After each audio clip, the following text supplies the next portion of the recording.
Therefore, my beloved brethren, whom I long to see, my joy and crown, in this way stand firm in the Lord. Again and again and again, the Bible calls us Christians to stand with firmness and conviction. So, ladies and gentlemen, are there any questions so far? Any questions? Going once. The chivalric code.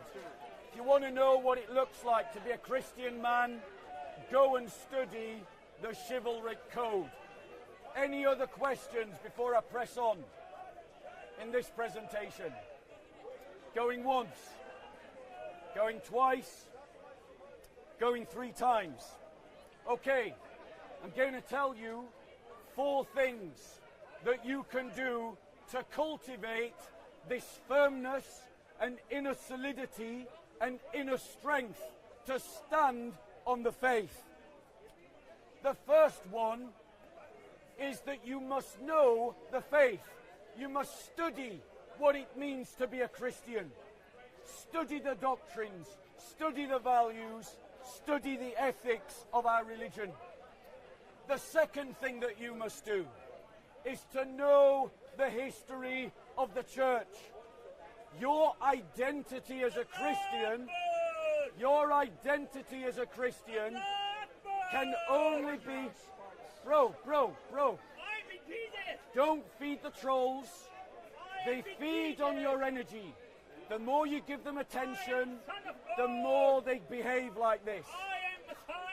But, ladies and gentlemen, as Christians, the only way that you can know what it is to be a Christian is to know your history. Know the history of the church. Because your identity as a Christian can only go as deep as your knowledge of the history of the church. The next thing, the third thing that you can do to deepen your faith and your identity as a Christian is know the why. Know the why of what you believe. Know the why of why you have the values you do as a Christian. Know the why as to what ethical system you follow. The fourth thing that you can do to cultivate this inner conviction. Good afternoon to all of you who are joining StreetMic. My name is Wendell Daniel and welcome to StreetMic, and today we are coming to you live and direct from the regular Sunday mayhem here at Speaker's Corner, and the person currently speaking, you know him. He's well known down here at Speaker's Corner, and his name is Bob the Builder. Let's stick with Bob the Builder for a little while, and then I will be communicating with you. And the reason I'm slightly late today is because I had things to do this morning, but it is my intention to live stream down here between 3 and 8 o'clock. So I might go to 9 o'clock. That all depends on what happens down here. But it is possible that StreetMic will be live streaming until 8 p.m. or 9 p.m. tonight, hence the reason I'm slightly later. But let's listen to Bob the Builder, and I'll engage with you later on. Of his judgment, that in your inner man and in your inner woman, you offer your soul and body to him as a living sacrifice, which is your acceptable act of worship as a sensible people. These are 4 things that you can do to build an inner conviction. The church is dying in the West because we treat our faith like a hobby. We treat our faith like it is some kind of social club. We treat our faith like a civic religion. We want the victory without the sacrifice. We want victory without the war. I'm now going to turn my camera and engage with someone who is currently... Come round. Hold it up at the camera. So that's someone who's currently... Go back a bit because they can't see you. He's currently watching, even though... Thank you, sir. So let's go back to Bob the Builder.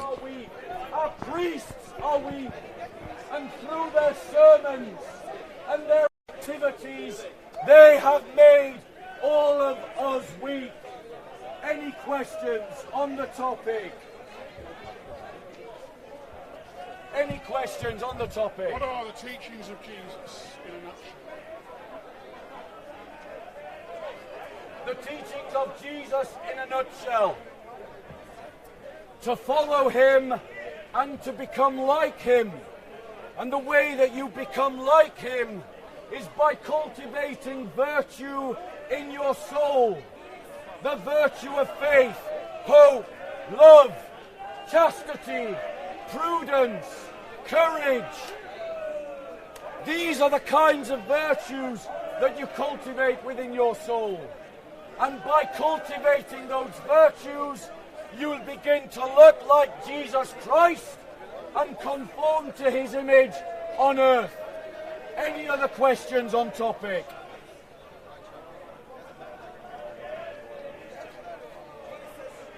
Any questions going once? Any questions going twice? Any questions going 3 times? Okay, ladies and gentlemen. Do you want another question? Sold to the man in the white. Thanks be to God. Any questions about Christianity, ladies and gentlemen? If you've got a question about the Christian faith, this is your chance to ask. Wendell Daniel from StreetMic, a quick question.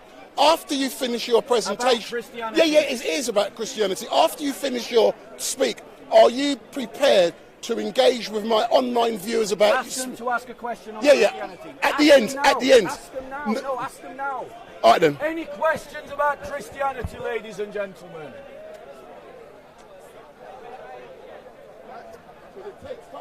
I want to challenge you, brothers and sisters, that the reason why we are not having the impact and the reason why no one has interest in the Christian faith today is because our fellowships are weak. And everyone knows that we are a weak community. But the reason why we are weak is not because we lack conviction. The reason why we are weak as Christians is because we lack organization. The highest level. So good afternoon to all of you who are watching. My name is Wendell Daniel and welcome to StreetMic. And the person currently speaking, his name is, you know him as Bob the Builder. And I've just asked Bob, is he prepared to engage with my online viewers at YouTube? And I know you've only just started. So if there's anyone on the chat on YouTube, if you would like to ask Bob some questions, pose your questions to Bob on the chat on YouTube, and I will get him to answer your questions. So if you are currently watching on YouTube, if you are in the chat, let's ask Bob some questions. The first question, it's from Uncle Fafu. What is the best book to read on the factual history of Christianity? Ladies and gentlemen, the question is, what book should you buy to learn about the facts of the Christian faith? I would suggest that you start with any of the writings of England's own chief theologian, N.T. Wright. any book by N.T. Wright. Any other questions? You had a question. Yes. How do we identify with the suffering? So if you want a question to Bob, post them in the chat, ladies and gentlemen, and Bob will answer your question. So if you are in the chat, of Christ, ask a question and I'll put that question to Bob. When you identify with the sufferings of the body of Christ, our brothers and sisters are suffering in Nigeria. Tens of thousands have been slaughtered this year by Islamic jihadists, and you never heard a word of it because the media sweeps it under the table because they don't want conflict in this country. So they sacrifice the Christians of Nigeria, the Christians of Pakistan. If you are in the chat on YouTube, give me a question via the chat and Bob will answer your question. So for those of you just joining, Christians in every single Islamic society, I've got a couple more questions, that is good. Without exception, are being persecuted and discriminated against. Why, Christians, are you not organising to stand up for your brothers and sisters abroad? When Christians are being discriminated against here in this country, why are you not organising to stand up for your brothers and sisters who are suffering in this country? You identify with the sufferings of Christ when you identify with the sufferings of his holy church. Any other questions? I got a number of questions for you, Bob, from Yaqub Man. Why don't you believe in the Quran when it believes in Jesus Christ as a prophet sent by God? And his other questions. Great. So the question is, What was the question? why as a Christian do I not believe in the Quran when the Quran believes in Jesus Christ? Well, firstly, the Quran does not believe in the Jesus Christ of the Gospels. If you look at the Jesus Christ of the Gospels and you compare him to this fictitious character called Isa in the Quran, they're completely different people. The Jesus Christ of the New Testament is the Messiah of Old Testament prophecy. That character in the Old Testament is a divine figure. The Quran says that Jesus was not divine. The Gospel Jesus dies on a cross and rises on the third day. The Isa of the Quran never dies on a cross, even though the Quran contradicts all the evidence of history written by Roman historians, Jewish historians, early church fathers, and the New Testament itself. The Jesus of the Quran is one who speaks as a child. That's a story that is stolen from the infant Arabic gospel. It's plagiarized from an earlier Gnostic sect. We Christians believe that Christ performed his first miracle as an adult. Brothers and sisters, whoever you are and whatever your background, understand that when the politicians say to you that all religions teach the same, they have lied to you. There is no such thing as Abrahamic faiths. There is one Abrahamic faith, and it is the Judeo-Christian faith alone. Any other questions? There's another question, sir, from Stop. I'm sorry, go on. Yeah, there's another question from Stopzilla. Asks Bob, do you believe in the same God like the Jews do? So, yeah, Godzilla has asked, does Bob believe in the same God like the Jews do? So the question is, do I believe in the same God as the Jews of today?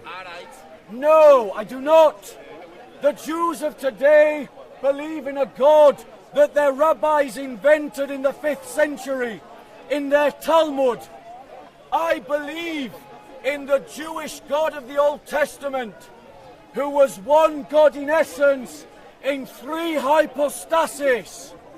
The Old Testament speaks of the Ruach of Yahweh, the Spirit of Yahweh, and it speaks of the angel of Yahweh.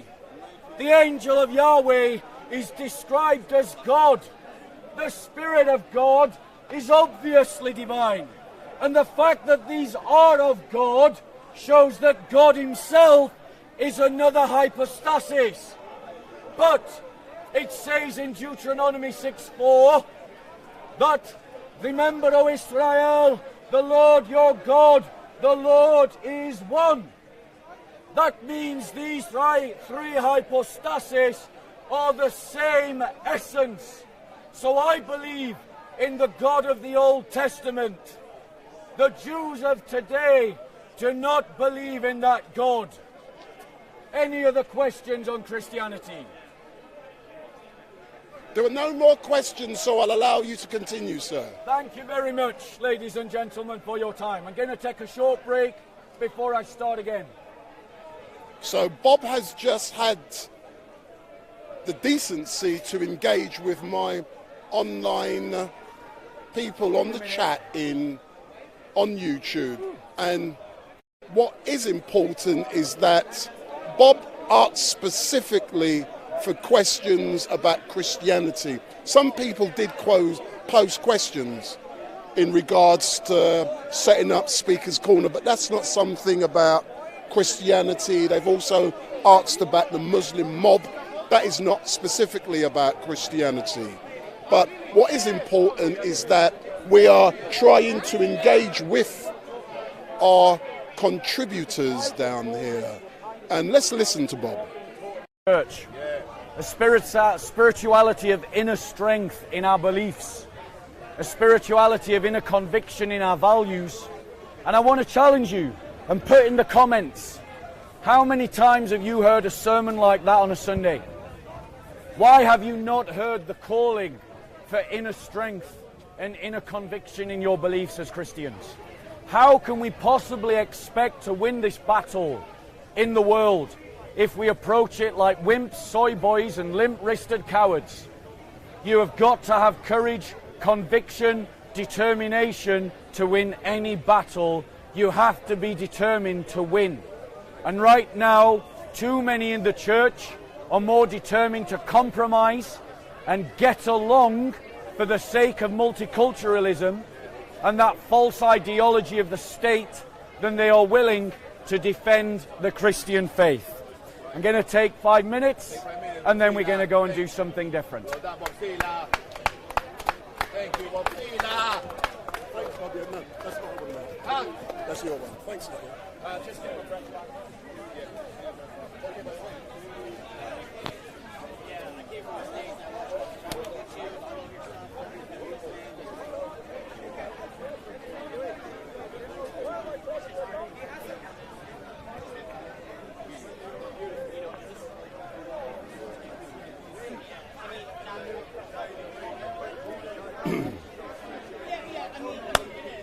I'll be back in a couple of seconds.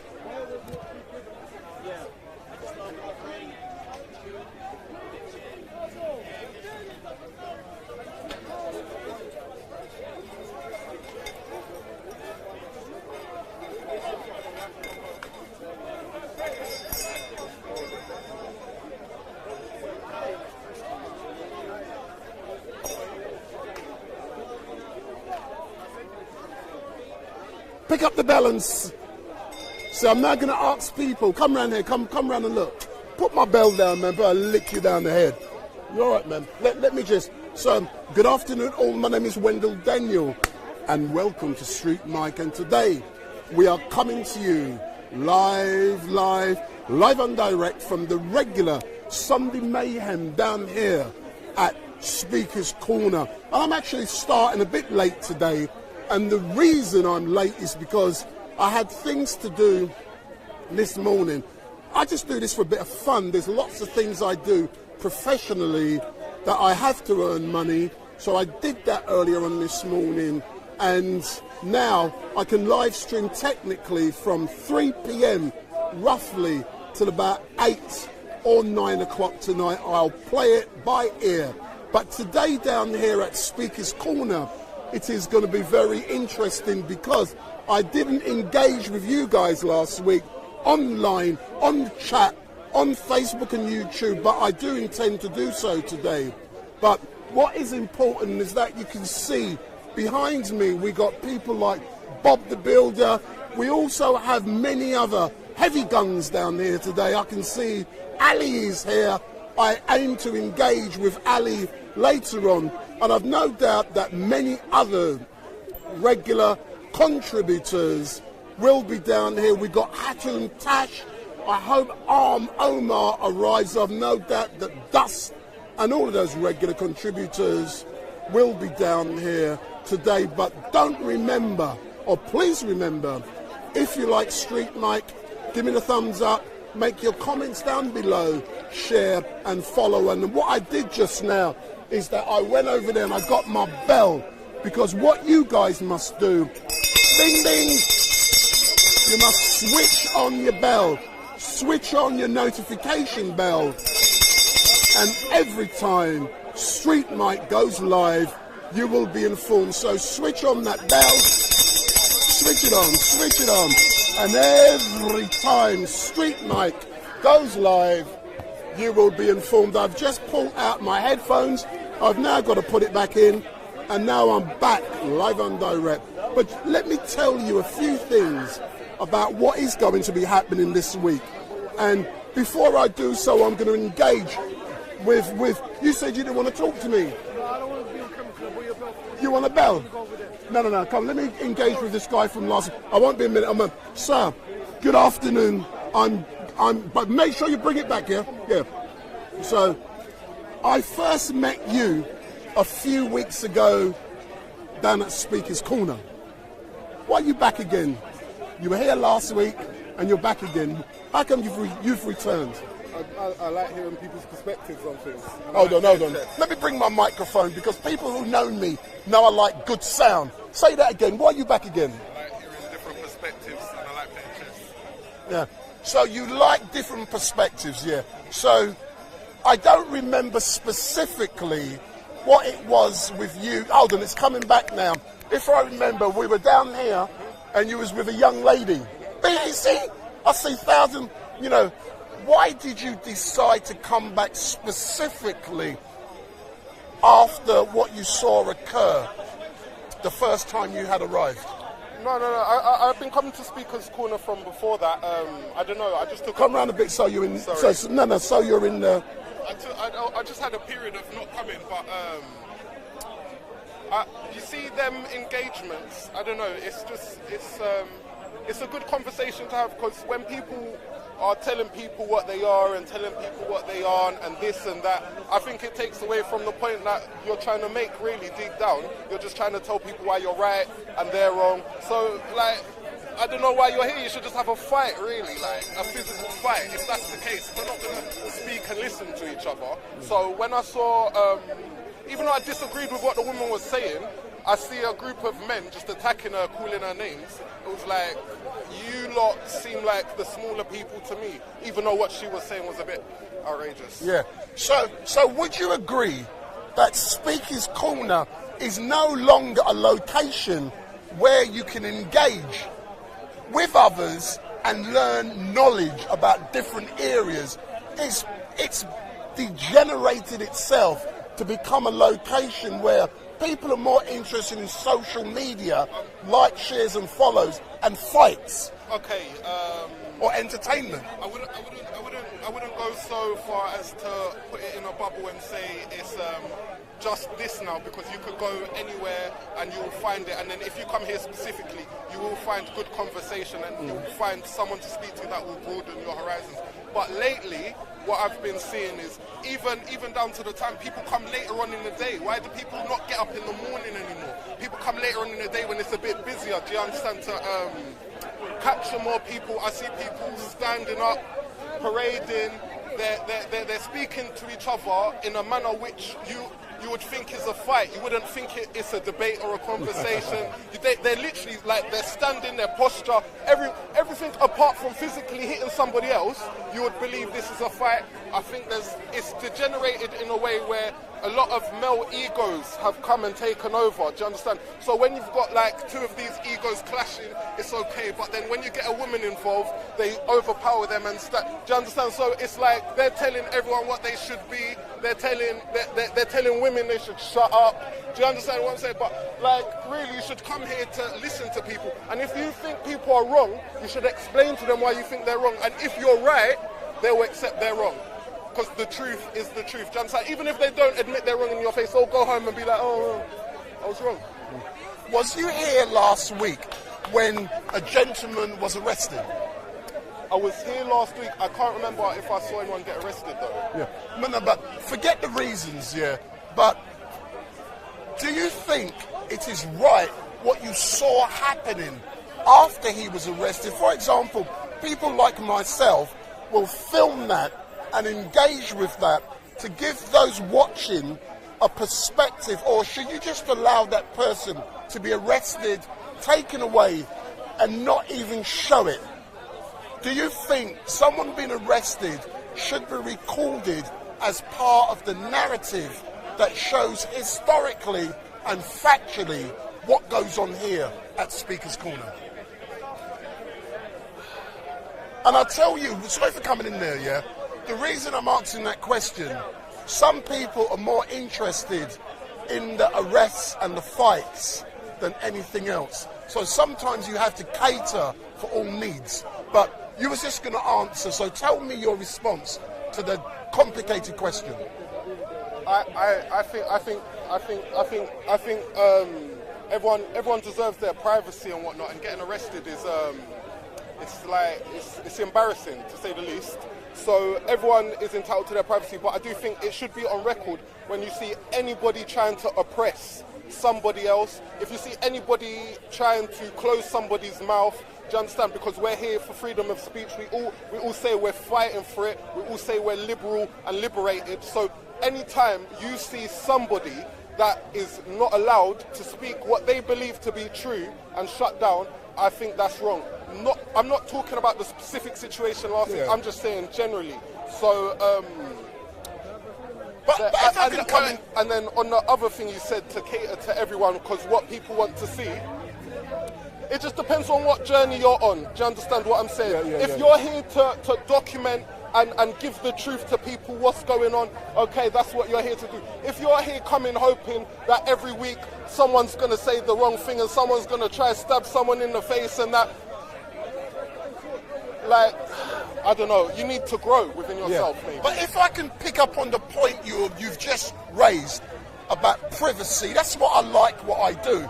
Yeah, it is great because I never know what's going to be said and I've got to react to it. But in regards to privacy, do you believe you're entitled to privacy once you arrive here, knowing that everything has been recorded and there are cameras? Do you think you're entitled to privacy?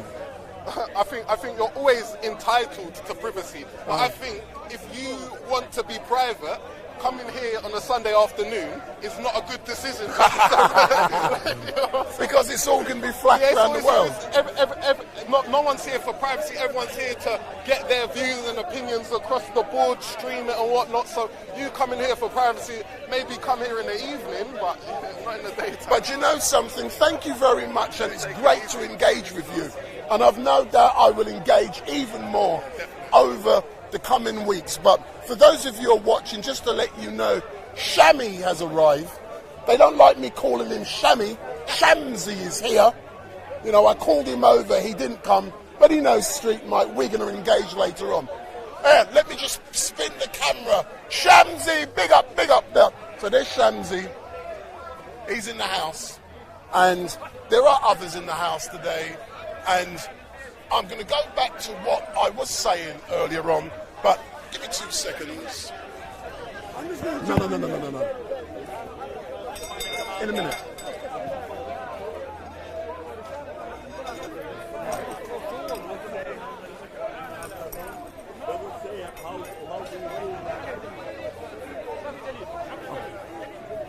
No. I'll come back, yeah?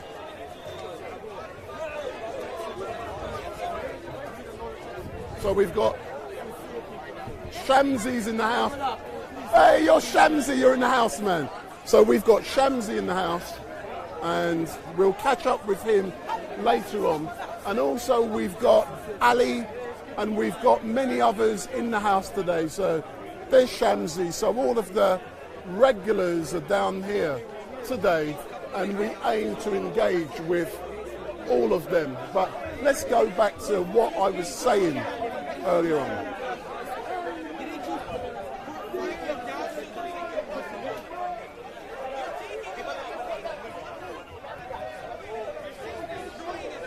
So yeah, like I was saying earlier on, it is going to be interesting today, and what I do want you to do is when I engage with certain contributors, speakers, if I get a thing from Shamsi, Ali or any of the others, go on the chat on YouTube and pose your questions, and when you do, I'll try and see if whoever's given a speech will engage with you online, so I'll be able to put your questions to them, and then they can answer the questions. But a couple of things I need to let you know before I do what I do. Yeah. Later on this week, I've got a very interesting week ahead. Those of you who know me will know that away from this, I don't make zero out of this. Away from here, I live stream events privately, and that's where I earn the money to be able to come and do all of this. Later on this week, I've got 3 funerals and 2 weddings to live stream. So I'm doing 3 funerals and 2 weddings. One of the funerals I'll be doing later on this week is of a victim who was murdered. So later on this week, I'm live streaming a funeral of a young victim who was murdered somewhere in this country. I'm not telling you where it is.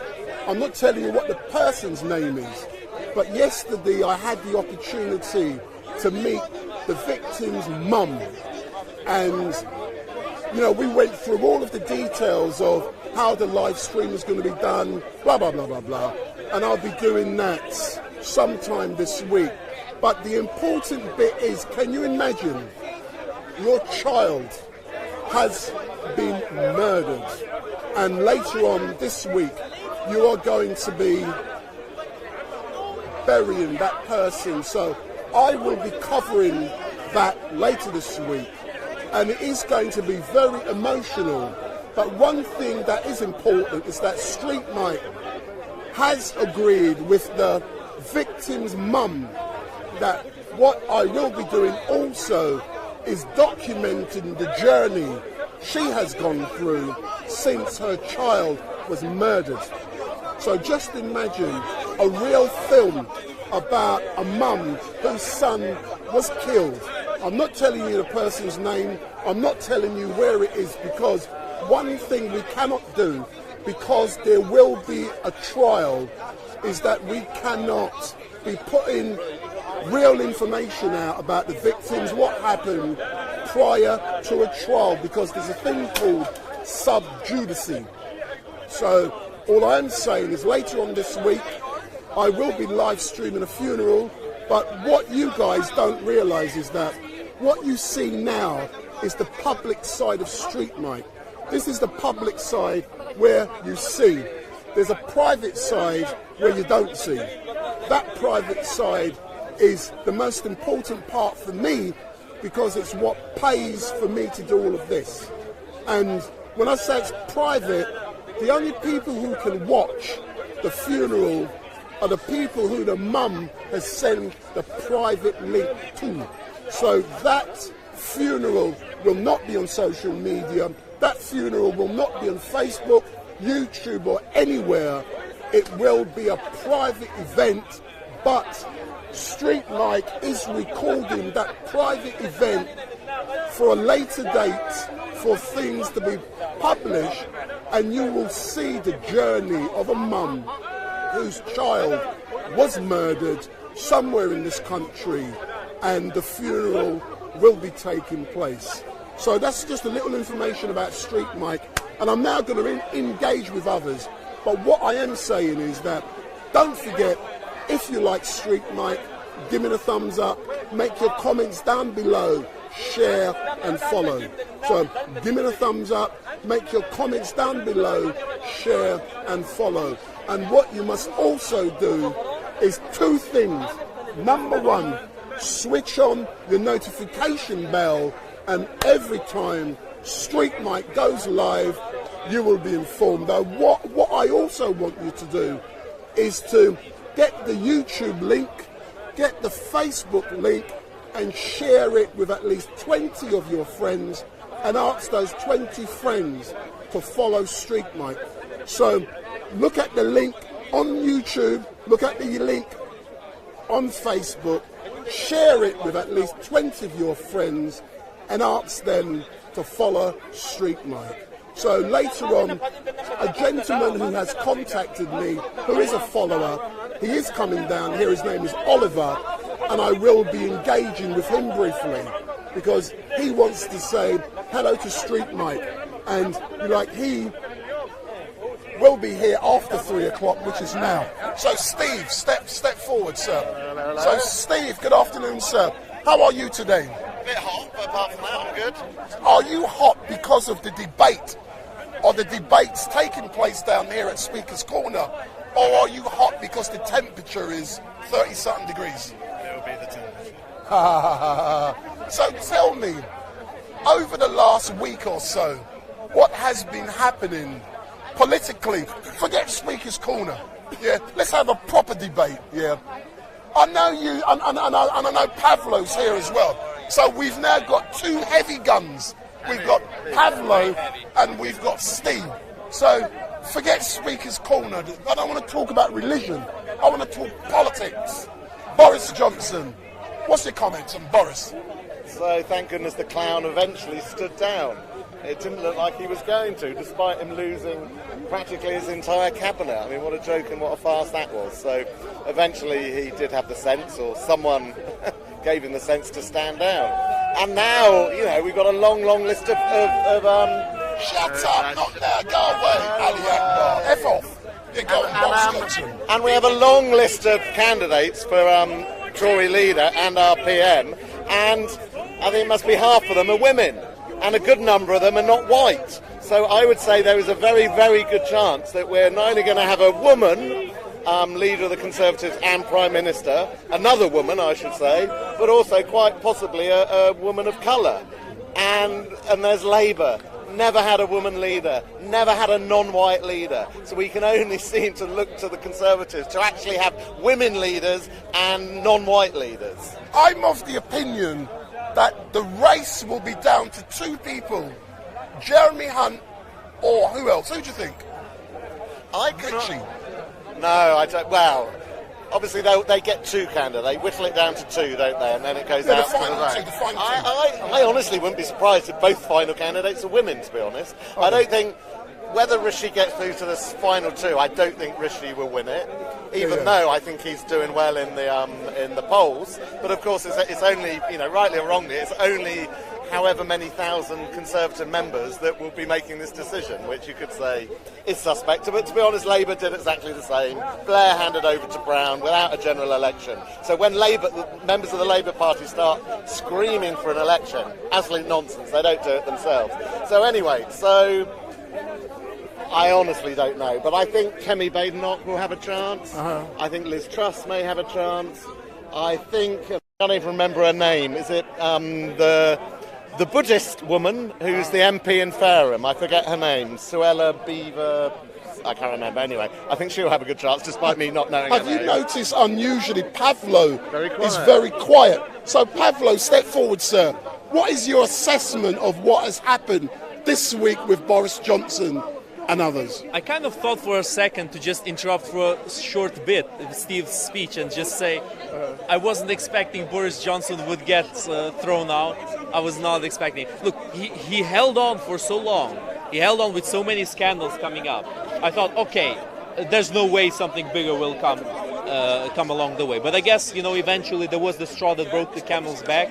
and eventually, people just didn't want to take it anymore, and they just sent him to go leave the parliament. Yep. So what is your prediction of the final two candidates? I'm saying Jeremy Hunt and Richie, but I'm declaring I am not a Conservative supporter. I don't give a flying fig about the Tories, but I'm just having a see of my prediction how good that's going to be.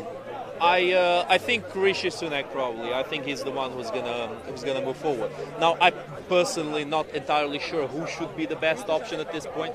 That's honestly the main issue. We don't really have very well-known politicians anymore. Like we used to have Boris Johnson and Jeremy Corbyn. Everybody knew them, but then everybody hated Corbyn for obvious reasons, and now everybody hates Boris Johnson. So, who's gonna be the next one?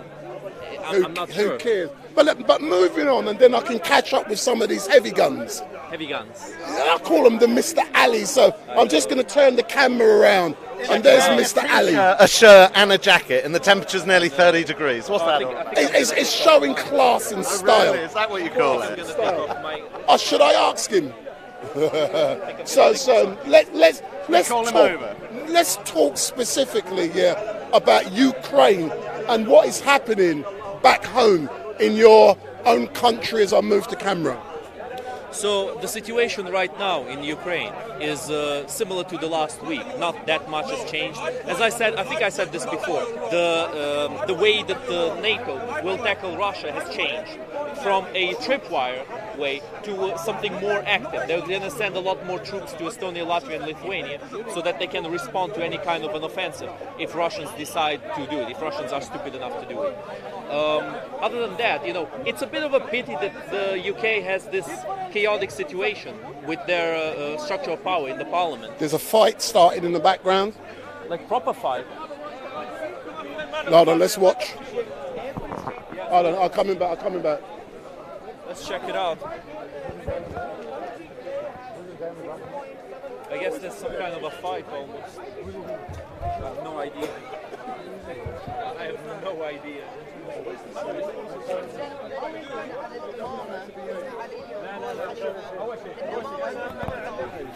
It's always the same. People come down here, they really do not know how to behave or how to engage. So Pavlo, as you were saying, yeah, I guess it was some kind of a mugging because one of the guys was wearing like a hockey mask. No, I saw him earlier on. He was going around filming. He done it to me. I got no problem because I know how to behave. I know.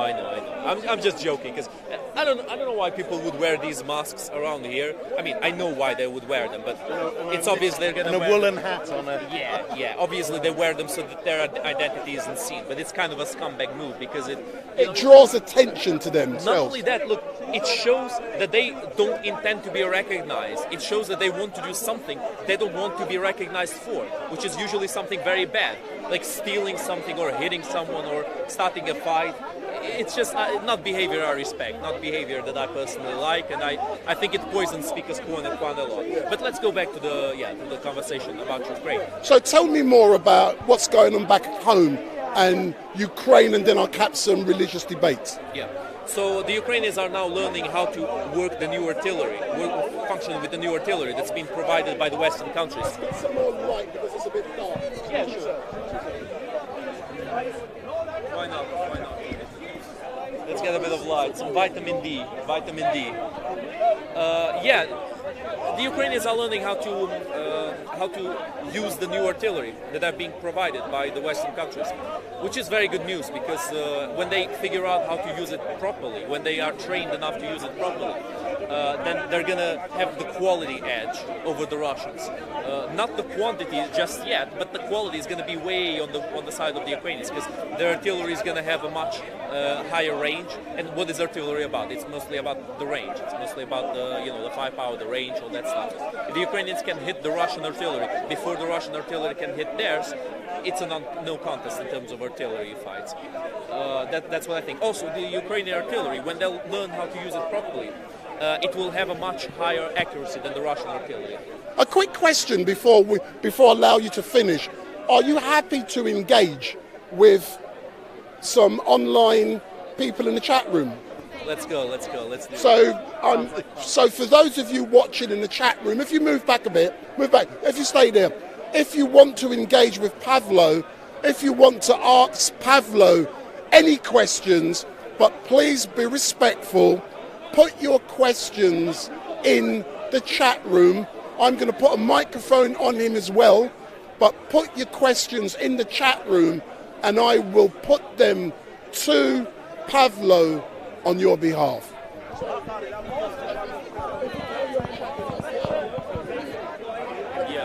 Yeah, that was my point. And you know, other than that, what's been going on is the same thing. It's basically carrying. They're basically carrying on the war of attrition that's been going on in Ukraine. You know, the war has ground to almost a halt in the east. The Ukrainians have retreated from Severodonetsk, and they are, you know, kind of slowly giving a little bit of room to the Russians, because the Russians have been shelling that area like crazy. They've been pouring a lot of their firepower in that area, and they still have a big advantage in terms of their artillery. So obviously the Ukrainians will prefer to give some land and then take it back in the future than to let their people die, let, you know, the soldiers, the Ukrainian army die. And I think it's a very good strategy. They should keep doing that. Not to give too much land, but enough land not to get too many losses. That's what's going on basically. And other than that, you know, we have a little bit of bad news from Canada. I hear that the Canadians were pressured by the Germans to stop some of the sanctions on the Russian oil, which is not good news. Not good news at all. I hope this is just a temporary setback. But you know something? I'm already getting questions coming through. So what I will do is interrupt there, then we can talk about oil. So the first question is from Bines K. Ask him if he feels less safe at Speaker's Corner. Speaker's Corner questions. Yes. Okay, let's talk about Speaker's Corner a little bit. This is also something very important that I wanted to talk about. I think Speaker's Corner is, I don't feel less safe than I used to before. It's around the same safety, because these things happen sometimes. Like, I assume he's talking about Hatun getting robbed here in the park, and also Hatun getting slashed with a knife, and also Hatun getting slapped in the face. So a lot of things are about Hatun, but it's also other people, you know. Other people have gotten pushed around, have gotten smacked around. And yes, indeed, look, I sometimes have to look over my shoulder a little bit, sometimes when I see some problematic people, because there are a few people who are specifically problematic here in the park. You know, I have to check out what they're doing, if they're in a group with their own bodies or something like that. It's not nothing too special. I don't think I'm a big enough deal to face the same kind of opposition Hatun was facing, because she's actually, you know, going out of her way to provoke these reactions, because she wants to see these reactions. She wants to prove a point, which is Muslims will act in an uncivilized way if they are provoked. If they are provoked with words or with, for example, bringing a Quran with holes to the park. And she's been succeeding in this, in proving this point. She's been succeeding a lot. This is what I keep telling Muslims in the park. Guys, you need to police your community. You can't allow your community to act this way, because then it gives all of you a bad name. You can't let people... Look, if there was a guy, a pro-Russian guy, who brought a Russian flag here, started saying, yeah, fuck Ukraine, let's destroy Ukraine, they're all Nazis, they're all Nazis, they're all Nazis. And there was a Ukrainian guy who came along and started punching him, or stole the flag, or, you know, I don't know, slashed him. I would never stand by that. There is no way I would stand by such behavior here in the UK. The UK is a country with free speech. If the Russian guy attacked the Ukrainian guy, all power to the Ukrainian guy to defend himself. He's in the right. But if not, if the Ukrainian guy would start the fight, I would not defend that. It's impossible. If you could be succinct with your answer, maximum 2 minutes, because of quite a few questions coming through. The next question is interesting, and it says, Pavlo, why haven't you gone home to fight? Here we go again. So in the beginning of the conflict, I've answered this question so many times, it's kind of tiring at this point. In the beginning of the conflict, I was planning to go. I organized a group of 10 guys to go to Ukraine, but we figured out that they don't let people with zero military experience go there. And they already have around 100,000 reservists in the Ukrainian army that are being trained right now in Ukraine. So if we went there, we would be turned back at the border.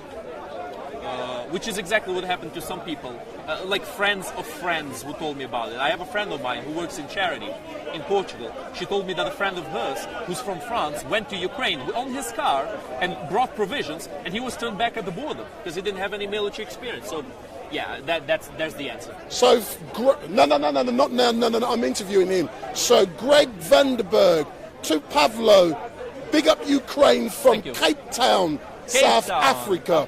So, right. big up Cape Town, South Africa. Make sure you send this live stream link to 20 of your friends. So, was the next one, D Street Media. Was Ukraine the Soviet Union in the 90s? Are they now European? Are they now the Soviet Union? Is that the question? I mean, Ukraine is definitely not part of the Soviet Union now. The Soviet Union is not a thing now. It's only Putin in his head that he still has this idea, oh, you know, we still can recover the Soviet Union. Yeah, certainly. People didn't want to be part of the Soviet Union. That's the main reason why it collapsed. No other nations besides Russia wanted to be part of it. That's Ukraine was one of the main countries that was making a move for collapsing the Soviet Union because they did not want to be part of it, and they will not be part of it in the future because the Soviet Union functioned by a very dysfunctional system. It's as simple as that. It's never going to happen. Our friend from South Africa has said Pavlo for Ukraine president. So Pavlo for the Ukraine president. Jesse James, why was a democratic elected government in Ukraine removed by the EU in 2010?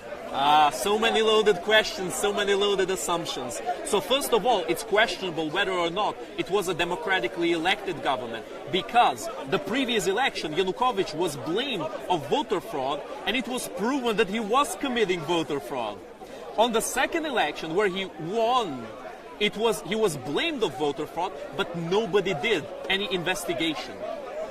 You should think about that for a second. So, second time, he actually becomes president. It's questionable whether or not it was a legit election.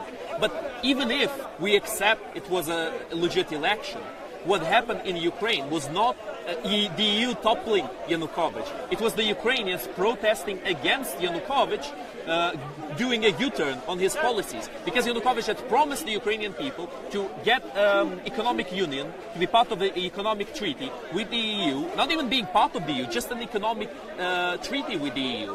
And then he did a U-turn when he became president, which is around the same thing as if Boris Johnson promising to get Brexit done, and then he becomes prime minister. He said, nope, we're staying in the EU. We're never going to get Brexit done. Now, whether you agree with Brexit or you disagree with Brexit is irrelevant for this question because he made a promise and he kept that promise. Boris Johnson did a lot of bad things, but that was one of the things he can't be blamed for. He promised, he kept that promise, right? The Ukrainian president made the promise and then he went against the promise that he made to the people. That's why the people protested peacefully, and then he sent his goons to shoot at these people. And that's when he got, he got sent away to Russia. Another question from the hanging gardener of Babylon. I like the name. What do you think about Stefan Bandera? Stefan Bandera, great guy. Love Stefan Bandera. I fully support Stefan Bandera. This is something people don't understand about Ukrainian history. Stefan Bandera was not complicit in any ethnic exterminations in Ukraine.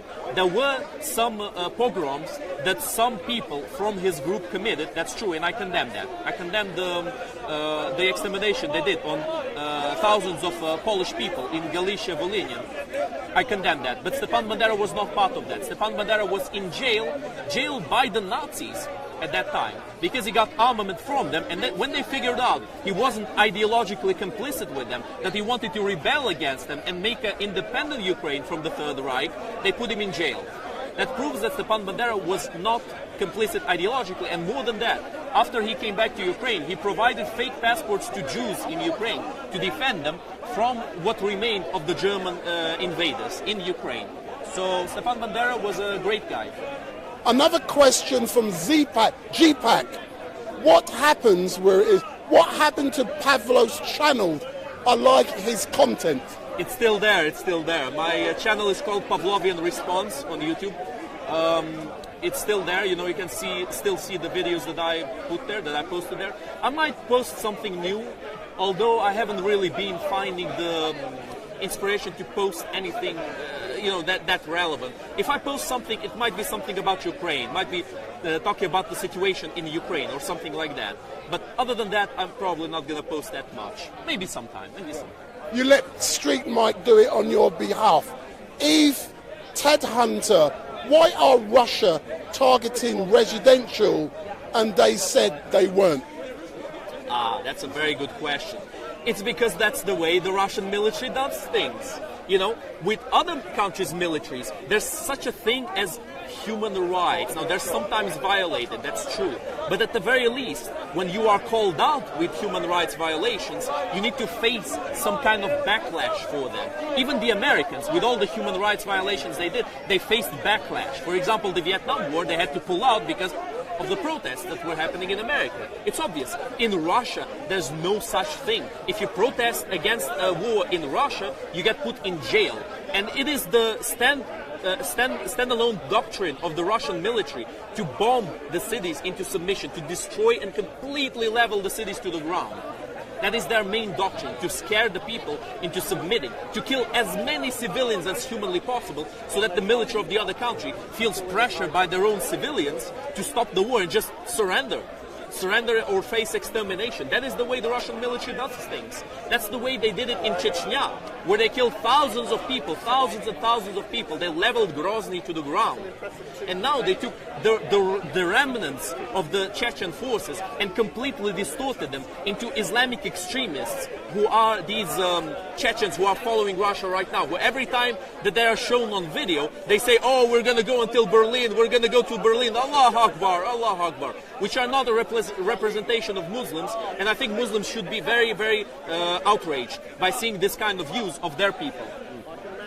Mike Pepper, why has Ukraine not implemented the Minsk agreement? And before you answer the question, what I do ask people online on the chat to do is to ask a question. If you make a comment, I'm not going to read it out, ask a question and I'll pose that question to Pavlo and we will do this for another 10 minutes. So ask your question and I will put that to Pavlo. So the question was, why has Ukraine not implemented the Minsk agreement? The Minsk agreement was implemented by the Ukrainians for a very, very short while until the Russians broke it. Now, this is not a particularly productive conversation to have with the pro-Russian side because they always answer it was the Ukrainians who broke it. The pro-Ukrainians will always answer it was the Russians who broke the Minsk agreement. And if one side breaks the agreement, well, the other side is not bound to it at that point. So that is what it is. I will say the Russians are broken, and there's a lot of proof to show that the Russians are broken, but I'm sure it won't change the mind of the pro-Russians who have made up their mind and think that it was the Ukrainians who broke it. You know what I mean? Another question. Why are we wasting so much money on Ukraine? When I heard the word wasting, I already knew where this question was going. I predicted it immediately. So, no money is wasted when that money is to face against one of your main enemies. And Russia is indeed one of the main enemies of the West, ideologically, economically, politically, and militarily. The main reason why NATO still exists is because of Russia. And that's exactly what NATO is doing right now. They're protecting the rest of the countries, like Finland and Sweden, by the way, who are trying their best to join NATO as soon as possible to defend themselves from these unprovoked invasions by Russia, from these wars of extermination that Russia is facing. You know what I mean? So it's not money wasted at all. Come here. Why don't you go on camera? Okay. I love it. So when communists, when hardcore Stalinists, this guy has a Stalin's mustache on him. When hardcore Stalinists are calling others fascists, it makes me laugh. It makes me laugh so much because Stalin was so similar to Hitler that you can barely tear them apart. The only difference is the style of the mustache. For me, that's the only difference between them. Stalin was the same kind of animal that Hitler was. Exactly the same. And these individuals expect to be taken seriously when they start calling centrists fascists because they don't agree with the far-left communist ideology. Anyway, I'm gonna just ignore this individual from now on. So, It is not money wasted at all, because it's in the best interest of Great Britain to put Russia down at this moment, because Russia is going out of line. Russia is not cooperating with international treaties. Russia is breaking every treaty that it has ever made, and Russia is breaking economic treaties too. What Russia is doing is unacceptable. Absolutely unacceptable. In a world, she's Ukrainian, she's my sister. She's my sister. She's my sister. Come here, you want to talk? Okay, see you later then. You see, people come by, they shout racism, they can't back it up, and they leave. It's a buzzword. It's nothing more than that. It's like, you know, if you throw enough mud at the wall, some is bound to stick. And that's exactly what they're doing. They're trying to throw mud at the pro-Ukrainian ideology, and they have nothing to back it up. Pathetic, pathetic. What I will say is that I've asked people to ask questions. Many people are making comments. Absolutely. That's not a question. And also, some people are asking questions which are disrespectful, which I will not ask. Yeah. What you must remember if you're online, what I do is all about creating a relationship with the person in front of the camera. Therefore, I have no problem in asking them difficult questions, but let's show respect and decorum. If you don't, I will not answer the question. So, oneness, I will not ask that question because you're not showing respect. Let's move on. So Pavlo, yeah, have you enjoyed it down here? Down at Speaker's Corner? I always enjoy it here. I think the place is lovely. There's a few characters who are unsightly. Speaking of which, I almost forgot. I will post a video on my channel of one of the worst, most lying pieces of trash that comes here to Speaker's Corner. And I've been meeting him more than I would like to, but unfortunately he keeps clinging to this path. Not this guy, by the way. This guy is just a bit of a nutcase. So this guy, he comes here in the morning, he claims to be a Jew, he starts trying to give a bad name to Jews. Then later on, he claims to be a Christian, he tries to give a bad name to Christians. In the evening, he starts swearing by the Quran and saying he's a Muslim. So, you know, to keep myself in the spirit of the game, I'm going to call him trans-Muslim, because he transitions between different religions, and he decides to transition to a Muslim in the evening. You know, and he has a little group of friends of his. He brings them here to defend him. You know, he gets in trouble, and then he gets these people around him to get his back warm, to get some people to back him up. I'm going to post a video of him on my channel, and I'm going to explain what exactly this individual is, because this is a very bad. It's an individual in the past. Pavlo, if I could ask you some questions about safety and security down here at Speaker's Corner. Earlier on, you mentioned about having to look around your back. Can you tell me what it's like for you to stand in front of a camera when your back is exposed? No, and it's an important... People online, maybe they don't understand about these types of issues. When you are standing there talking to me, are you aware, technically, of your background, and are you looking around? If so, why do you have to do so? I've learned ways to be more. This guy. That's okay. This guy's harmless. This guy's harmless. You know, this guy is one of these nutcases who come to Speaker's Corner, but he's harmless, so he doesn't do any harm to anyone. If he wants to do this, let him do this. You know. But in regards to safety and security, it's sometimes a little bit endearing, even. It's sometimes a little bit endearing, but you know, I have nothing against people like him. Except it can be annoying sometimes, but it's not harmful. What is harmful is when people come in groups and try to threaten other people and try to intimidate them into doing as they will. That is something I will not accept. And I think this is something I disagree with a lot of people who come here to the park. I think cameras are useful because they put these unsightly people on the bigger image. They smack their face right there, and that's exactly what I'm going to do with the trans Muslim that I spoke about. I'm going to put him right there so people see what this individual is, because people need to see who these people are, and they need to be careful with them. This guy over here, you know, he had a bad interaction with the guy that I was talking about, and I remember it very well. That guy just approached him out of nothing and started harassing him.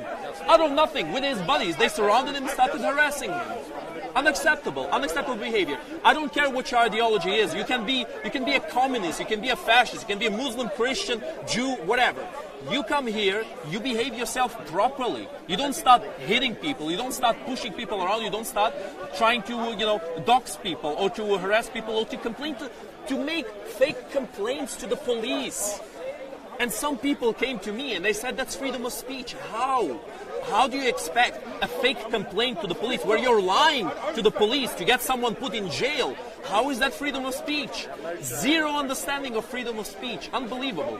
But yeah, look, I myself, I'm not particularly fearful for my safety here in Speaker's Corner. I don't think I'm a particularly controversial character. Christians and Muslims, they see me more as a bit of a nuisance than somebody who comes here to as a threat to them, somebody who comes here to burn Qurans or destroy Bibles or smack them around.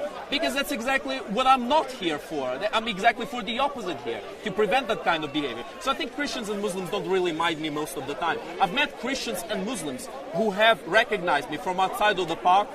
Not a single one of them had a bad reaction to it. Even some people who I dislike, I've met them outside of the park sometimes, not that much of a huge reaction. So I'm not that fearful for myself because I'm not that controversial. But some people here, they should be protected because there are people who are coming for their skin, who are coming for them. Can I ask you in regards to something you said earlier on, specific to do with Hatun? Yeah.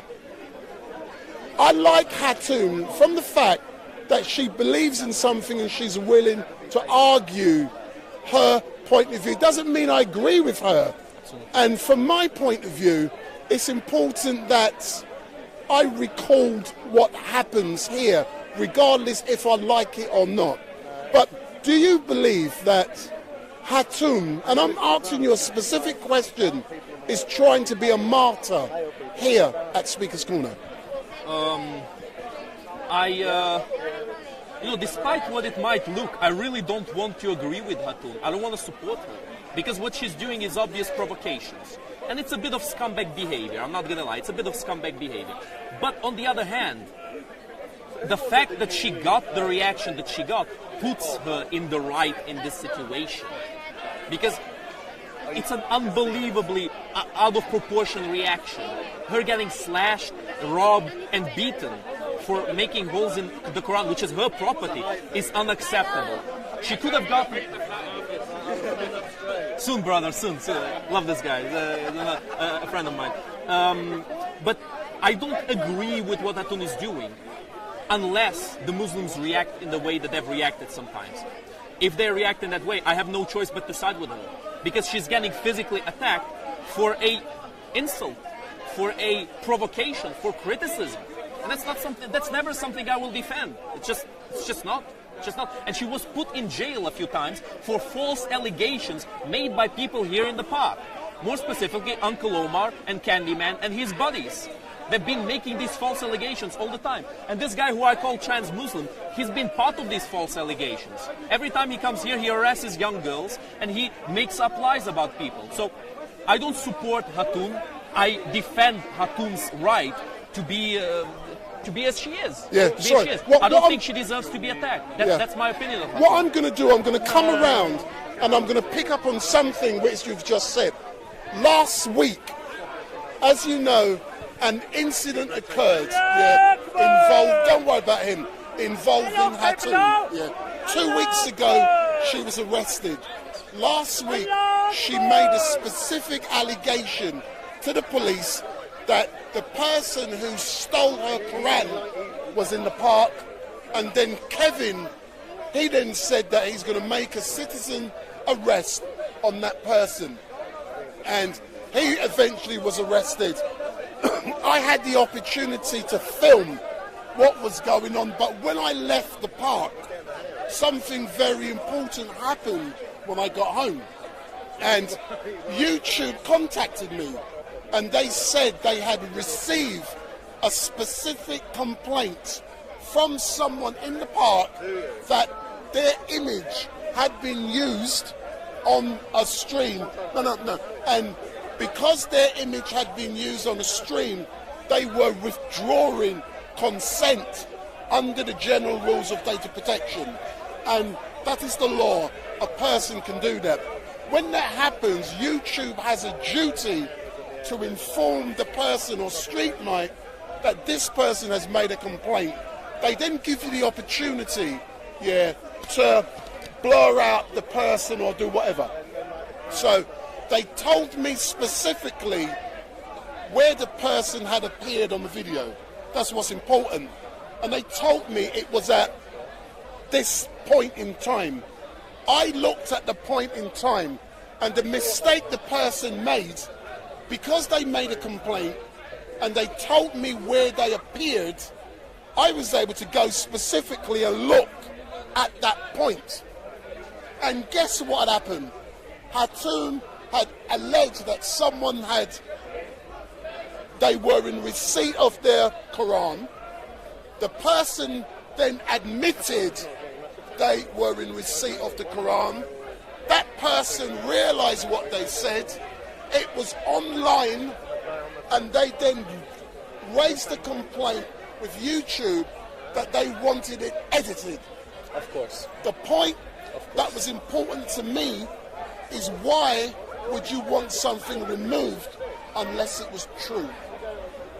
This is how dumb some people are. They make a complaint, but they do not realize there's opposites to what they're saying. So what they did, they revealed more. And I contacted YouTube because they sent the complaint to me. I then had a duty to act. And what was great, me and YouTube have been in conversation. The item has not been removed, even though I had 48 hours to do so, because it can't be removed.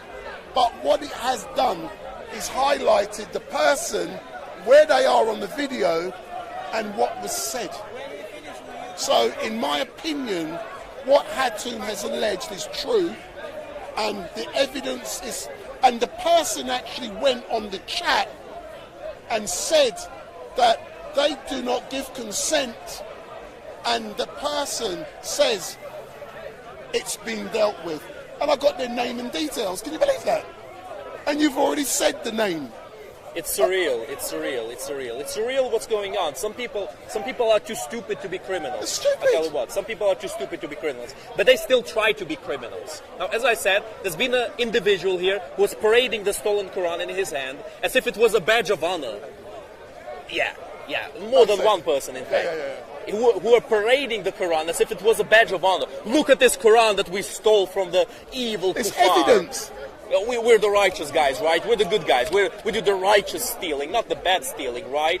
It's unbelievable. I'm speechless about these things. But this is not the first or the last time that this happened. I remember very well, long ago, Hatun was kicked out of the park because there were lots of people in the park who made allegations about her burning a Quran. Yeah. Did she burn the Quran? No, she didn't. And I remember exactly one of the speakers who still sometimes comes to the park. It was Zachariah. He said on video that Hatun burned the Quran, and it fooled me.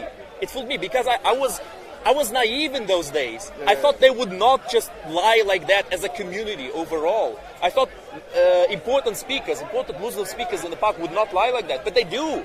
He lied, and then they removed the video, and I foolishly made a video saying that I didn't agree with Hatun burning a Quran. And then Hatun contacted me, and other people contacted me, and they were like, I didn't burn the Quran. And I was like, oh, I'm sorry. So I'm sorry. I was just part of the lie. I apologize, and I removed all of the stuff that I had wrongfully accused her of. But this is the danger. People don't know better. Some people who haven't been here for a long time, like back then, I was still green here in the park. Now, I know what these people are about. I know the lies. I know what kind of tricks they try. And people need to be careful with this kind of stuff. And this kind of stuff needs to be prosecuted. What else is the police here for but to prosecute the criminals? Exactly. But sir, as normal, thank you very much. I'm going to engage some other big guns down here. We got the Shamsi who's there. Sorry, Shamsi. We got, I say that, it winds him up. Shamsi. You wipe a car with it. We've got Ali. We've got Hatun. Victor hasn't arrived, screaming Victor. But we're going to get some big guns. But all of you in the chat, but thanks a lot, yeah? And I've no doubt I'll catch up with you later on. But let me chat some more, and then but thanks a lot, yeah? Yeah. What I'm going to do now,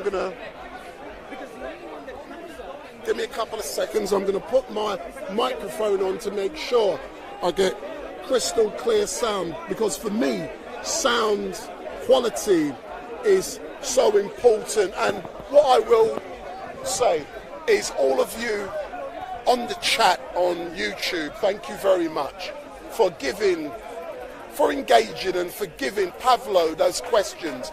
It is important that as a contributor down here, StreetMic, I engage with the people online, because initially I wasn't doing so, because it takes a while to get into the swing of things. And I am in no rush down here at Speaker's Corner to do things. I'm in no rush to get 1 billion followers, because that creates problems. I'm happy to do it slowly. So if I've only got 1,900 followers, that isn't a problem for me, because I do this for fun. And as you know, under normal circumstances, I will do a live stream. Under normal circumstances, I don't normally chop a 6-hour live stream into clips. I don't do it. I ain't got bloody time to do that. I've got better things to do with my life. But anyone who watches my content will know that on the live stream, there's always interesting things. I believe anyone who chops up into clips is defrauding the viewers, because you're not telling an accurate story. You may not like the story I'm telling, but it's accurate. That is what is important. So my style is a long live stream. My style is not clips. If you want clips from StreetMic, go elsewhere. That is not for me. I'm here to create a historical database of what goes on by detail. I am a detailed live streamer. So that is what I do. But I'm now going to engage with a few people. But all I'm going to say, thank you for watching. Give me the thumbs up. Make your comments down below. Cuss me, I don't care. Tell me what you like. Tell me what needs to improve. But what I want to see you guys online, you armchair warriors who don't come out of your house, come down here to Speaker's Corner. Come down here and meet StreetMic. We're just over the road from Marble Arch Tube Station, less than 5 minutes walk from Marble Arch. There's a gentleman who's meant to be coming out today. He's come all the way from Bedfordshire. His name is Oliver. He contacted me and he said he will be down here. He's a follower. He wants to meet StreetMic. So come out, put your computer down. Stop being an armchair warrior, telling the world what's right and what's wrong.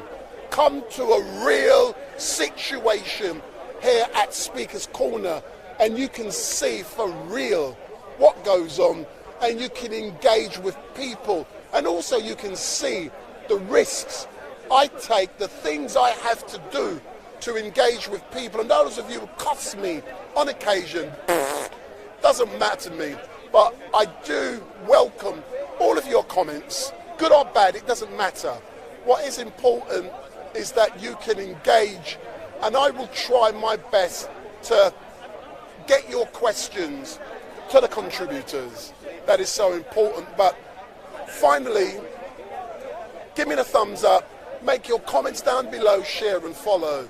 But what you must also do is switch on that bell, ding, ding, ding, ding, ding, on YouTube, on StreetMic LiveStream, on Facebook, and also on Facebook again.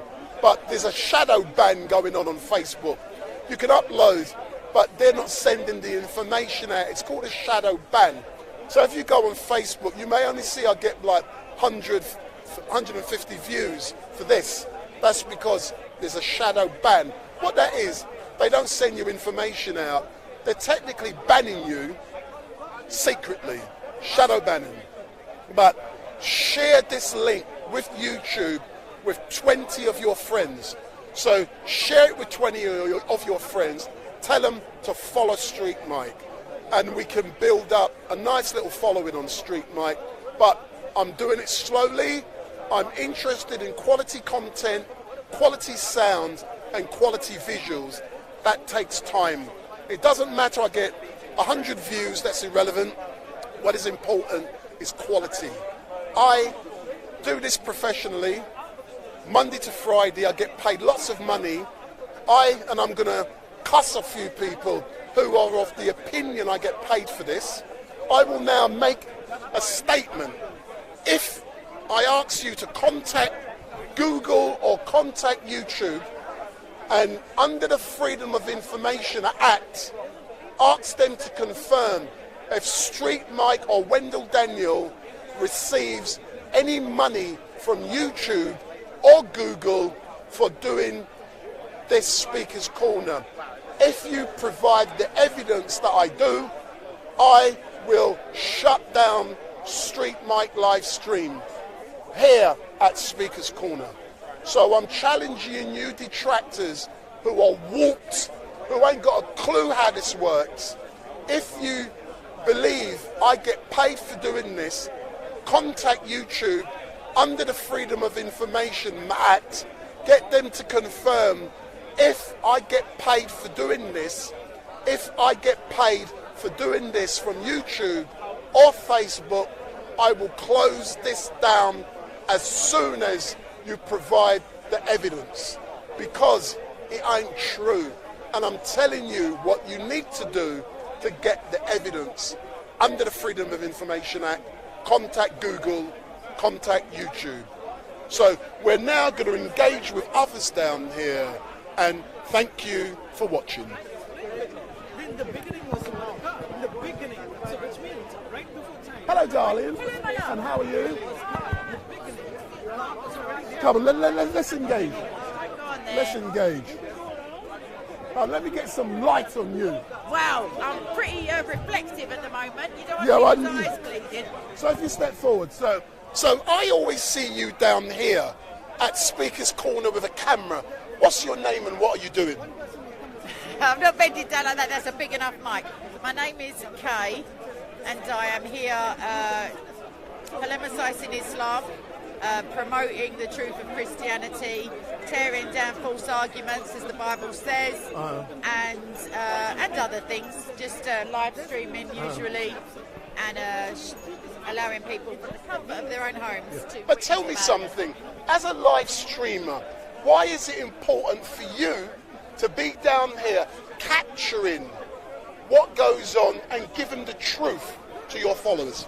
Okay, well, it's important for me to be here because initially, without this place, I would never have had, tens of thousands of views in Pakistan or Saudi Arabia or countries. I don't speak those languages, but what I do speak is the truth about Jesus, and I polemicise Islam to an extent that I didn't initially come here to change the minds of the the apologists for Islam, but I knew that maybe one person somewhere would just have a doubt and move out of the religion that I believe is taking them to hell. So tell me something. I'm going to ask you some difficult questions. Yeah, you can say no. Let's talk about the violence that we see regularly down here at Speaker's Corner, and what is your assessment of the violence? We've seen people being attacked. Yep. What's your opinion of, all of those types of behaviours? Okay, my opinion is that those behaviours, last time I checked, are still illegal. We have a police presence here for what it's worth. Lol. Jesus said, because it's a Christian lady that I thought of immediately when you said that, who's been stabbed in the face, knocked unconscious, and robbed and threatened and spat and harangued and harassed and mocked and had chance of kill her and been surrounded. Yeah. And on many occasions has been arrested for her trouble with still no charges because there's no convictable offence that she's committed. My opinion on it is that people don't like the truth. The truth is hated, and it's revolutionary, as well as Orwell said, to come away from the Bible just for a hot second. If you speak the truth in a society that seeks always to censor the truth, you will be, the Bible tells us we will be attacked. Freedom of expression is one thing, so the use of props and pictures and stuff, but freedom of speech must be upheld here, because the act that brought this place into existence, whilst not referencing it specifically, speaks about the right to hold forth freely. So the police really have no right to stop somebody's speech unless they're shouting out fire, but they're not in a crowded theatre. I fully concur with everything you've said. And later on, I just got one more question. Later on, I want me right to the... No, and later on I'm going to be asking Hatun, because I like to engage with her. So I don't want to speak out of turn and she can't answer. But final question, as a woman, what is your... what is your assessment of, do you think lots of more women are now being encouraged and motivated to come to Speaker's Corner with people like yourself down there, people like Hatun and many others? Are you seeing more women coming down? I tend to, women do come up to me and speak to me also like outside of the park and say that it's encouraging. I wouldn't necessarily, this geezer's off his actual meds, but I wouldn't necessarily say that male or female are more needed to be here, because in Christianity there's an equality that's not seen in other religions, but you do find that there's sexual harassment regularly, and I thought the last time it happened to me, obviously I just tongue lashed him out of the way, but I thought to myself after, if that had been my mother, that would have traumatised her somewhat, and if that would have been somebody without my set of skills, I don't want to come off Liam Neeson. It's intimidating when it's a whole crowd. That's not to say I would put off women from coming, but I would say don't really give your name or any of your contact details on, just to be extra careful, because death threats and rape threats are pretty commonplace. As normal, thank you very much, and I've listened to you, and I like your ability to put your point across so succinctly, and as StreetMic, all I can do learn from people like yourself, but thank you for engaging with me. Big up, big up.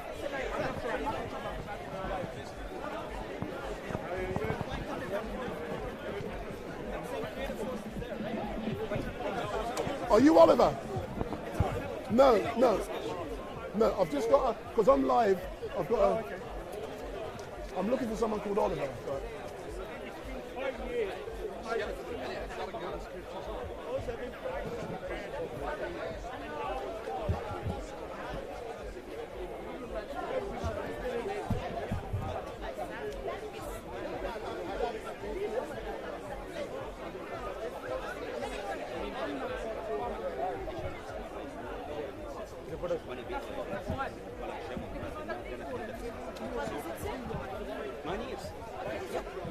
Read the source for me, what does it say? I don't want to be on camera, please. I informed them. Huh? I don't want to be in camera, please. So can you Well, he has a right to film you. No. He has a right to film you. Sir, stop. Which right? Sir, No, you have a right. No. Sir, if he... No, sir. Me for safety. Hold on. Sir. If he says... He said for safety. He said for safety, and I respect that. No, I'm going to agree. Yeah. No, sir. Yeah. If you know me, if you say you don't want to, I'm going to go. I'm going. If you say no, I won't do it. I'm disagreeing with this geezer. I want consent. I won't do it. So if you don't want me to... You're privileged of a free country that you can record it No, when the you law cannot. allows you. Sir. CCTV is You recording ain't got a clue. him. Come, let's have a debate.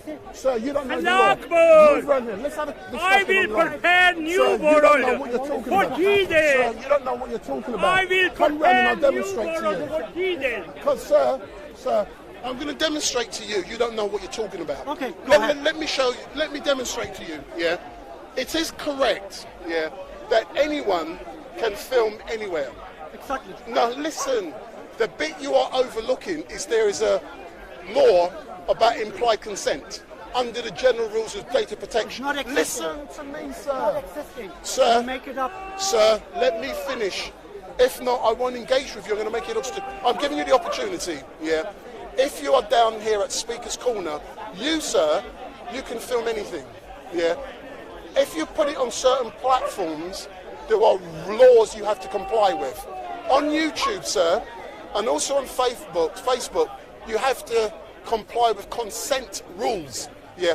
If I film anyone here, 99.9% of the people, yeah, They don't say nothing. I don't Leave need your me finish. consent in public. Sure, yes you do. I don't Sir, need listen to me. The Sir, moment you... I'm filming you, I own your face. No, you don't. As my right. No, you don't, and I sir. can publish this on all platforms I Sir, want. listen to me. There's not People such like a thing as you, a consent. sir, people like you, I love people like you because you don't listen. I agree in principle to what you're saying. I'm a photographer, sir. That's my profession. I can go on the streets, I can photograph anyone, and it's mine. I can do what the hell I like with it. Can we agree on that? But there are buts. When I do, sir, when you upload people's visuals on social media, if they make a complaint under the general rules of data protection, they're saying they're withdrawing consent, you have to remove it. Even though it belongs to you, their image, listen to me, and you can argue with me in law, yeah, once you put their image on a social media site, once they've complained to that social media can have that image removed. Are you filming me right now? Yes. Okay. Why did you not ask me for my consent? Because there's implied consent. No, I just... It's implied. But why... Do you know the difference? Why you don't Do you have know to the ask difference? me? Do you know the difference, sir? No, I just want to ask you, why you don't have to ask me? I've answered your question. You are on public land, and I have This no isn't right... private. This Yes. is not public land, sir. You have... You are deluded, sir. You are deluded. This is private property. Speaker's Corner is private property. Sir, this is private property. There is, do you know what implied means? Open to public. Do you know? Open to public. No, it might be and open that's why you can be here without getting trespassed. Sir, would you agree? That's a good point in it. Would you agree, yeah, that Buckingham Palace, once they let people in, it's open to the public? Would you agree? If you enter the Buckingham Palace, you enter private property. Yes, this is private, sir. You're mad. You don't know what you're talking to. This is public land. You are deluded. You are deluded. That's why he cannot ask me not to film him. No, sir. I have filmed so many people here, and they could not even stop me from filming. Sir, you haven't heard what I'm saying because you're arguing. Of course I'm arguing. No, but... Because I think you're totally wrong. Because you haven't heard what I'm saying. What I'm saying, I'm going to do it in front of the camera now. Come here. But listen to me carefully. Please listen to what I'm saying, because you're not, yeah? No, step forward, yeah? And it's good to have a debate like this, yeah? Whoops, it's a bit dark. Oh, let me move out the dark, yeah? Let me move out the dark. Come here. We're having a good... No, come here.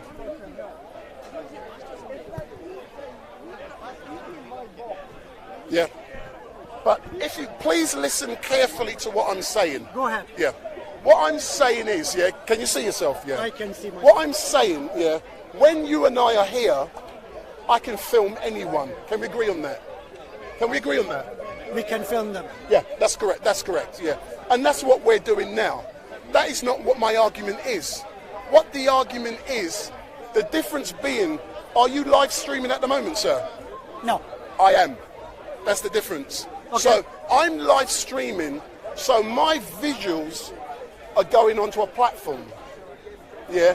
Because it's going onto a platform, anything that's on that platform, because it's a public, and it's covered by the general rules on data protection, anything that goes on there, if someone makes a complaint, YouTube or Google has the right to say, sir, under the Data Protection Act, this person doesn't want their image, therefore we will remove it.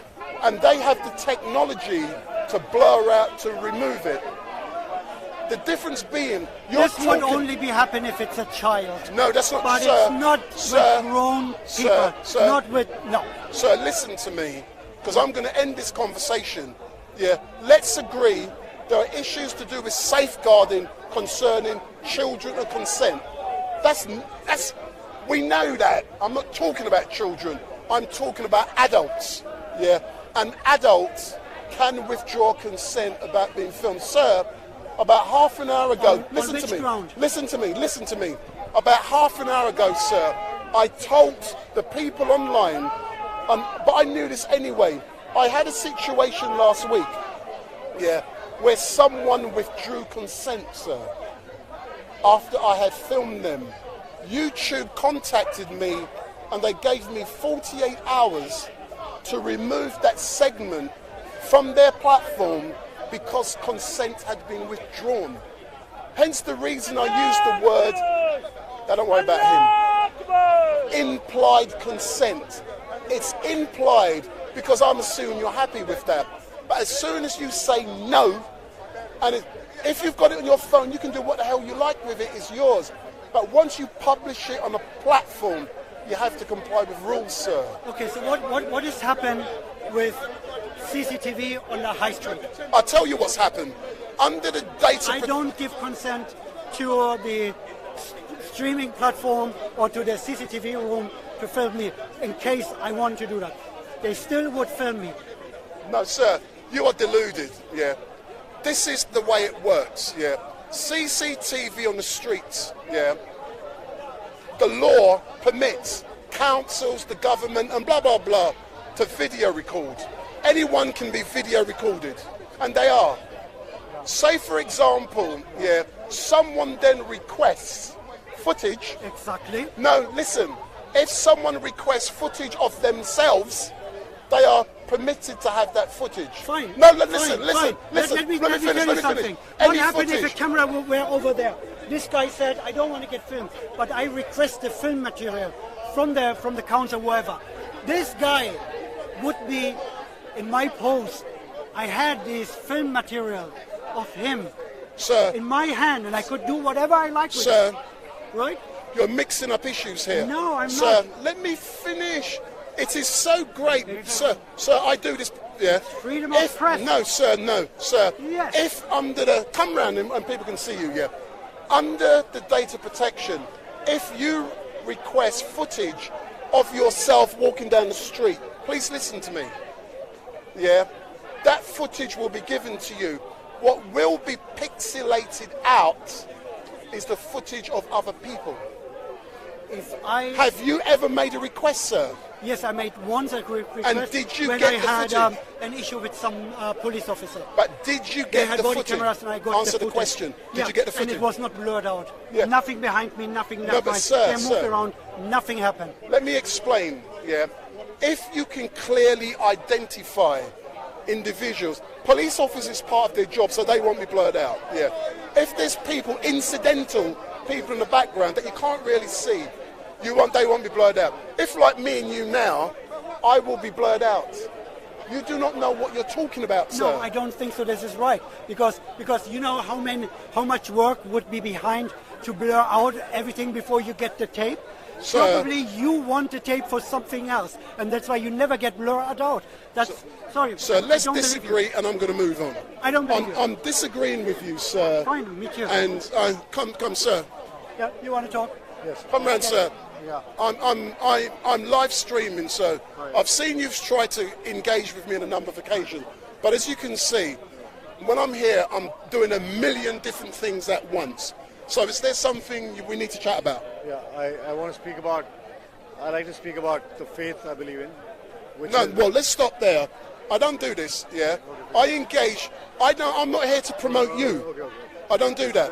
What I do, if you're talking to people, yeah, and debating, I will engage with you.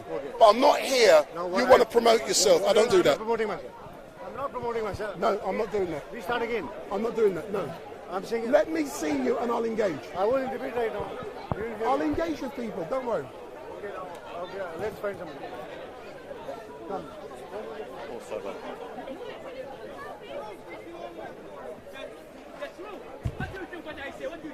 I don't know, I'm just saying. Okay, come, I tell you. No, it's okay. What religion you are? I am a human being. I came with Can I get this? I am so worldly now. I won't give fucking I won't give a shit. So you know what? Listen, can you give me my brother when we finish? Because I'm YouTuber. Can you give me better what you do? أو أقول لكم يا أخي إخواننا أحد يمسك لي Can I put a microphone on you? You put microphone, but you give me in the end part because I put it on my YouTube. Sir, you can do it with yours. Nobody holds the phone for me. You must make sure you get people. You must make sure. I charge 200 quid an hour, sir, if you want my footage. لا لازم اطلع بريزنت لا كذا اوضح عشان عندي لغة الإشارات كمان اللي ما يسمع. Let's speak English. يلا جيب I speak English. Come.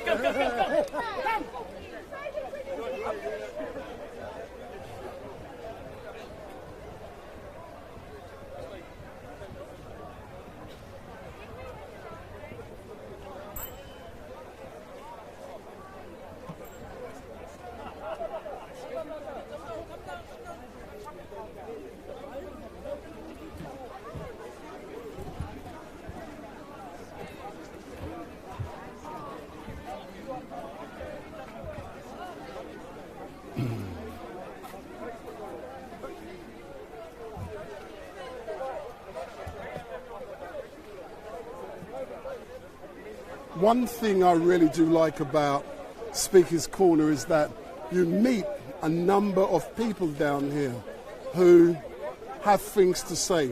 They give their opinions, but their opinions are not based on fact.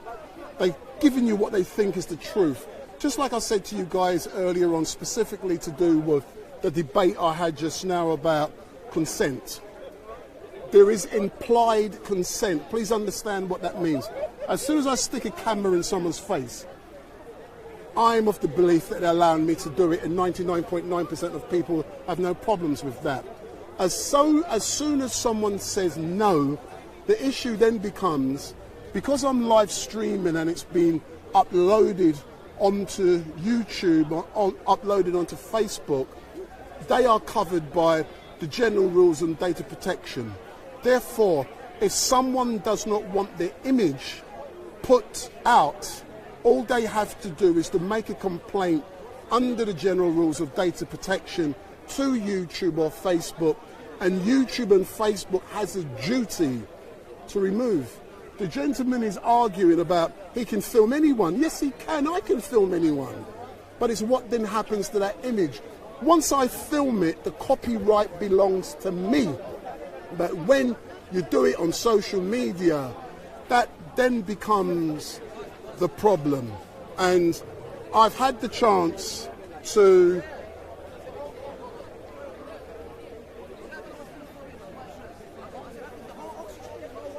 what I'm now seeing is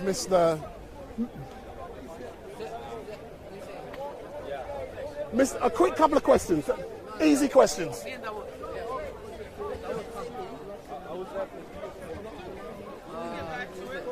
Get back to it though, do you have time? Hey, do you know something? As normal, sir. Let me put a microphone on you. You know I like good sound. No, your sound is good. Use this one. Listen, man, I like even good, better sound. It seems like you guys sorted out your... Listen, we love each other, man. Okay, that's good. You'll pick us up, go. Yes. So I'm going to ask you some good questions as normal today. So, good afternoon, gentlemen, and thank you very much for giving StreetMic this opportunity. Yes. Could you introduce yourself, sir? Yeah, my name is Dawood. And yourself? Ali. So, many of you will remember that I made an error a couple of weeks ago. I used Mr. Ali's image and I shouldn't have done so. I've apologised. I said to Mr. Ali I would remove the image I've done. We've moved on. That's what's great. But Mr. Ali, let's talk about today. It is great to see you down here. Do you know something? I learned from you.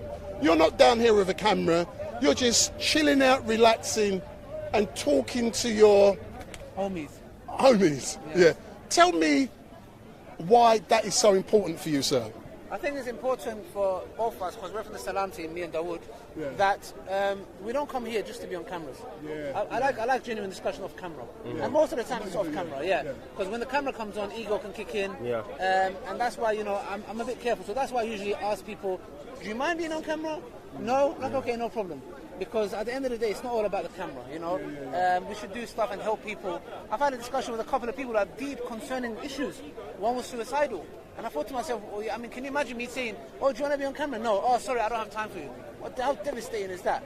I mean, it's such an arrogant thing to do as well. Not that I'm saying I'm not arrogant, but what I'm just trying to say is that through discussions, and there are people out there who genuinely need help. Yeah. So it's very important, me and Dawood, we have a principle that we talk to people. Our job is here to help and talk to people. Off camera, on camera, no camera, super camera, it doesn't matter. Yeah.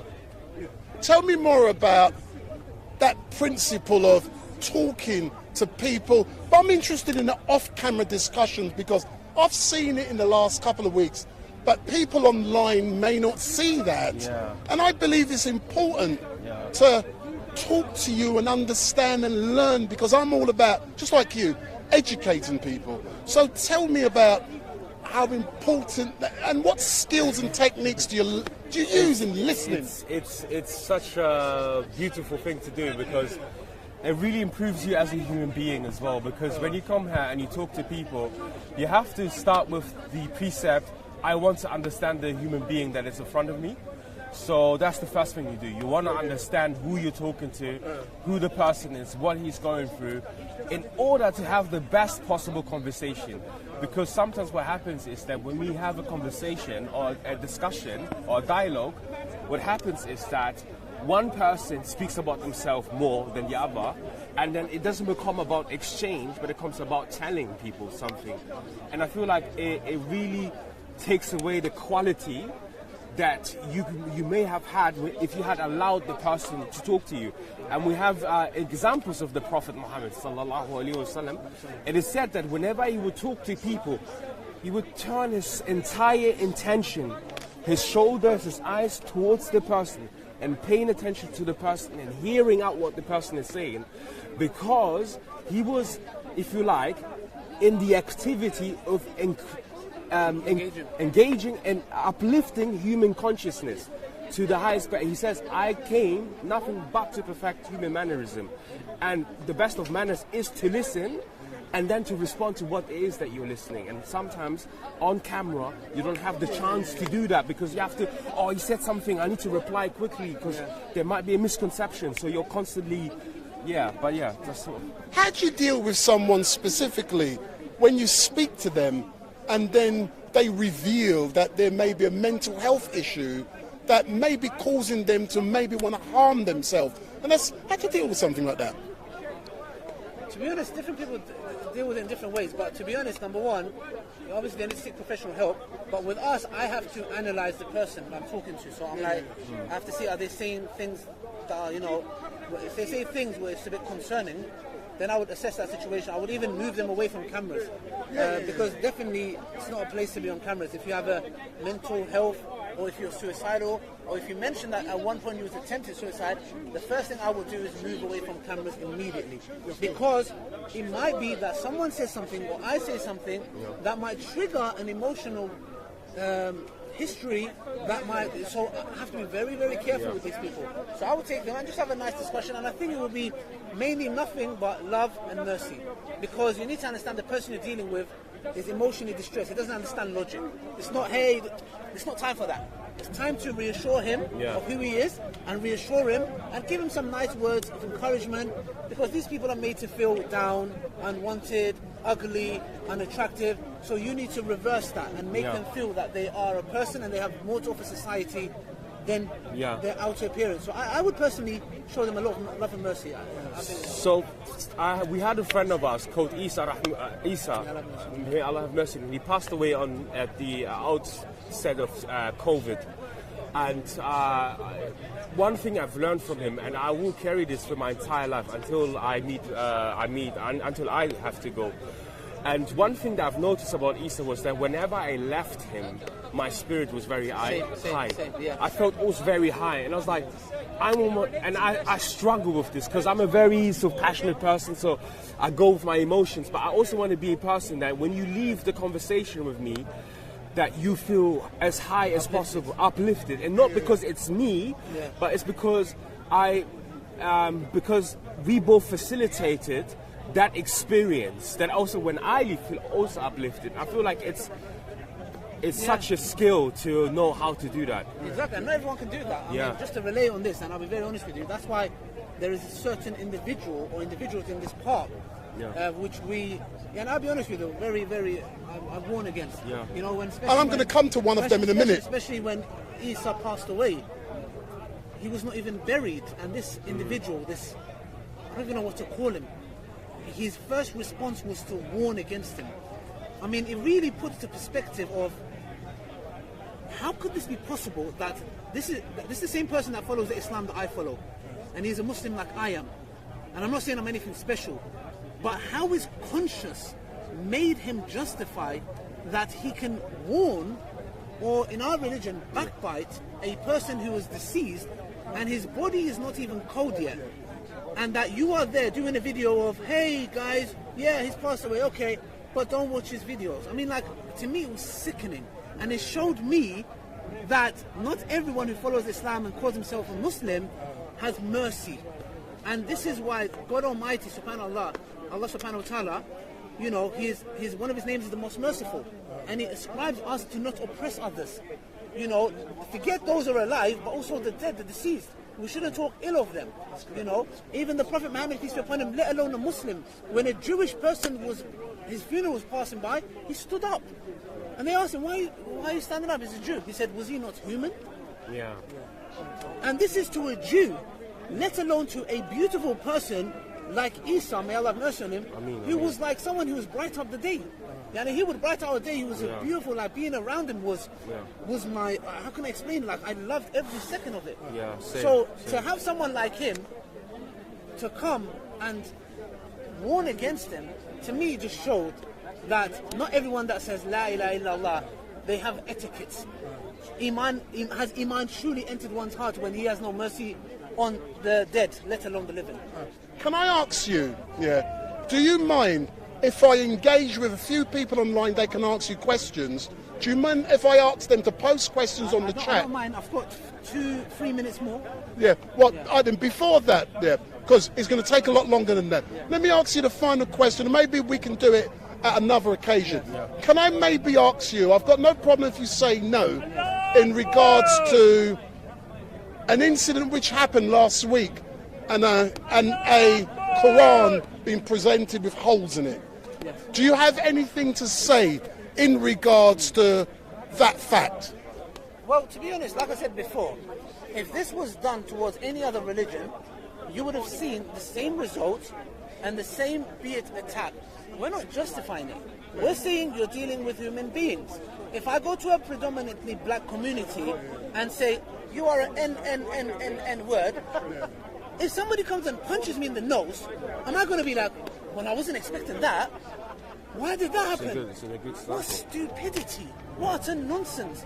If I go to a Catholic, imagine I go to Italy and I'm like, here's your Bible. Do you think they're going to be like, we defend your rights of freedom of speech, or are they going to punch me in the face?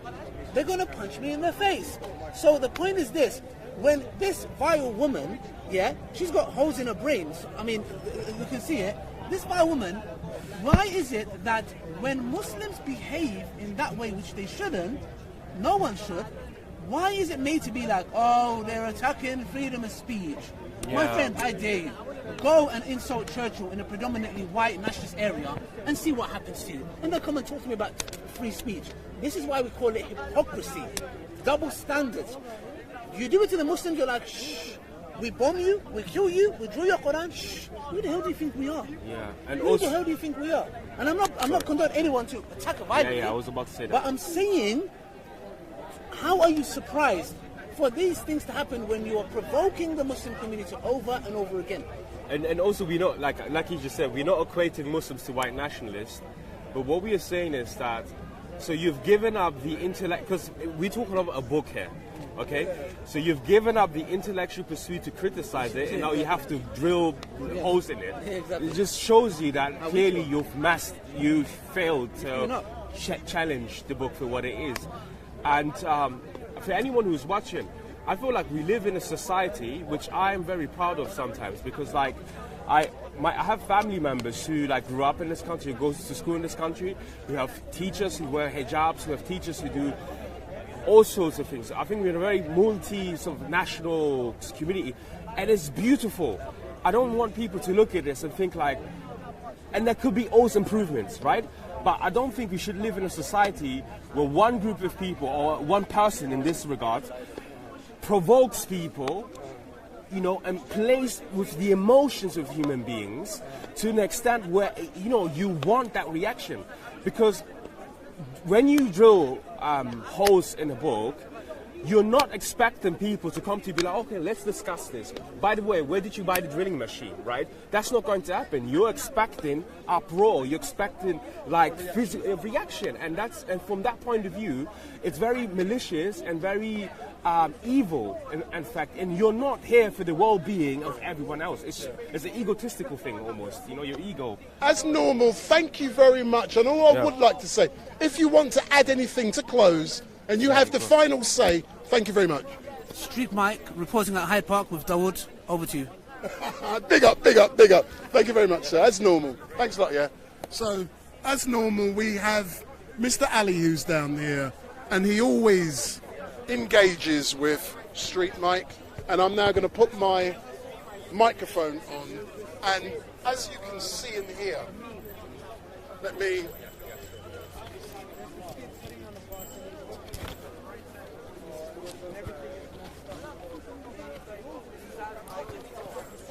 I'll turn around slightly because, and as you can see, when you come down here, it is all about, you know, me and Mr. Ali had a disagreement last week a couple of weeks back, when I used a photograph in regards to Muslims behaving, young Muslims behaving badly. He said to me he didn't like the photograph I used. I apologized, and then I agreed with him. But I didn't change the words of the young Muslims behaving badly, I changed the photographs. And the great thing, we had a disagreement and we've moved on. And it's about creating relationships. And what I mean, it doesn't mean I agree with him, but what is important, we can have a conversation, we can have a discussion.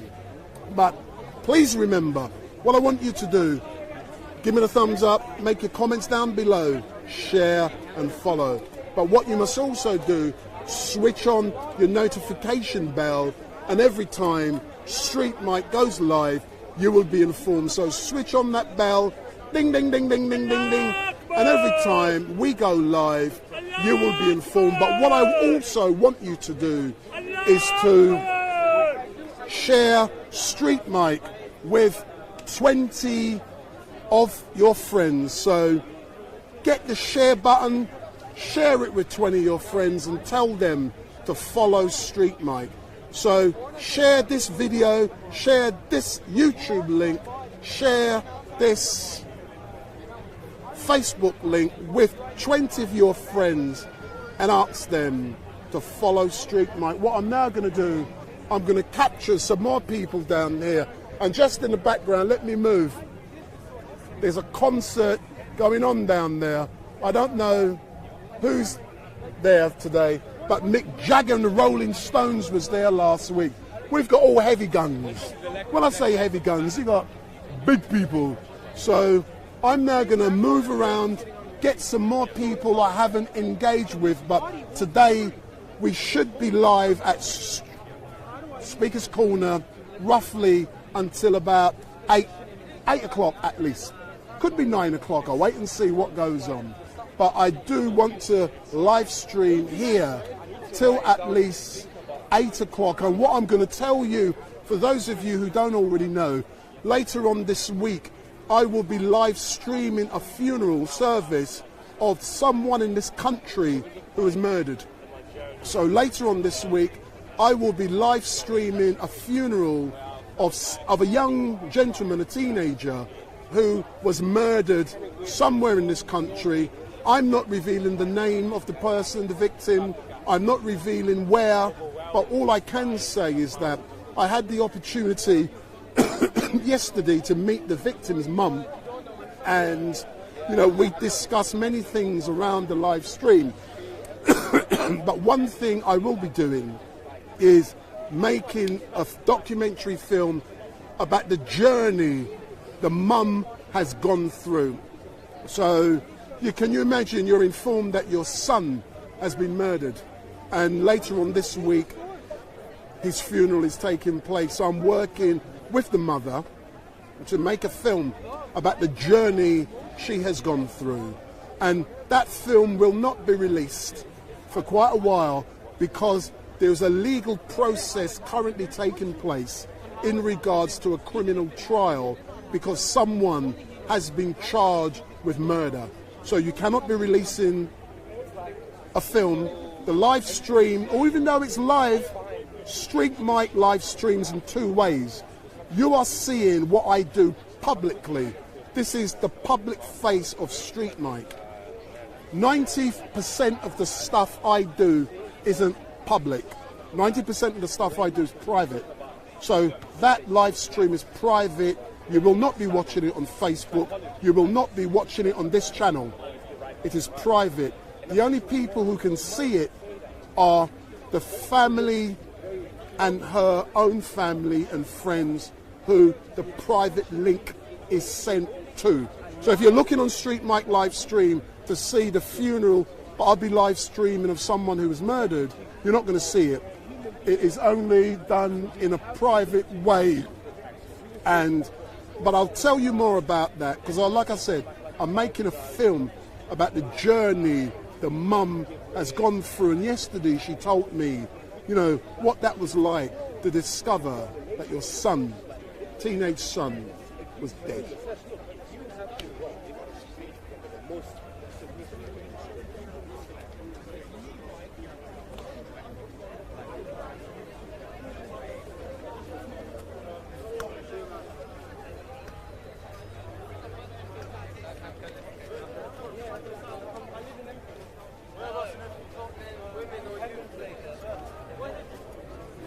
Hey, ladies, come talk to StreetMic, man. Come talk to StreetMic. Come.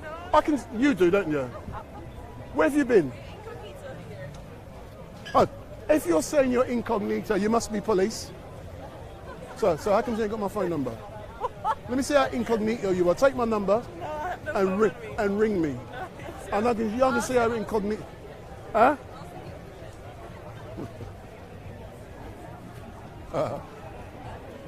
That's the police. I like to engage with them every week because it's important.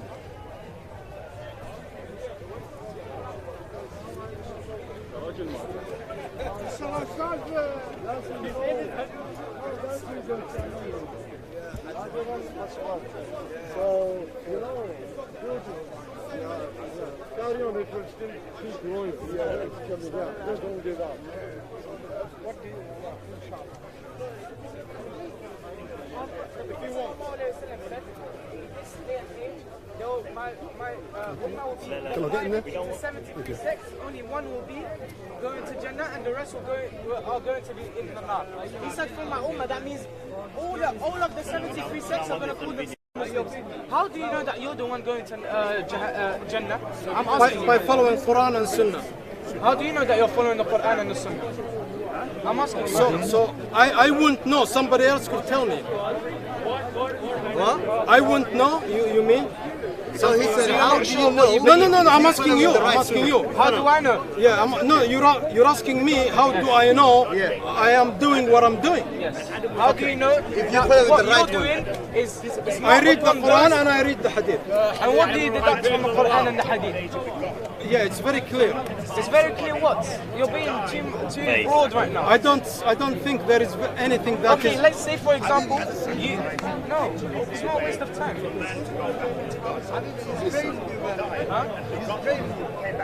He's not draining me. I'm just saying, in specific issues, people have differences of opinion. These differences of opinion... Let's go back to our original topic. The leadership of Salafis. There's no leadership of Salafis. There is. There's no leadership. Political and religious. There's no political. Ulama, they don't have ulama. There are ulama. Okay, well let's talk about them. Okay. You ask me who are my ulama. Okay, who's Okay, for example, who's your alim? Who's your sheikh? My sheikh? I take from a number of people. I don't have one particular sheikh. For one, say one. My Quran teacher, for example, is Ma'alin Abd Rashid. No, the one you take ilm al-din from. I do not take from a single person. Just mention one alim.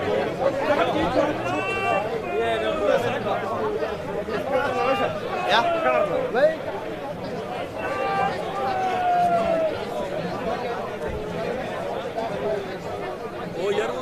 Excuse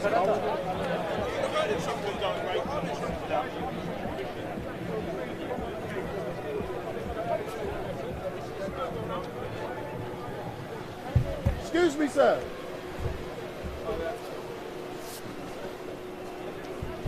What's happening? Anything interesting? Well, somebody's got beat with a stick. Did I miss it? Yes.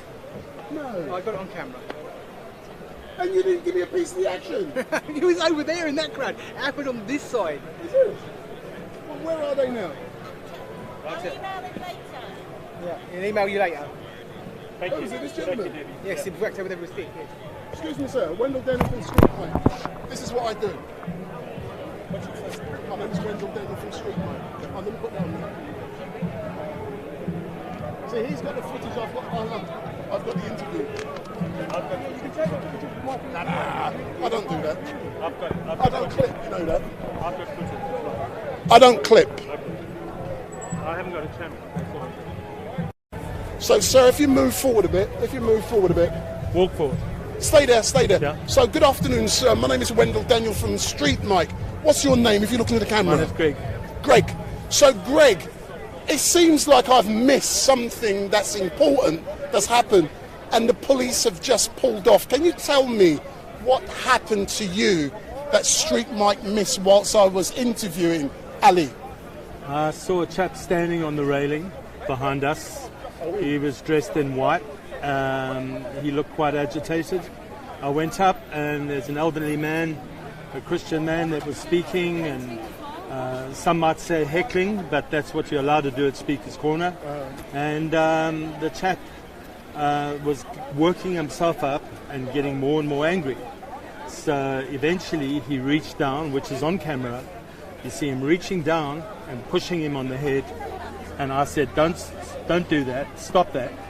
He carried on doing that and then worked himself up even more. And I kept on saying, again, a lot of people are saying on camera, this is Speaker's Corner. He's allowed to heckle, he's allowed to speak. Calm down. And he got more and more agitated, picked up a stick, tried to poke him in the eye, has marked him on the hand. When I went forward to intervene, he hit me on the head with the stick, broke the stick, and then got down in front of me, punched me in the chest, and said, I want some of him. The guy could beat me in a fight with his breath. He's huge. He's a bodybuilder. I know the gentleman. Yeah. Asif, Uncle Asif, I don't know how old he is. I could guess he's older than me. In his 70s. I think it's safe to say he's in his 70s. Yeah. But he's harmless. I've seen him being abused here week after week. I've seen him being pushed here. I've seen him being tormented. I've seen agitators going up and trying to provoke him into anger. He has never, ever responded with anger. And, you know, the mandate that Christians have here is to turn the other cheek. I don't know where the aggression comes from or where people think they're allowed to manifest such rage, because that is what was happening there. That wasn't anger, that was rage. He was shaking, poured water on us, all the Christians poured water over us. Again, you don't know if it's water or what's inside there. So that in itself is a form of abuse. But when you're hitting people with a stick, when you're trying to punch them, and when you're pushing them with your hands, then what has happened to freedom of speech, freedom of expression, freedom of thought? And it's all been suppressed by one demographic.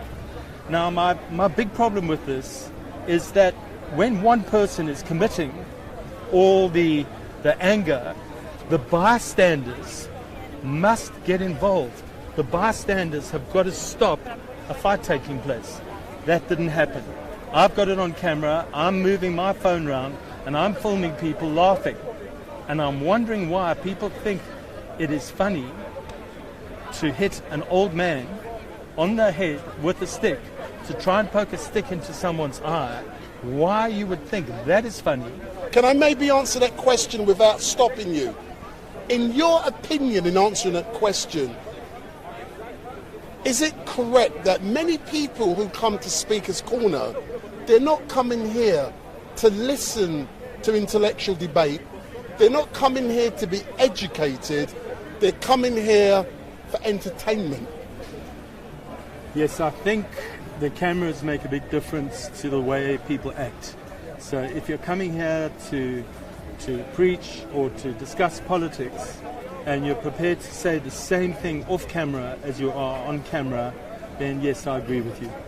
Would you also agree that on many occasions, I know the gentleman you was talking with, earlier on, I went up there to film, he didn't have anyone filming him, and he wanted me to film him and give him copies of the film.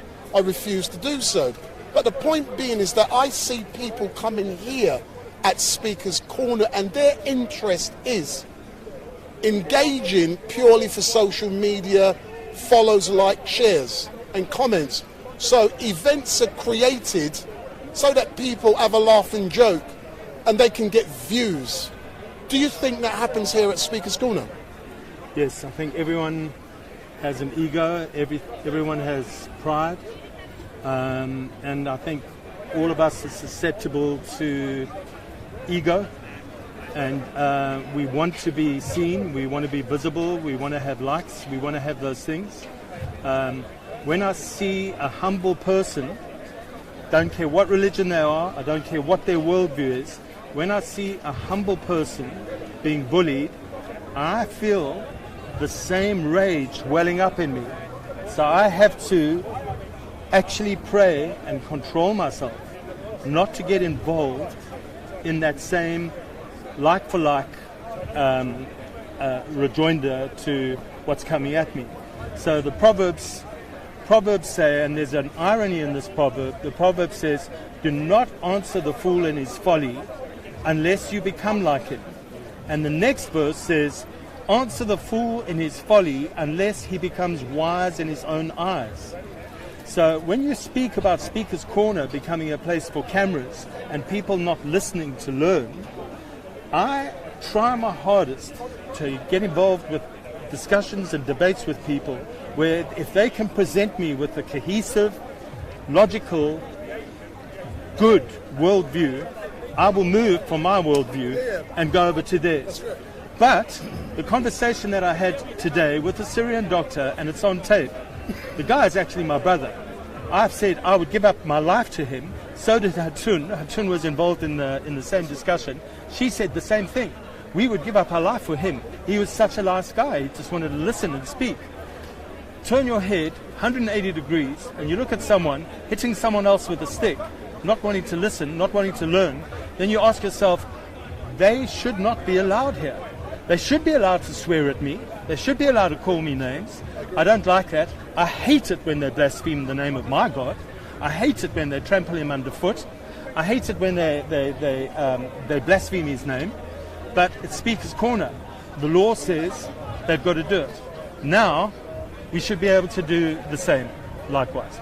As normal, sir, my name is Wendell Daniel from StreetMic, and thank you very much. In closing, I'm giving you the chance to say whatever you like, because I try to be impartial. It's not always possible. But is there anything you haven't had the chance to say that you would like to say before I move on? Yes. Black Lives Matter. Brexit. Vaccinations. Please, can we stop ripping each other apart? Doesn't matter what your worldview is. Doesn't matter what you think.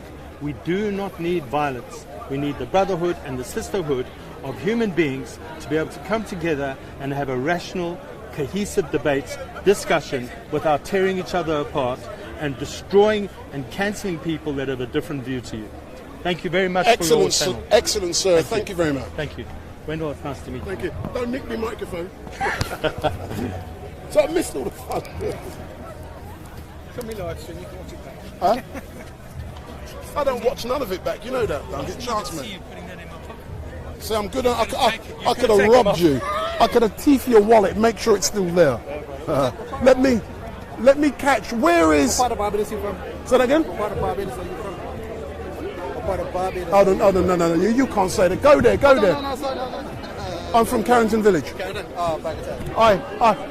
If you go online, look for a documentary film called Village Life and Friendship in Carrington's Village. Okay. I've made a 3-part documentary film. I'm in the best part. Let me catch Bob again. And thanks a lot.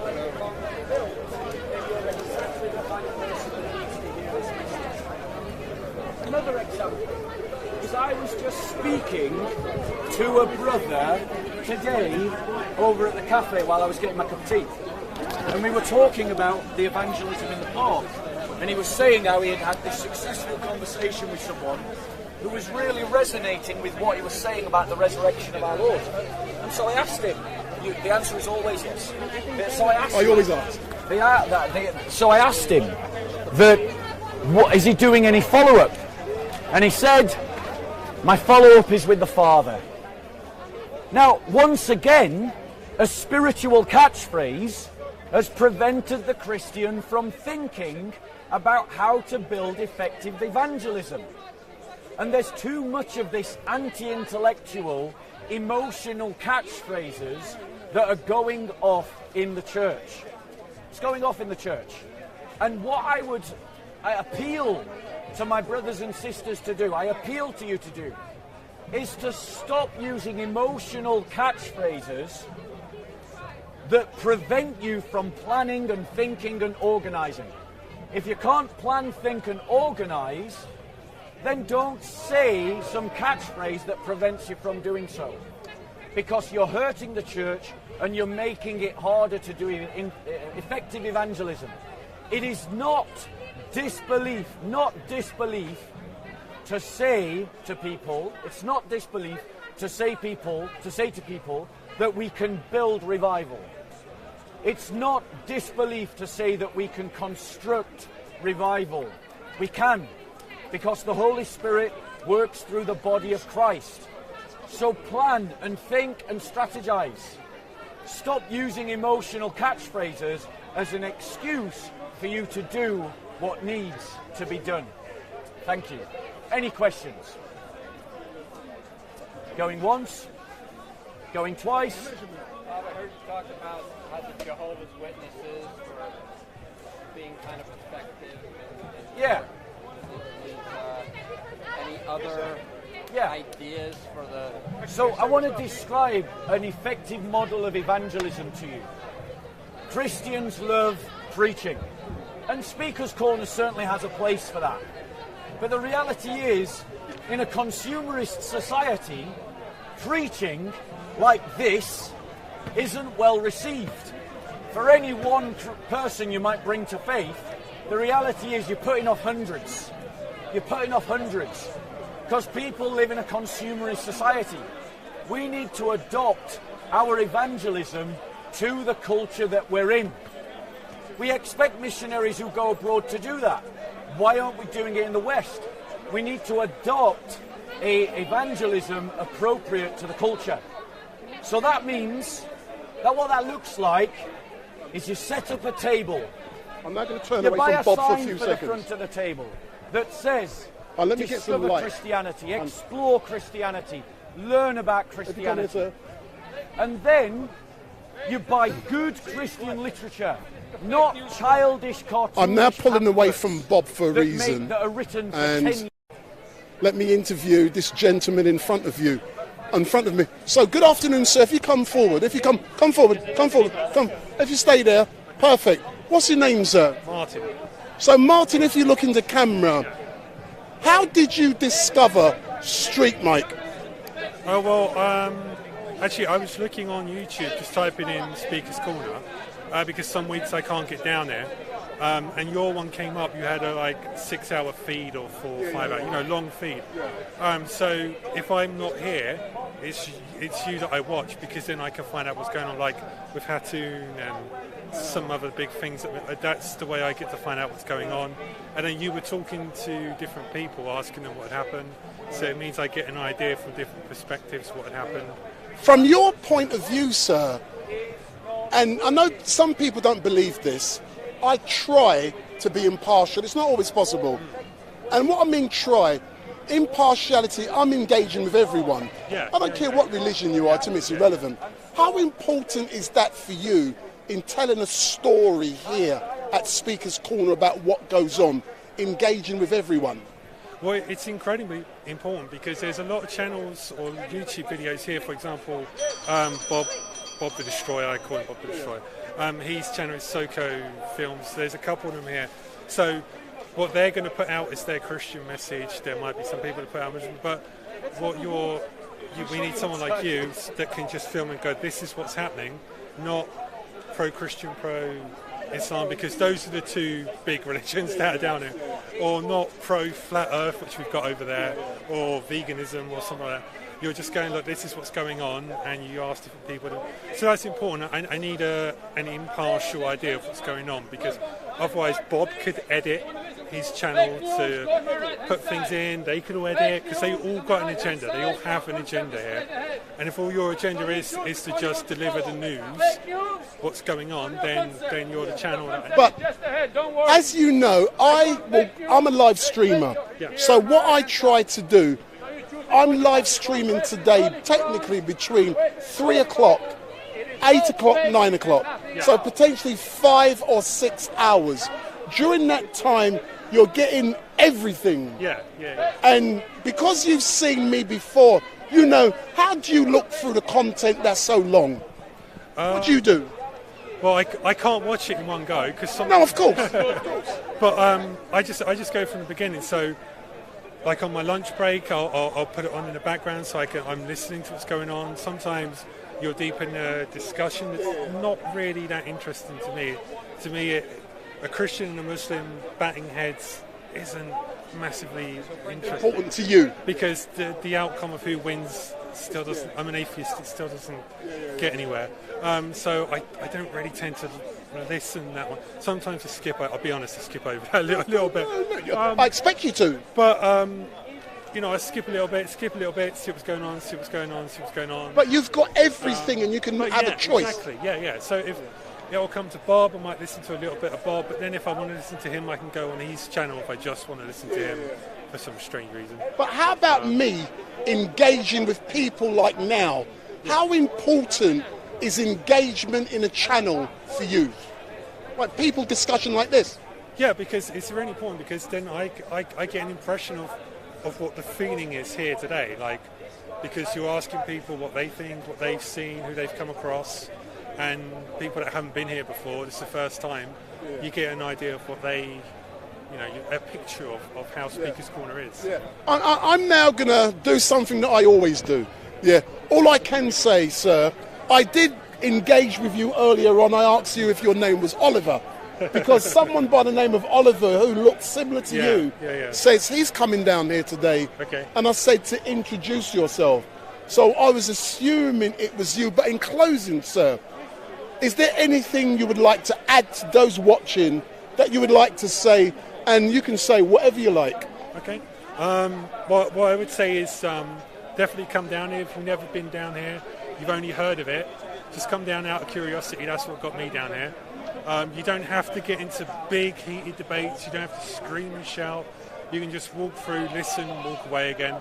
But it's so good because you start talking to people you've never met in your entire life.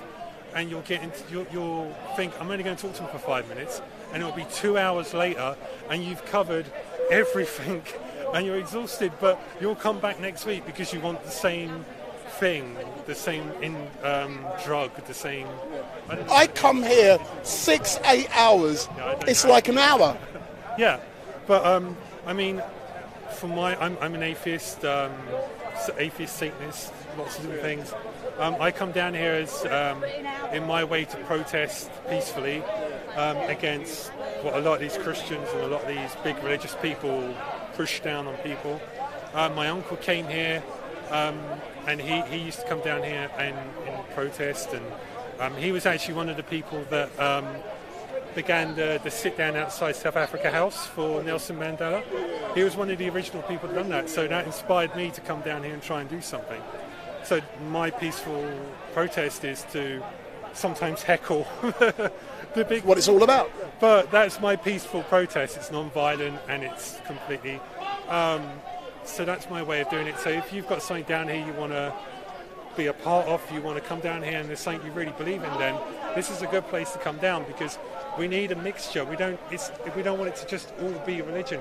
We want flat earthers down here. We want that guy that thinks people shouldn't have children anymore. he's around. We want all different kinds of mad, strange ideas. But So you like Danny Shine? That's his name, Danny Shine About Children. I didn't know that was his name. Yeah, Danny. He's funny. He's funny. He's completely nuts. But His children have been down there. I know, but you know what? If you're not doing any harm, and you're not starting fights and you're not a hate preacher like Hatun, that's my opinion. She's a hate preacher. If you're not coming down here to do that, then that's the spirit of Speaker's Corner. Sir, thank you very much for engaging with Wendell Daniel from StreetMic, and you will look back on this stream, and I know you would like it, and I hope you enjoy the quality of the live stream and the sound quality as well. Yeah, it's really good. It's mad that that microphone can be on Hatun, and I think you were a little bit away. You could still hear what was going on. I'll tell you why. That's really cool. Just like, put this on your hair. Put this on your hair. Sorry to intervene. No, I'm interviewing. If put it on your ear, can you hear me now? Can you hear how clear the sound is? Look, you're now going to hear Bob in a minute, yeah? Listen. Can you hear Bob? Can you hear someone else speaking? No, I've just put, because his microphone is on. That's why you can hear him. You're hearing it in your ears. You're hearing it in your ears. The reason why you're hearing, if you leave that on, is the reason you're hearing it, sir. I've got a microphone in my hand, which is this. Yeah. Bobby's also wearing a wireless microphone, so I'm picking up sound. When Hatun was being arrested, she was wearing my wireless. Yeah. So when she was in the police vehicle, she was still wearing it, so I can pick up everything. Sound is important when you do this kind of stuff, and most people down here neglect sound. No, I agree with you. It is important because we get the full picture of what was happening when she's removed from the camera. We still get to know what's going on. Is it weird listening to yourself?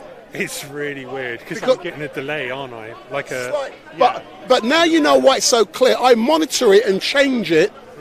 Sometimes people speak too loud, I've got to lower it, or too low, I've got to higher it.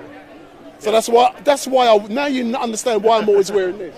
Yeah, I used to do a radio show, community radio show. So I was used to headphones and getting used to hearing my own voice back in my ears.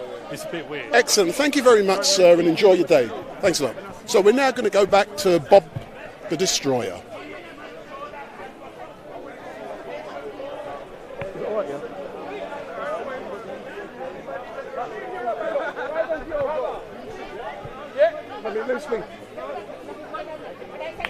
I'm not done with him. Omar. I'm not done with him. Let's talk. Come on. Let's talk. So if you step round, if you go round, sir. Stay there. Hold on. Stay there. Come round a bit. Come round. Beautiful. Stay there. So, good afternoon. I'm led to believe that you were attacked earlier on this afternoon. How true is that? Yes, I was attacked, and my proof is this, that I was hit with a stick here, and I was assaulted, and I was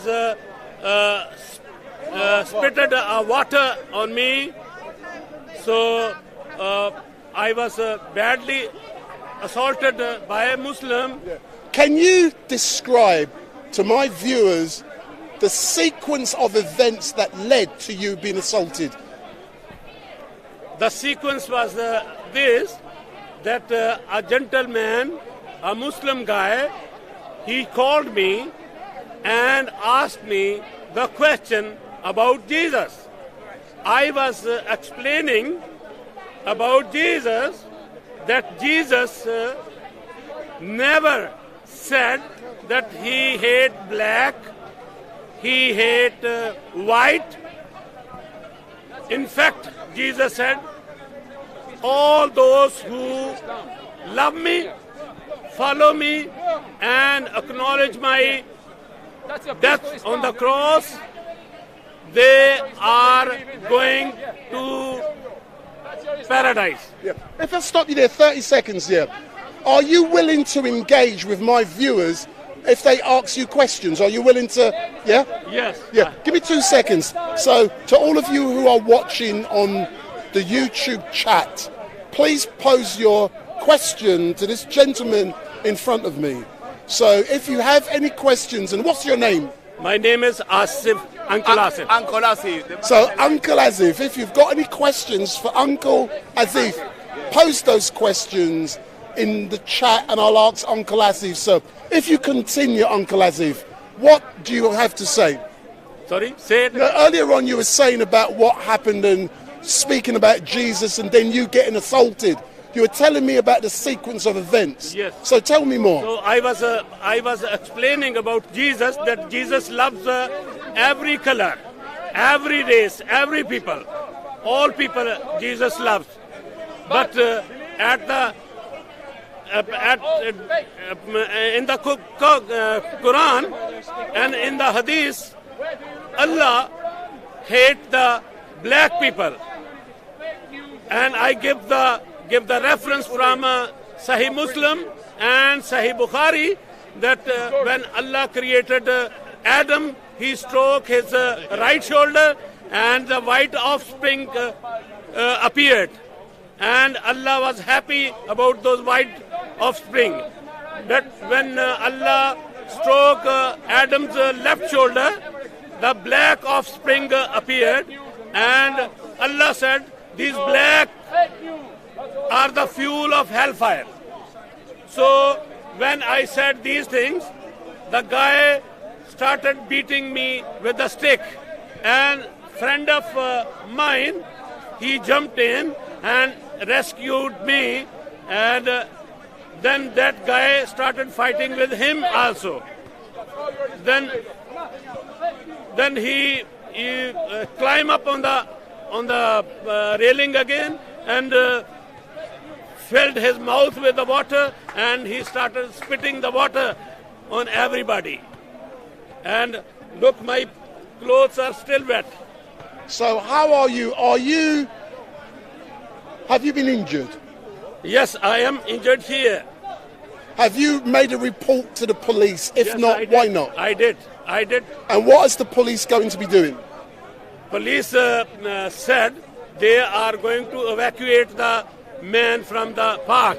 Take your fake religion away from So- you don't want So I hope and I pray for my police that they should take this action and they should remove the man forever from here, because assaulting with a hand or with a kick is not allowed in this park. Yeah. I'm now going to ask some questions that are being posed online, and I'm going to start with Mike Pepper. So I'm going to ask you questions. If you can be succinct with your answers, about no more than 2 minutes, for the answer. So Mike Pepper has said, Asif, when did you become a Christian? I was born Christian. My parents are Christian. My forefather, they were, I think they were from Sikh background. Another question from La31A. Why is he always shouting, "You're Muhammad"? Why are you always saying, "You're Muhammad"? Because I'm comparing Jesus and Muhammad. So when I compare Jesus and Muhammad, my Jesus stand successful in every action. In every way, he is successful. He is not the killer. He never used the sword. He never killed anybody. And also, he taught us that love your neighbor as yourself. So, on other hand, Muhammad killed many people. Even the hadith says that Bani Muslim, they were being killed without informing. Muhammad and his companion, they killed every Banu Muslim while they were watering their animals. Gina from Cologne. So Gina from Cologne says, Asif, we love you. So from Cologne. God bless you, Gina. Yeah. So Christian Apostolate has said, Asif, have you ever thought of taking Bible studies?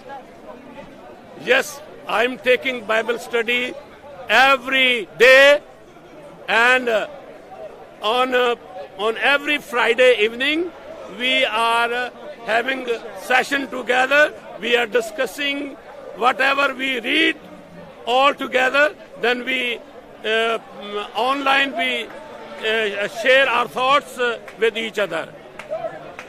Right, Gina from Cologne has said, Asif, do you think that StreetMic is spineless for constantly sucking up to the worst Islamists in the park? I didn't get what... No, someone has asked you, Yeah. do you believe I'm spineless in sucking up to the worst Islamists in the park? So if I'm engaging with everyone, I'm spineless. I don't think so. I don't think so. You record what you see. You record what you hear. Yeah. So I don't think you are spineless here, but you show the truth.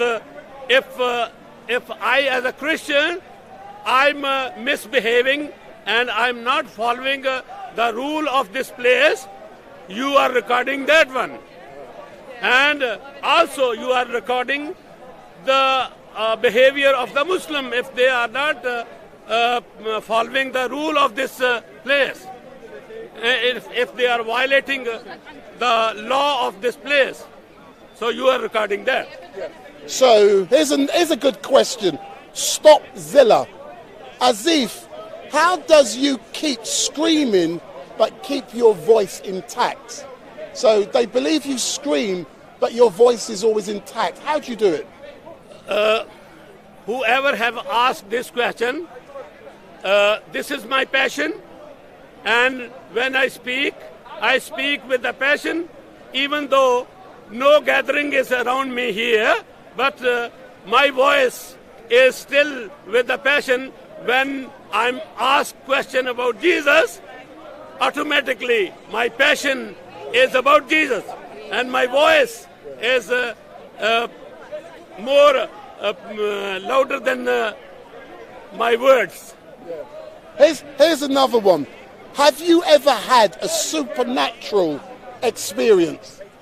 Yes, I do. In fact, every day I have many supernatural experience. The moment I woke up from my bed, all those experiences started happening to me. Even my single breath is not mine. It is given by the God Almighty. And I even don't deserve to have that single breath. But I thank God because that is a miracle shown to me that, yes, I have given you another moment, another day or other week to praise me, to honor me, and to give me glory.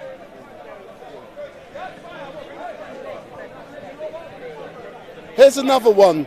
Asif, why have you got a Muslim name when you are a Christian? Whoever have asked this question, maybe they have not knowledge about the Bible, because Asif was the scribe of David. In the Bible, the Asif is mentioned as a scribe of David. So my name is directly from the Bible. So my name is biblical name. Therefore, I'm the man whose name is given from the Bible. Thank you very much for asking this question. Someone called Mojo Mulaney has said, can Asif say one nice thing about a Muslim you have met?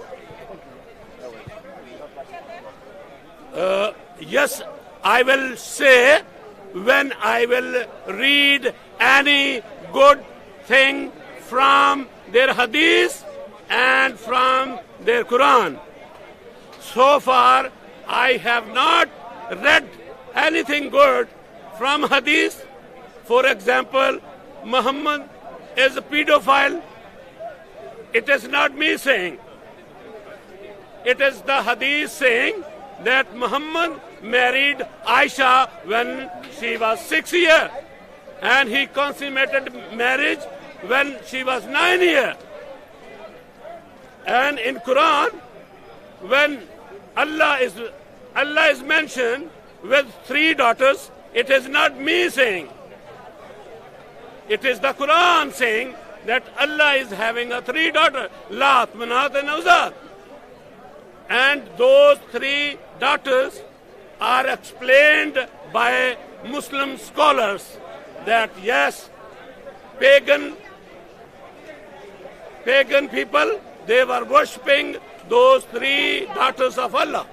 So I'm not saying from my pocket. I'm saying it what I read from the Quran and from the Hadith. Yes. The next question from Greek Christian, it says, asks as if, how can he claim to follow Jesus when Jesus never mocked other religions? So who is he following, Jesus or someone else? Thank you very much for asking this question. Unfortunately, whoever have asked this question may have not read the story of Pharisees and Sadducees when they were intercounting Jesus. When Jesus was speaking to them, Jesus said to them, "You son of viper, the law says this, and you are doing this. So it is my Lord who rebuked them because of their misbehaving or misinterpreting the law of God."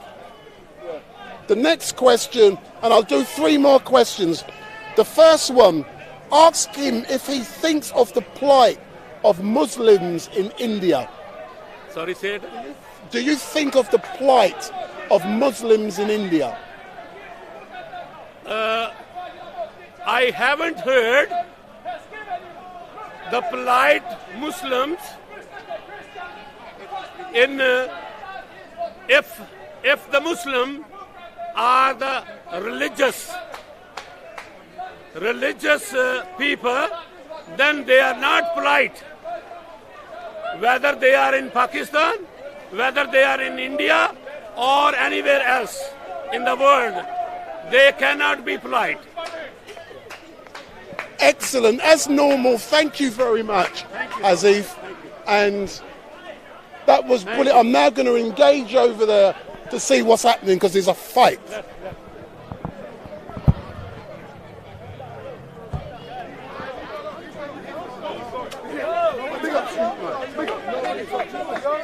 Nobody touch it. You want to go this way? Nobody touch it. Get her stuff. Please get her stuff. No, I'll get it for you. I'll get it. Yeah, stay here. Stay here. I'll get it for you. No, I'm trying to. Listen, someone can't get what she wants. Listen to her. Listen to her. Listen to her. Let's walk over there just for a little. Tell me your stuff. Just everybody to calm down.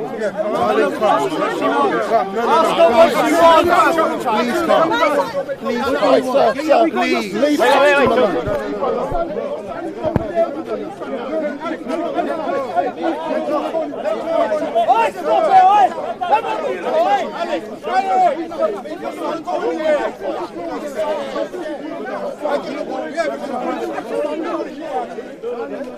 I don't want anybody hurting. I don't want anybody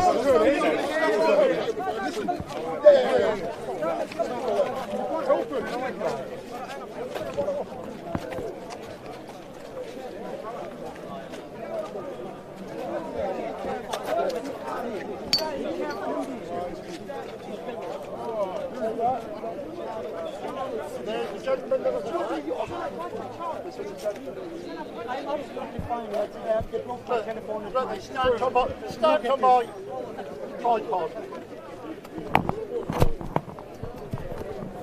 When are you going to stop hiding the thieves?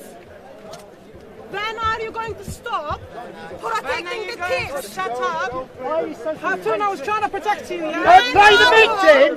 Don't play the victim! That's a fucking laugh, isn't it? I came because you're on your own. I tried to protect you. Pull you away from it. Because there were all men here. Yeah, They're all men here. This shouldn't be happening. What is the speaker's corner? What's wrong with everybody? It's the fruits of Islam. It's hatred. Hatun.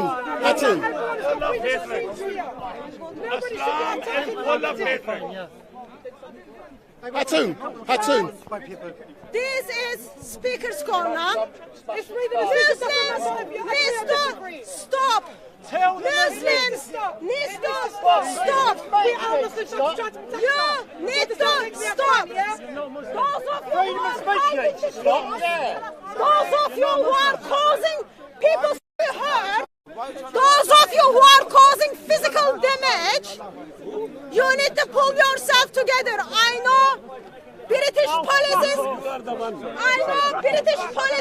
on your side. I do know that British policies did me to you. I know British policies did me to you. But you need to stop. You need to stop. Excuse me, officer. He is the Dhimmi police officers. Those are the Dhimmis to Muslims. I wouldn't be surprised if behind the camera is police is actually working for Taliban. No, she's not a problem. She's not a problem. She's not a problem. حرام يا أخي ما يصير يعني تحكي هنا. It's freedom of speech. It doesn't matter if you agree or disagree with it.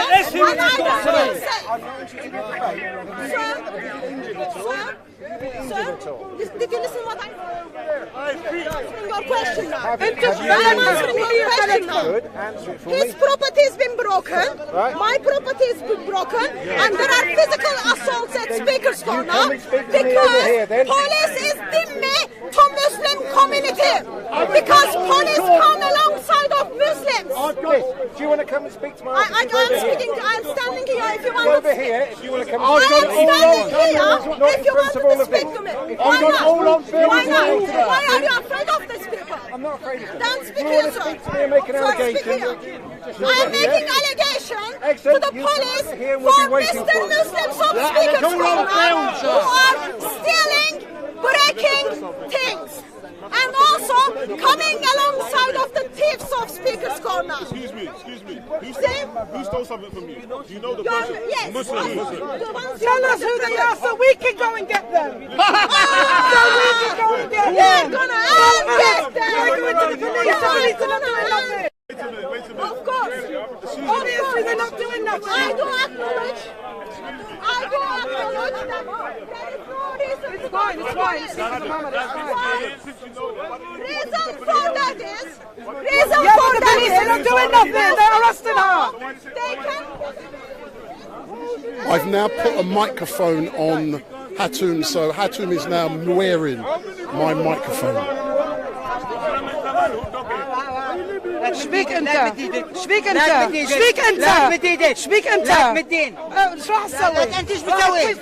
انت ايش بتسوي؟ علي انا؟ رجال علي انا؟ رجال علي انا؟ يا بدي نفسها كويتي نفسها انت خايس روح ارجع الكويت ارجع الكويت ارجع للكويت يا خليجي يا خايس خليجي خايس you are fucking good people fuck you yeah fuck you yeah fuck you then innit يلا fuck you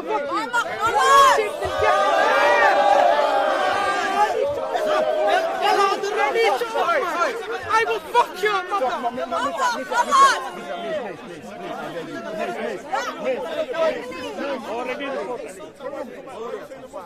Because the Muslim is the one who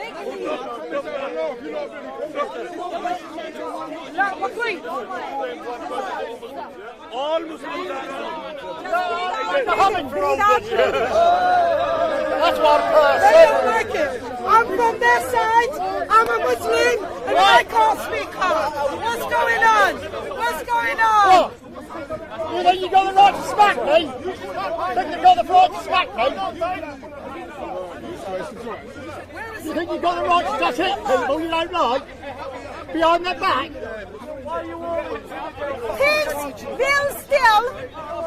Things will come and destroy, but no one can stop the glorious gospel of Lord Jesus Christ. They can think they are the police, they think they rules and reign, but the bottom line is no. Lord Jesus Christ is still on his throne, rules and reigns. Police wouldn't be able to stop him. Police wouldn't be able to stop Lord Jesus Christ. 5 Christian men on 1 Muslim kid. Poor Muslim kid. Oh, don't you feel sorry for that Muslim kid in Muslim country? How many Muslims are here? How many Muslims are here right now? It amazes me how Muslims justify thieving criminal damage. Not all, Hatun, not all. Not all. I'm standing here by you and I'm trying to have a scrap with a man. There is one lady here. She's upset about it. Don't describe us. People who follow your argument. It's very much Why is that not happening for? Are we having this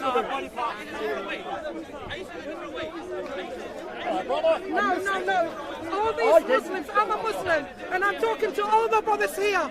We are in Speaker's Corner. We are in the United Kingdom. We are in their country. They're not in our country. Let them speak. Let them do what they fucking want. Why are we doing this? Why are we trying to shut everybody down? It's looking bad on us. Because we're all getting painted with the same brush.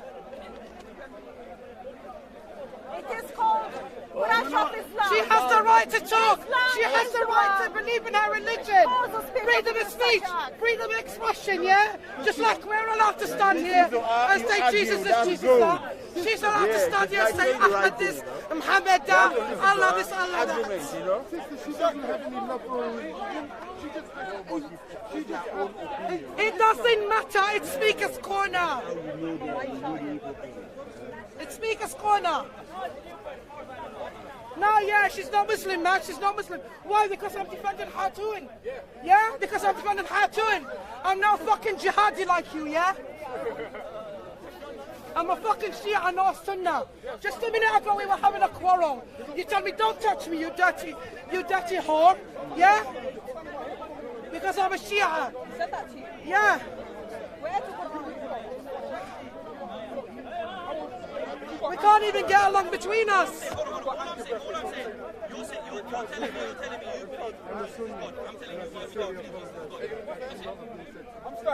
Because he knows I'm a Shia, he told me that. I said to him, excuse me, brother, he goes, don't touch me, you dirty whore, you dirty. For those of you who are watching, Wendell Daniel from StreetMic coming to you live and direct from the regular Sunday mayhem here at Speaker's Corner. And what has happened, I don't know, because I was interviewing someone at the time. Let's listen. I don't feel suicidal, okay? I don't feel suicidal. So if anything happens to me, you'll know why. So I see there was a commotion taking place around here. I rushed over and I missed most of the initiating event. So what's happened, I don't know. But what I am doing, I'm capturing, and Hatun is currently wearing a microphone. So I'm going to switch over to her and we can see and hear. But the situation here is volatile and it's likely to explode in a minute. And when it does, you will see and hear and feel what goes on. But the police have come to speak with Hatun. She refused to move like she did the other week, and on that occasion they decided to arrest her. But at the moment she's just standing here. Behind me I can see Bob the Builder, or Bob the Destroyer. He's having an argument, and it all relates to the same thing that's going on. So please share this link with 20 people, 20 of your friends, and they can tune in and see what is going on down here at Speakers Corner. So let's listen to what Hatun has to say. Important. Creation account tells us amazing things about who God is.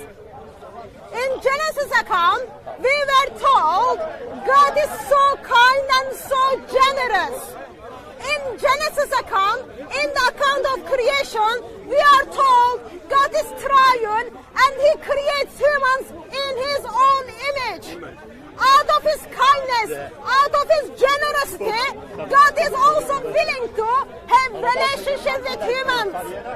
What we see is this beautiful, delightful Lord, while He's putting people in charge, people are questioning His goodness. First man and woman question Danny the Shine goodness is in of the God. house. And then they choose to walk away from our amazing Lord. While God is so kind, while God is so beautiful, while God is so generous and merciful, people are trying to walk away from Him, and they did walk away from Him. But God did not let people to run away wherever they want to go. God pursued them. God asked them to turn to Him. God asked them to repent and turn to Him. God asked them to repent and turn to Him. God asked them to repent and turn to Him again and again. Have you spoken to your psychotherapist about your delusion that you think you understand how the world works? Forcing people to turn to Him. People are still How do you know what God wants? How do you know what God wants? From Him, God again steps in. This time, answer questions. Does she answer questions or just talk? Steps into the world and then gives Himself on the cross for humanity, so that people can turn back to God. People can see beauty of God on the one whose hands are full open, nailed on the cross. With the death and resurrection of Lord Jesus Christ, God made this. Why are you wearing that t-shirt? For us to call. You will never wear that outside the club. You will never wear that outside the club. Why would you wear that? Lord Jesus Christ. Why would you wear that outside the club? With His death and resurrection, we are just nobody. We are just nobody. But death and resurrection of Lord Jesus Christ, we become sons of God. The only place you can wear that. Wallahi, I'll rip that shirt off you. Really? Hey, how dare you wear that? Come here. Yeah, come here. Yeah, come here, officer. He's threatening Hatun. He's threatening to attack Hatun. Yeah. He's threatening insulting. her. He was threatening her. We want something with my t-shirt, sir. We want something with it. I am insulted by his t-shirt. Tell him to take it off. I can't speak to her while you're all around.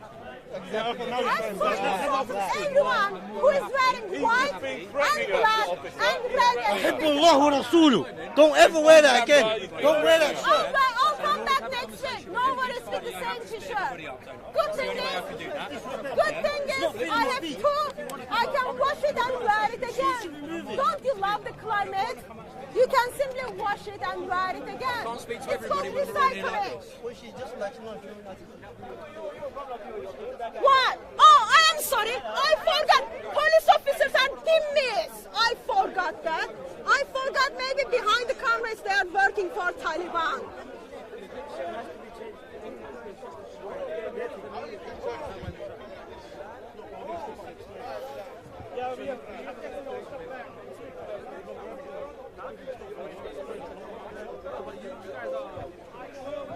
It is, because it's ridiculous.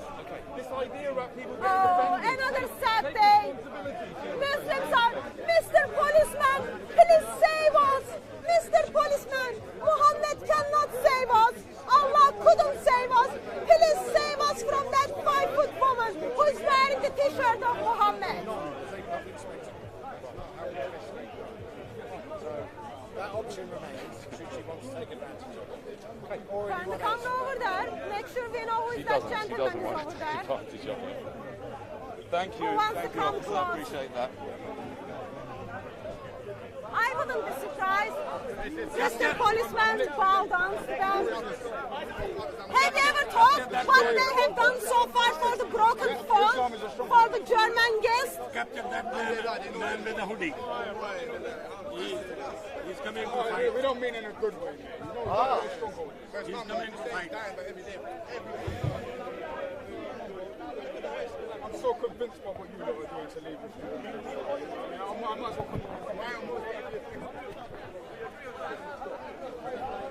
While you are all breathing out and breathing in, while your conscience is still there, all I can say is you need to turn to Lord Jesus Christ. You need to turn to the one who holds the universe by the power of his word. You need to turn to him whose arms are wide open and then nailed on the cross bleeding for your sins. Because one day you have to acknowledge him as your Lord. Willingly or unwillingly, that is going to happen. My desire is that happens willingly. And I am sure that's the desire of God too. He wants that to happen willingly. Because when it happens unwillingly, you will be separating from him forever and cooked and burned and punished. It's called eternal hell punishment. That happens when you choose to not willing to repent. When you choose willingly not to identify him as your Lord and as your Savior. Believe that Jesus Christ is the Messiah. He is the Son of God. By believing in him, you will have life. No way, no any other way. By believing Jesus is Messiah, the Son of God. There is no any other way. Mr. Policeman is not going to help you on the day of judgment. Maybe they are helping you here now, but I am afraid to say not on the day of judgment. Hatun, Wendell Daniel from StreetMic. Can I ask you a few questions? What happened earlier on? Because I don't know. I was interviewing someone else. I saw a commotion. Can you describe what happened prior to the police turning up? Mr. Muslim broke the camera of ex-Muslim. Phone of ex-Muslim. And then he tried to run away. And then Muslims tried to protect him, and then I think he got away. I don't think police officers did anything for him over there. But why do you believe every week you make a complaint to the police are refusing to act on the information and evidence you give them? And then I'll tell you something specifically in relation to what happened last week and an engagement I've subsequently had with YouTube. So why are the police not acting when you complain to them? I don't know. They are here. Why don't you go and ask them? I don't know. They are paid by your money to serve you. They are hired by your money to protect your rights. Maybe deep down they are being paid by Taliban or something. I don't know. But they are paid by you to protect your rights. And so far, I don't see that. I don't see my rights are being protected, but I am very much aware the rights of Mr. Muslims are being protected. I am very much aware of that. And Mr. Policeman is very much aware of that as well. If you remember last week, you made a very specific allegation in relation to someone who may or may not be in receipt of your Quran. Do you remember? I do remember, and that gentleman had my Quran. He went to the cameras holding my stolen Quran and making video about it. What subsequently happened, I filmed, as you know, I'm always in a good position. I filmed everything that was going on. I filmed the engagement, excuse me, with a gentleman. Even the gentleman admitting that he had something, if you remember. I filmed all of that. By the time I got home, YouTube contacted me and they said we've had a specific complaint that someone has withdrawn consent in regards to their image appearing, and they told me exactly where that image was on my 6-hour live stream. When I checked the footage, this is the important bit, The footage related to someone admitting they had done something, and that person wrote a complaint to YouTube to ask it to be removed. But what that person also did, they made comments in the comment section who identified who they were, and they said YouTube is dealing with it.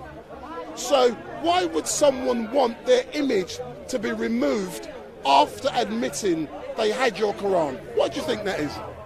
I don't know. I know human hearts are evil, and I don't know. We can only. Right now, I've got lots of suspicion on it, but I can't. We can only. I'm prepared to hand that footage over as evidence to the police, because I would not have taken notice of it until that person made a complaint and they told me exactly where on the live stream it was. Well, hand over the footage, and then we take it from there. Fine.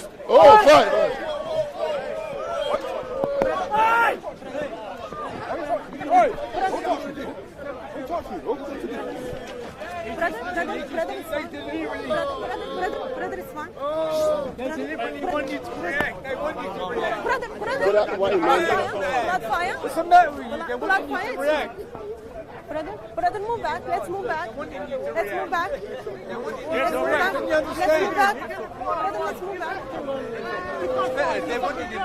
See, someone has just thrown water, which we assume is water, into this gentleman's face.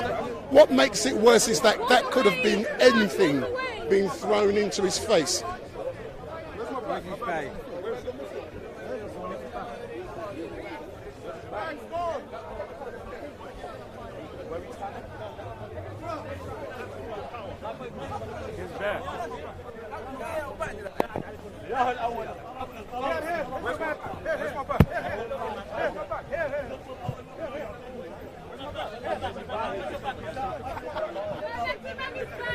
Where's your bag? I don't know, your bag is not here. We're talking. Bag is other side, other side. My bag must stop.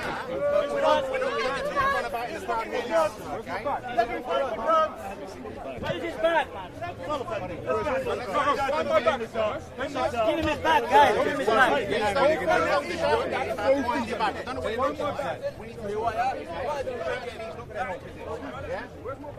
Let's talk about this.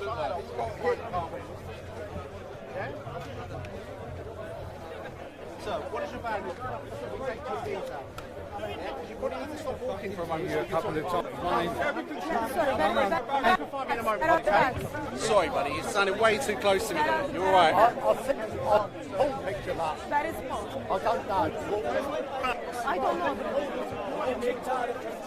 Whichever's easier.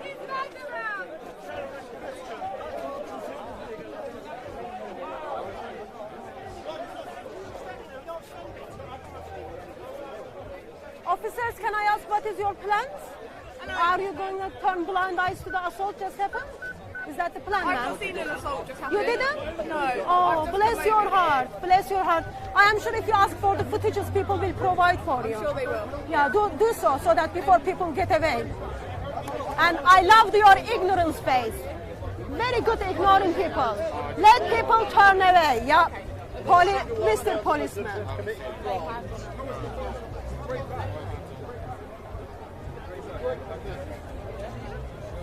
Isn't that amazing? Met Police, you are paid by my money to take away my rights. Awful. This is the Met Police people, just check them out. Oh, I didn't see. Hey, let them have sunburn here. Enjoy the sunset. Seriously? Seriously? When are you going to stop your sunbathing? Walk away, please walk away. When someone's head being chopped off, you just come and enjoy. Did you report your thing? Well, they broke my stuff, my Okay, glasses, but did you report it to them? You know, it was such a joke. Okay, no, did you? I went to them. Yeah? They have given me a hard time to take my personal details. And when I said that you have actually footage of this young boy, they were not interested to see it. Let's go. Brother, just, where is the camera? Yeah, no, I think that's... Sorry, his phone is being broken. Okay, if you guys go on a break, half an hour, and then come back. Excuse me, this stamps on my... Sorry, his But phone this is gentleman being filmed the incident. his phone is being broken. Do you have footage of the incident? Yes. Yes. Yes, we are willing to share. Can you make sure you check it out and then get his phone back? I've already spoken to this gentleman. My colleague Okay, has taken so all his details. brother, what are they? How much they are they giving broke to my get glass fix your separately. things? So my So glass is you've broken. What is the crime reference? Yeah, exactly. Brother, what is the crime reference they give it to you? Met Police is well known No, by I did Oh, not they get any didn't. They crime didn't give. reference number. Okay, give him the crime report. You've provided us with your details, haven't you? This is So correct. when we leave here, because obviously you can see I don't have my computer or tablet or anything here, when the crime report goes on, then they will be able to give you the reference number based on the contact details you provided. Okay. Okay, so Sorry, sorry. report number yet? So we can look it up. And if you're, I'm assuming you all know each other. No, we don't know. He's You just don't know he's each other. just guest man. So am I able to take some details from you? Yes. So that we can get this footage? Sir, police in the past known as letting people to leave the country with their criminal records. Can you make sure they've got the picture? They can do something about it while man is still here. Officers, man is still here. What is your plan? Seriously, you are going to do sunbathing. Okay, I'm just telling you what happened. His property is broken and gentleman is still at the corner and his friends are here. So You the can young do boy is something. still here? Yeah, and his friends are here. So the young boy itself is around. Yeah, he was over there and his friends are over there. They should be speaking with them. I am not going to teach them what is their job. So is this your camera? Is this your footage? No, this is No. my camera, but it's each foot her It's footage. perfect. Right, perfect. So what are your details so we can get the footage at a later date? Hatun, Hatun, Yeah. at dcciministries.com. Oh, I didn't get dcciministries.com. Instead of your colleagues to flirt with the woman over there, why don't you just go and get the gentleman who just broke his phone? Are you expecting him to stay in the country until you pay for his broken glasses and his phone and his camera? To get him prosecuted, and this gentleman said he has him fully in his phone. And I know I've got footage. We have to review the I know I Brother, have what are footage they of going it. to review? Ma'am, did you pick up what I just said? He's here right now. This gentleman doesn't live in this country. I'm not going to teach you what you should be doing. Your job, you are paid by my tax money to protect my rights. And this, oh, bless your heart. Where were you when you're protecting your Muslim brother? Stupid people. You are paid to be stupid. Seriously, you are paid to be stupid. Footage are in the camera now. You can, by the time you pull your parts together and then do something about it, are you expecting this gentleman to live in this country? He's not British. Okay, so apparently you can't go. Well, he doesn't have to stay here. So what are you going to do? What are you going to do his phone and his glasses? When are you going to pay? Who's going to pay for it? Oh, I shouldn't be talking about it. No, it hasn't been dealt. Therefore, I am saying to you, ma'am, you are awful police officers. So we're going to leave now because we're not here to be abused by you. Oh, you are abused? I am abused. His things are being abused. Police doesn't want to be abused, but it is okay for them to abuse you and then let abusers to walk away. Why haven't they arrested the guy that stole the stuff? He made a video. He showed the video. Ask him. Ask officers. I don't know. Where is that guy? Sorry? Where are you from? Where are you from? You can't say that about the police. No, I'm saying they're awful.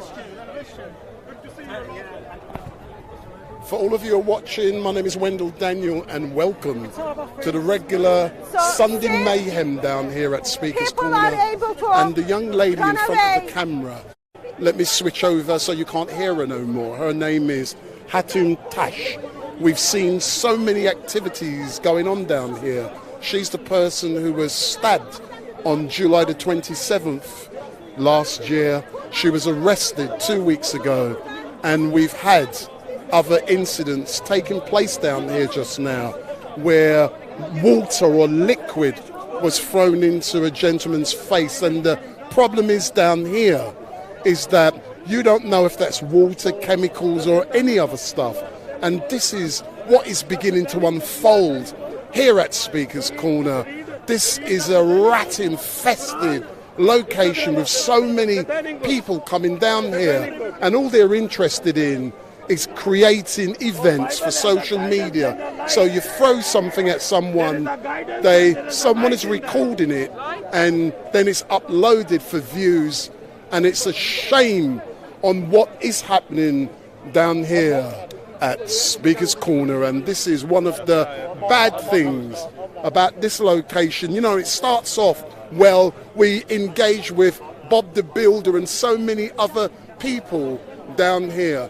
And as the evening draws in, as the temperature begins to drop, so much stuff happens. Azif, Uncle Azif, what do you have to say about what you've just seen in regards to liquid being thrown in someone's face? The only thing which I want to say is this, that Muslim, they want to close this Speaker's Corner by doing this type of behavior. But this is not going to happen. This place is not going to be closed because of the Muslims' behavior. The Muslims are behaving like an animal here. You are animal. They are acting like animal. We don't accept permission that. But this place is not going to be closed. Animal in the world. This place has a meaning. Sir, do you want to say anything? I don't want to say. What? No. Azif has just said this place. Right then, I'm giving you the chance to rebut what. Do you want to rebut what Azif has just said? Shut up your mouth. I can shut up, but I can still talk, and I love you too. Do you want anything? Do you have anything to say? Sleep. Sir, I will go to sleep later on tonight. Yeah. Sir, it doesn't matter, you know or not. I love you. I know I'm stupid, I'm dumb, that's why I'm engaging with you. So, Azif, what do you have to say? Yeah, I want to say that this gentleman is telling me, don't be personal. I did not to mention stupid. You. No, stupid. I did not mention you are saying to me a stupid, him. whereas I'm not a violent. I never use my hand against anybody. As a human. I never use my kick against anybody. I always speak loud. Muslim is animal. I always say Muslims are so that's an animal. assault. They are acting like animal. Because if they are sensible people, they can come here with an answer. Not with a kick, not with a fist. Because they don't have answers. The BBC. Therefore, the BBC. Are you serious? No. They are using their fist. They're watching you around the world, sir. Say hello. You are the biggest loser. You are good to be in BBC. They are the Black Broadcasting Corporation. Your face is not. They are the biggest loser because they are using violence here. Muslim, is that right or not? Anybody who has an answer of the question, he will come and you are almost 70. say you will be die soon, and no one will listen to you. Of the question, you too. We all die, but he will die first. Oh. So Muhammad died and buried and stinking in the grave. He is stinking in the grave. But my Lord, my Jesus. Yes, sister. I don't allow you to. I will go to the court. Yes. Come here. Come.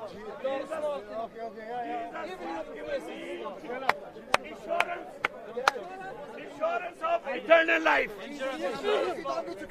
Jesus has given me assurance of eternal life. That's why I'm happy and I'm joyful with my Lord, with my God, Jesus Christ. So I invite all the Muslims to follow that Jesus. Don't go for Muhammad. Muhammad is dead in the grave. He is not coming back. No. Only Jesus is coming. Because he died in his sin. Muhammad died in his sin. Let me tell you why. Let me tell you why. Let me tell you why. Why? Listen to me. You know when Muhammad had a poison? Why your voice is like when Muhammad had a poison? Yeah, chicken curry. Chicken curry. Yes. So, on the last day of his deathbed, he said to his wife, beloved wife, Aisha, that poison which I ate in Khyber is still cutting my aorta. Is cutting my aorta. That proves that Muhammad was not forgiven. Muhammad was not forgiven. Therefore, the eternity of Muhammad is in a hellfire. Brother, I'm sure Islamic people know more about Muhammad than you. Sorry? People who follow Islam know more about Muhammad than you and I. Why put it? No, they don't know. They don't know about No, they don't know. They don't know. You know more than Yes, they don't know. They will say something about what you No, they don't know. No, they don't know. No, they don't know. Brother, so, what happened to your daughter? What happened to your daughter? You don't like that. You don't like Muslims.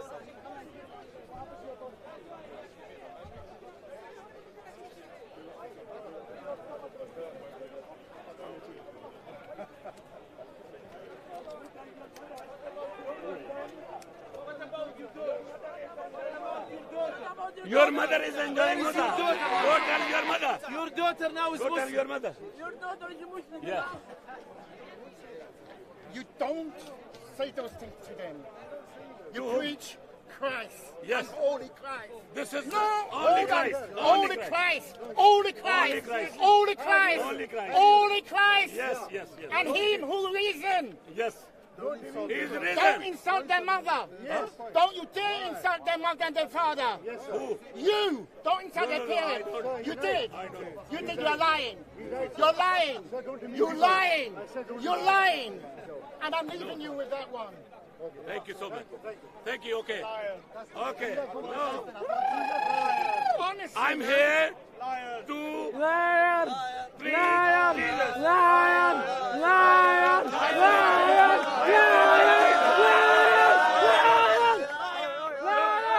What did Jesus say? What did Jesus say? Jesus said, love your enemy. Love your enemy. Jesus said, love your enemy.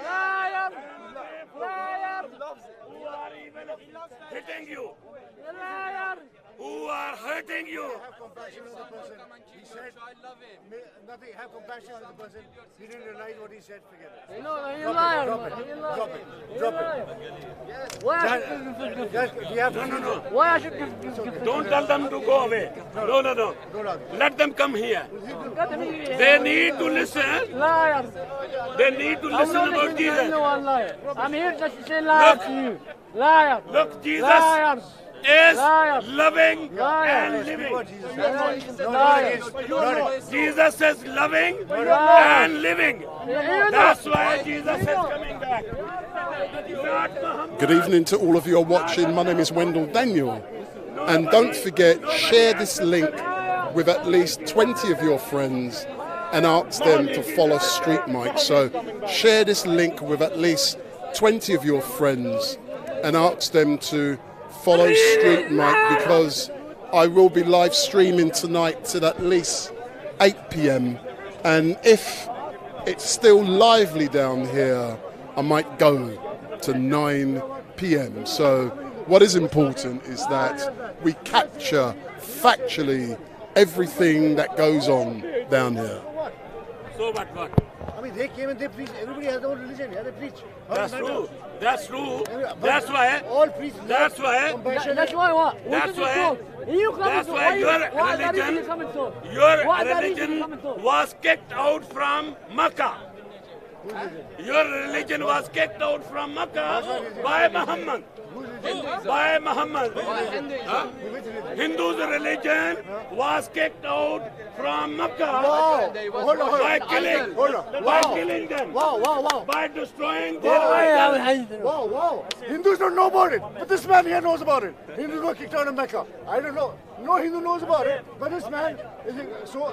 Come on, this shows that you don't have knowledge about Muhammad. You don't have knowledge. You don't have knowledge about Mecca. You don't have knowledge about Medina. So you need to know the act of Muhammad in Mecca. Okay, I don't know about this. Hindus should know about this. I'm surprised. Muhammad learned from him. They knew. Muhammad's whole family. I should go back to India. Muhammad's whole family. They were idol worshippers. I should go back to India and tell them that. You kicked out of Mecca, you know. They were idol worshippers like you. Muhammad's whole family. Muhammad's whole family. They were idol worshippers like you. So Muhammad himself killed them one by one. He killed them one by one. So why do we talk about Jesus only? Why you only talk about Jesus? Forget about Muhammad. I'm talking about Jesus also. Talk about Jesus. I'm talking about Muhammad also. I'm talking about pagan Allah also. So I'm here to give a message to everybody.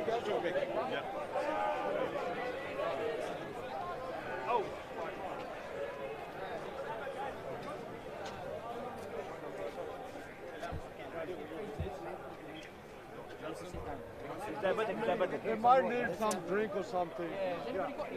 No, but I've used it. Thank you very much. Are you happy for him to sit down? Take a seat there. See if he comes down. You're diabetic, brother. Check yourself. Just cool for a little while, okay? So you're doing something. Maybe take this off. Take this off.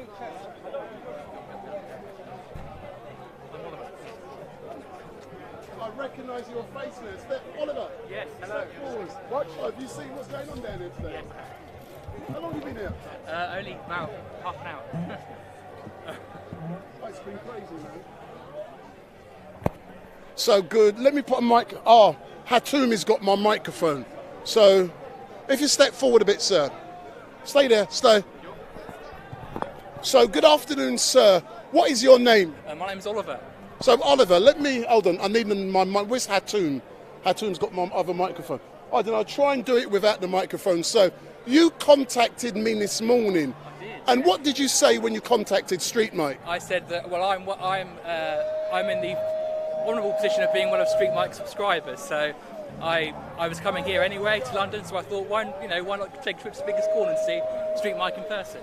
So now you've arrived here at Speaker's Corner. You said you've been there for half an hour. Yes. What is your first assessment being here live and direct at Speaker's Corner?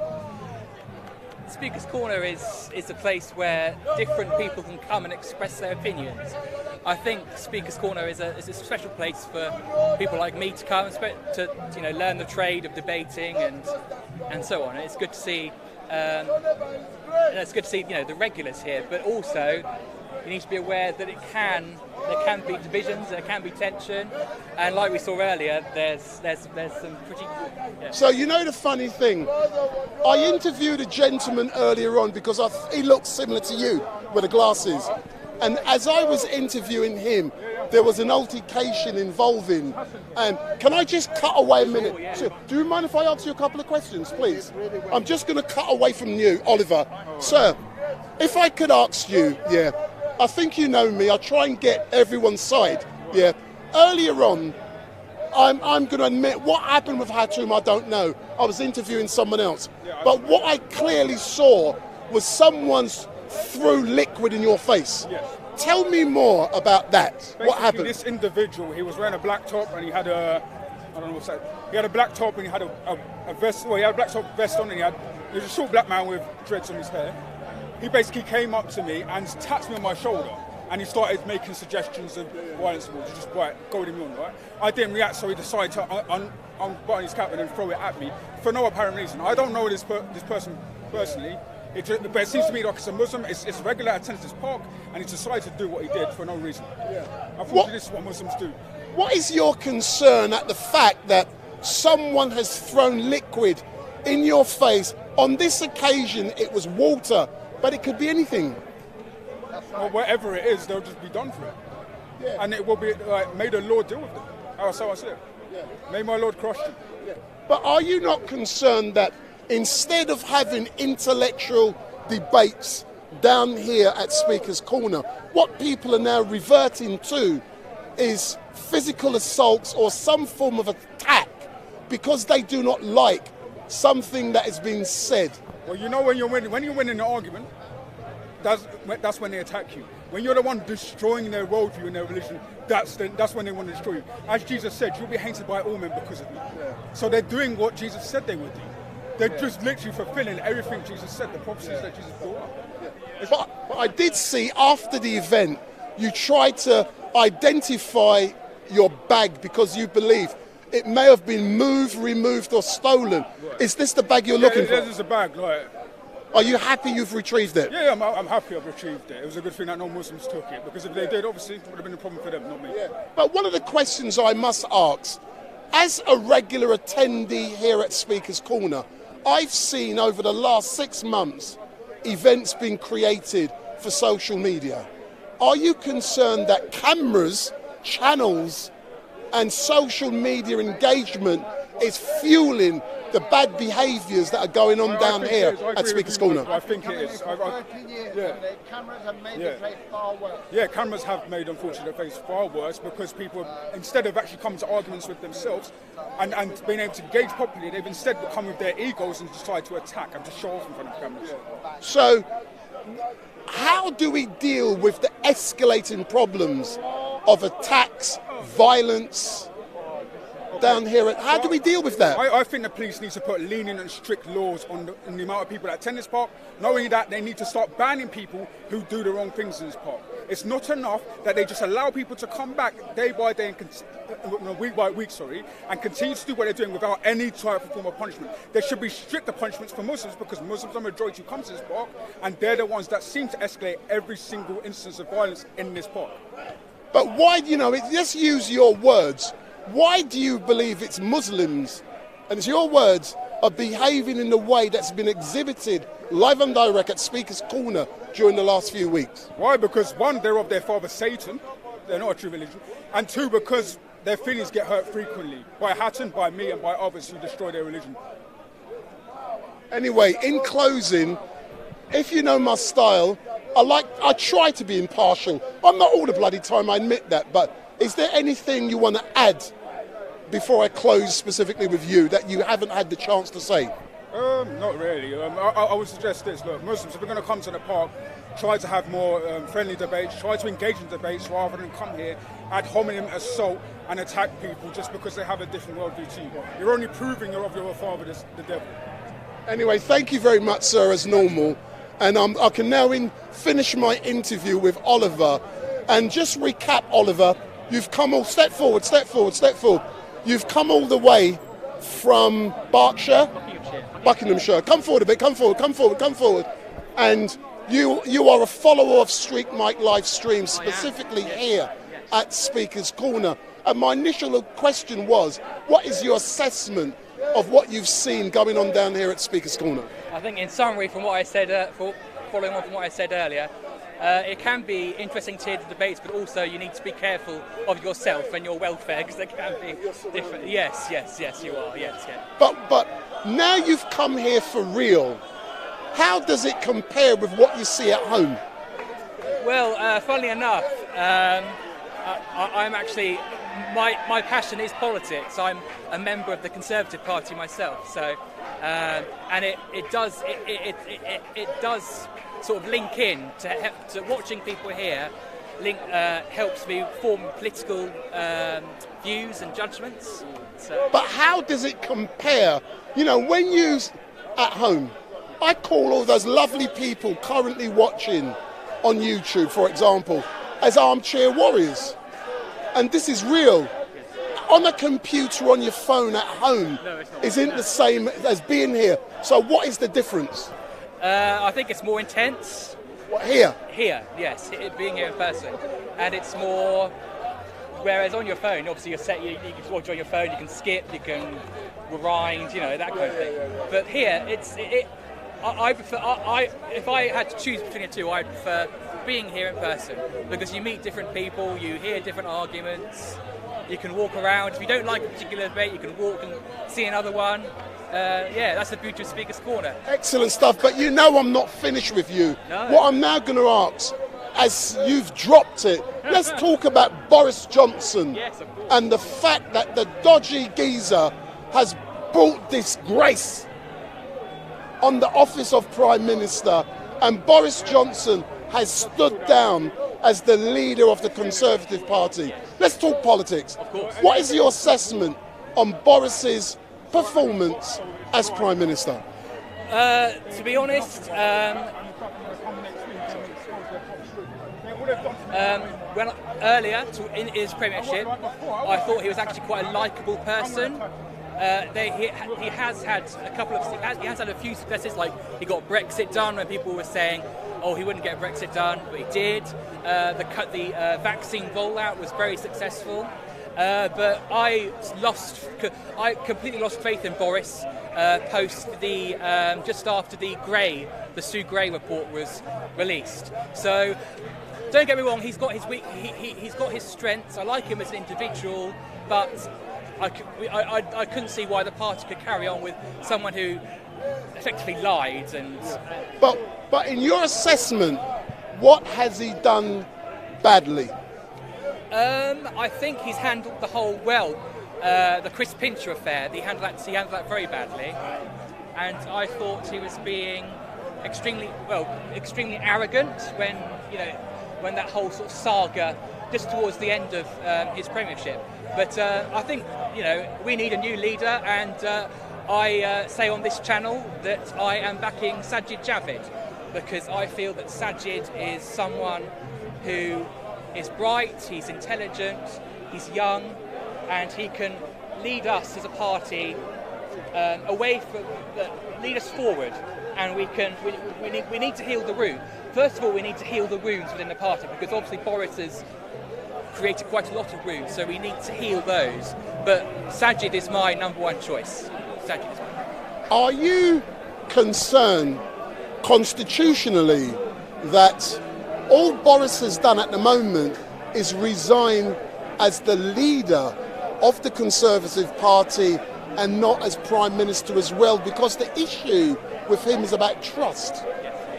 So what's your own opinion there? No, I feel that we should, well, in my opinion, I think we should have a leader straight away, really. I don't think we can, I saw in the news that he's carrying on to the party conference, but then the other day I found out that he's actually carrying on to, I think it's mid to late September, so it's not too bad. But I do feel that we need someone in post now, preferably this week, preferably this coming week. I know that there's the elections tomorrow for the 22 committee, and Keir Starmer said he wants to hold a vote of no confidence in the government. So I think anything could happen. We are living in uncharted waters, so anything could happen. But I just hope that we as a party can get back some of the people, can sort of reform and learn from this. So excellent, as normal, sir. Thank you very much for contacting me. I'm glad we've finally met, and you've had the opportunity to engage live and direct with StreetMic down here at Speaker's Corner. So in closing, if you know what I do, I'll say you can say what you like, and you've got 3 minutes. Oh, okay. Well, here's the microphone. Subscribe to StreetMic. Hold it. Okay. Subscribe to StreetMic. Oh, okay. Well, subscribe to StreetMic. It's an excellent channel. There's a lot of content on there. What else can I say? It's good being here in Speaker's Corner, surrounded by different people, different views. Yeah, that's it really. But hello to everyone watching. Shout out to my family, my friends who are watching. Yes. So, but big up StreetMic. Subscribe to StreetMic. It's an excellent channel. You got to tell them about switching on the bell. So here's the bell. Okay, thank you. So tell them what they got to do with the bell. Remember to switch on the bell and subscribe. Say that again. Move back. Oh, sorry. So say that again. Subscribe to StreetMic and switch on the bell. Hey, listen, thank you very much, sir. Thank you As very normal, and it's been brilliant, but thank you for coming down Thank today. you very much. Thank you. Excellent stuff. Thank you very much. So that's a follow of StreetMic. He rang me earlier on today, and he said he was going to be coming down. So I'm going to go back and engage with a few of the others. But all I'm going to say at the moment is that if you like StreetMic, give me the thumbs up, make your comments down below, share and follow. And what you must also do is switch on the bell. Switch on the bell. And every time StreetMic goes live, you will be informed. So, switch on the bell. Ding, ding, ding, ding, ding, ding, ding, ding. And every time StreetMic goes live, you will be informed. Come round, sir. Come round. Let's engage with StreetMic. Come round. I don't know. So, I'm going to engage with some of the others in a moment. Give me 2 minutes. What are you doing? You're what channel?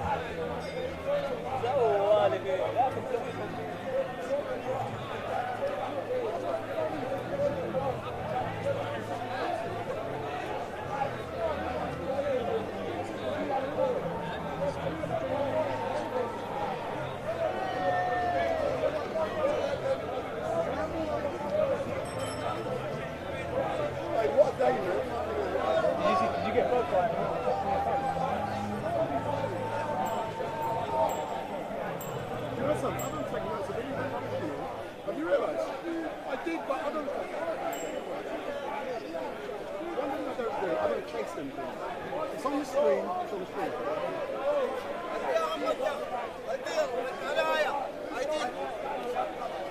I personally believe one of the reasons this place is degenerating is because of people like us who only focus on their lips. That's why. You notice I don't chop. Genuinely, that's why I refuse to chop. Yeah, I know what you're saying. I know what you're saying. Huh? I know what you're saying. I do my live stream. I don't give a fuck who does it. The other thing is, as I said, the other stuff I do, I bet you can't wait for the stream I'm doing on Friday. It's not on social media. Yes. There's no live stream on the video. I got 3 episodes already. That's my first one. In this country.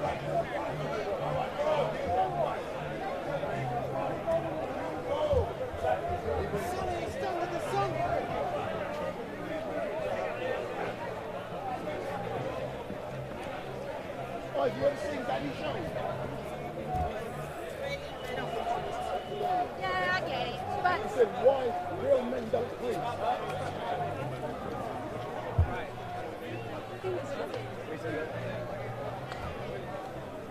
Danny show.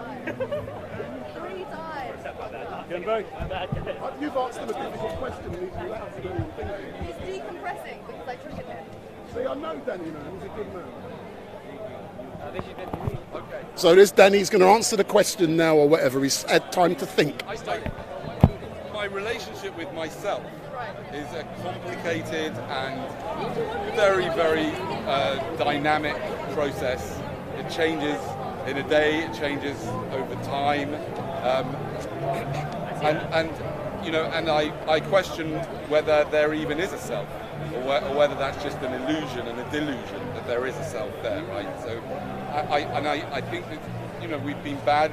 Our thinking is so primitive that we often seek, myself included, this kind of black and white thing. You know, oh, you hate your children, you love your children, this, that, and the other. When I think it's, you know, these are huge subjects about relationships with our children, with ourselves. They're huge subjects, yeah. mean, I kind of live in contradiction, because on the one hand, there's a rabbinic saying, which I don't really like rabbinic sayings, but some of them are quite good. And one of them is, you always go around with 2 pieces of paper in your pocket. On one it says, the world was created for me.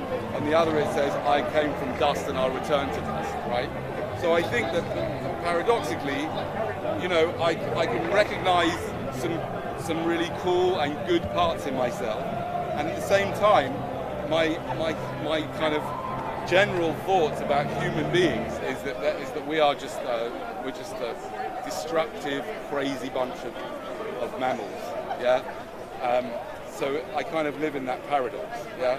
And I genuinely have not heard anyone come up with a good, solid, well thought through reason for bringing people into existence. And and I think the idea of making workers, and it's just like, to me, that's just, I can't even explain. I mean, that's obvious. The human race won't continue if it's not birth. Yeah, I know, but so what do you think is the purpose? You said that about 100 times, and you never listen to what I say. What is your purpose? Sorry, go ahead. So, no, you said you identify like cool things you like about yourself. Does that make you feel good about yourself? Well, again, as I say, it's a complicated situation, because, again, what is the self? Do you know what I mean? What is? Do you like yourself? Yeah. What is yourself? And when I what is it? identify aspects of myself that I like, my personality, the way I am with people, my achievements, makes me feel good about myself. That's definitely the same. So like, yeah, but is that real? Good question. Is that real? I don't know, but the hormones that I get, they're real. It's a real feeling. Yeah, the feelings are real, but your feelings are based on usually on well, my feelings are often based on faulty thinking. Okay, but right? it's still part of the... But that would be you, no? Well, yeah, and I experienced that. I noticed that in many people that I come across. In fact, everyone. So okay, so my question: what is your purpose? Like, what do you like? Because I like, just naturally, purpose is reproduction. That's like what your whole purpose, like biologically, that's what your body wants to do. Yeah, so what is your correct. purpose if you're trying to deny that? My purpose is to provoke people into thinking differently about life and procreation. Yeah, and it doesn't have to be hating life, right? It's not. It doesn't have to be that. You can be okay, but it's about being more realistic, being more honest, being more open to see that, like there's a guy that. That is very contradictory. You said when you're saying like if you were like if you want reason for having a Yeah. kid, you should have a kid. Yeah, but say to me. Yeah, no, I still think that. What if that one good reason is that I want to get? Yeah, that is narcissistic. That's extremely narcissistic, because you can't just do something you want to do if it involves someone else, and nothing involves someone else more than having another child. You know what I mean? If I want to come and smack you in the face, I can't do that, No, but because it choosing affects that you. together and agreeing that they both want children. No, but the child hasn't agreed. It's natural. It's not. Look, The child hasn't agreed. You can't do something as drastic as you that. really can't. Drag someone into this madhouse that you've already admitted is mad. But you can't How disagree can you against drag the one someone most without natural thing consent? as well.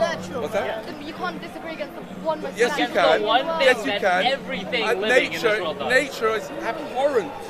Nature is abhorrent. So do you, the worst. Are you Nature is the against, absolute are you worst. against those trees growing? Well, Because it's not. natural. It's not. I'm against the trees growing.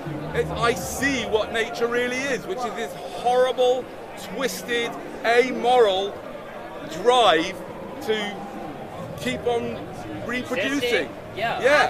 For no reason. And it's why? As opposed to what? Because the Nothingness? price that people pay, that is paid, is suffering, huge suffering and death, and accidents and illness and mental illness. Yeah, these are all These are all what happens when people have sex. This is a side effect of sex. Cancer is a side effect of sex. But what about a positive? Okay, let's go to killing ourselves, right? Oh my god. I'm like, should we just kill ourselves? Because at this point, this is like. Let me cover that. I think there is a very big difference between abstaining from bringing new life into existence, which, by the way, when there's already hundreds of millions of people that need your money, time, wealth, health, everything, right? how dare you bring someone else into existence? Yeah, how dare you? What a hubris! What hubris! Because you want your genes to carry on. Do you begrudge the mosquitoes for reproducing too? Instead of that, you could take care of some other children that have been brought here and their parents can't look after them, right? Of course. But there's a big difference between that and continuing to live once you're here. Once you're here, so for example, one of the main reasons why, I wouldn't commit suicide even if I didn't have children, as far as I know, but one of the main reasons why I don't end my own life is because I've had children. I feel responsible and I have to take care of myself so that I'm there for as long as possible and as able as possible to take care of them as best I can. Are your children adults? Yes. So why do you? I still think I should. Is that not hubris to think that they need you that badly? Well, at the moment, thankfully, they don't, but they could have. They could have been disabled. They could have been depressed. They could have not been able to work. Right? Oh, shut up with your be positive bullshit. You know how you were saying that we don't need to make any more kids? Yeah. Let's say in 50 years' time, let's say we all stop making children right now. In 50 years' time, where are going to be the 10-year-olds, the 15-year-olds, the 16-year-olds, the 17-year-olds, the 18-year-olds, the new brilliant minds of Okay, tomorrow? so this is the way I describe what's really going on here with your question. Yeah. This is what I'm going to analyse your question. Okay. I'm going to suggest what's going on. Right. When I speak about people shouldn't have children, when I speak about so are you together, you lot? You related? Yeah, is that what, Mum? Okay. So look, I'll tell you. Let's do this here, right? I will give you £100 if you ask your mum why she had you, and she can come up with a good, logical, and ethical reason why she brought you into existence. Ask her. Ask her why she had you. Go on. Yeah, thought you might run away. You see, that's a classic example, right? Because there's no way that she did it for a good reason, right? Yeah. And what I'm saying to you is your DNA is working the whole time to get you to reproduce, yeah? And therefore, when I come up with this argument, your DNA, in your subconscious mind, is cooking up a whole bunch of objections to what I'm saying, so that it can carry on keeping you reproducing, right? Everything that you do, everything that I do, even standing here, is part of my DNA's attempt to reproduce. Because I'm basically, what I'm doing here is I'm going, ooh, I'm here, I'm a clever guy, I know what's going on, right? Basically, that's just because that's from the drive to reproduce, right? And it's the same thing with your objection. Your objection, which is completely irrelevant, a complete logical fallacy. It is, I'll tell you why in a minute. Your objection is a complete logical fallacy, right? And it's there, the reason why it's come up is because you don't want to face the truth, which is that you should keep your legs closed. That's the truth. That's not what you say yeah? to a woman, mate. It is. No, it's it not. is. Yeah, it no, is. It's not. You need to keep. You need to keep. No. You need to keep. Yes, absolutely. No, I'll you drag need. on. I'll keep on having fucking sex. Yeah, okay. You can have sex if you want. You can do it if you want, but if you do, and you allow someone to impregnate you, then you're going to be in serious trouble. You need to be a guardian. You need to be the guardian of your cave of perpetual suffering. That's what you have between your legs. You have a cave of perpetual suffering. And if you let someone in there, you could perpetuate suffering for thousands of years. That's paranoia. It's not paranoia, it's the truth. Do you begrudge non-human living entities for reproduction? I don't begrudge them for doing it because they can't help it. The humans should be able to. So what makes us more able to? But what makes you've got the ability to do what's right and what's wrong, and it's not right to force someone into existence. We agree it's not right to cause someone else's death. Do you agree without their consent? Do you agree? It's not right to cause someone suffering without their consent. Do you agree? Why does life have to be suffering? No, but there is suffering. No, because there is suffering. Because there will be suffering. There will be. There will be suffering. Also beautiful experience. Yes, I agree with you. But the suffering is never equaled by the orgasm. Living unless right? it's perfect. No, I'm not saying that. I'm saying you can't. You are saying. I'm saying. That is what you're saying. Exactly no, I'm not saying that. I'm saying you can't. Life is not worth starting because you're doing it against the will. You're doing it without the consent of the person that's coming into existence. How is a baby supposed to consent? How are we going to change that? Exactly. Now, you can't get consent from a baby. That's what people say. Well, how is a baby meant to consent? How is someone who's deaf and mute meant to consent to have sex? They can't, so you don't have sex with them. Do you understand? They do have sex. No. If they can't consent, if someone can't consent, let's say they're mentally, they don't have the mental capacity to consent to have sex, you can't have sex with them. You don't say, well, they can't consent, so we're going to bring them into it, we're going to have sex with them. No, the same with this. Because you cannot get the consent of your child to come into existence, you mustn't do it. It's completely and utterly immoral. It's the biggest crime. It's a terrible crime to create someone without their consent, because you are putting them into the most incredible risk. You're dragging them into a terrible risk. I'll tell you something. How can someone be at risk if they don't exist? No, you are creating risk by making them exist. As opposed to... If we all stop creating babies... Yes. But it's irrelevant if we all did. We're not going to. 99 point... Why are you pushing? Because if one person stops one... If I can prevent one person from being dragged here, that's amazing. But then you that's enough. Everyone, so it is about everyone. What's that? It is about everyone. Then. No, it's not. I can't persuade everyone. So it's a lost cause anyway. Yeah. There's a lot of backtracking and not making sense. Tell me if it's live. Yeah, have a lovely day. Thank you. Thank you.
Send it to me, Drifter.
Social media companies, because they're social media company owners, they're making their bigger percentage than you.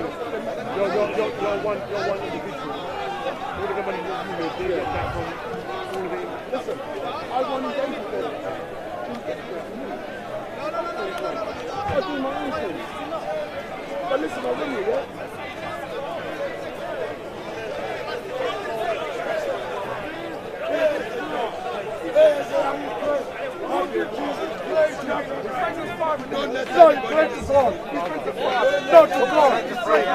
Will you pray to your God? Will you pray to your God? Who does Allah pray to? He doesn't pray to Allah. Does the scripture tells you Allah prays? Where does it say?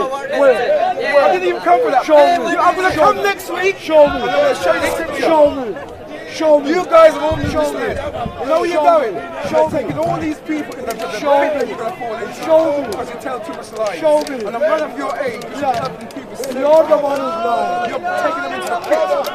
You're taking them into the pit. Stop. You brought one scripture that spoke about someone said he's a prophet. Do you You didn't even say the name. Do you You talk nonsense. You're talking nonsense. You talk nonsense. Get down off your high horse. Why? Because you talk rubbish. Why? You're taking people to hell. You're talking You're nonsense. taking people to hell. Why? You got no savior.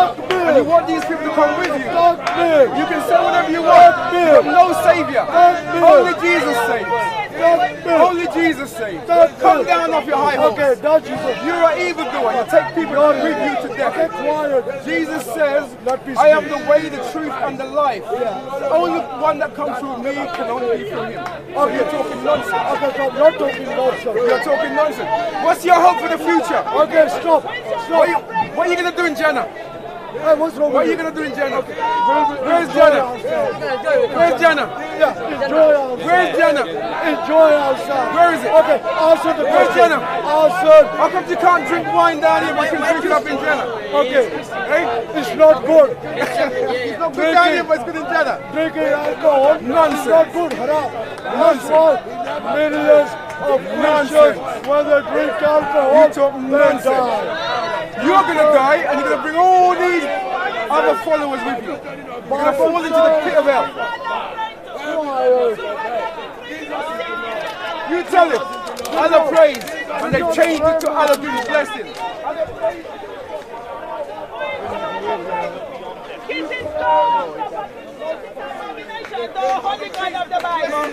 Yahweh is the God of mercy, it's not Allah.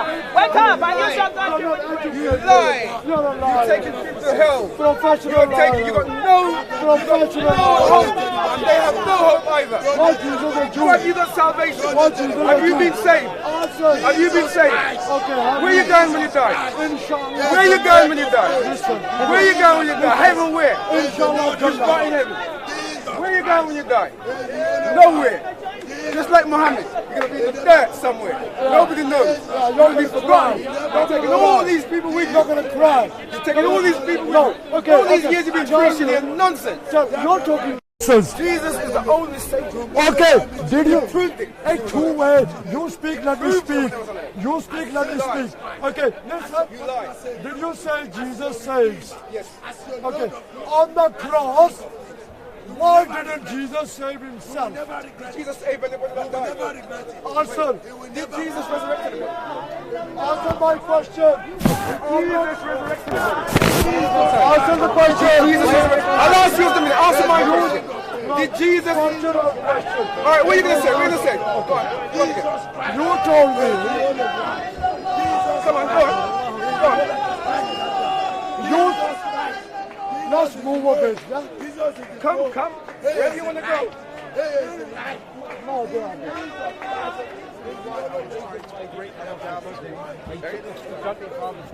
Yeah, I know.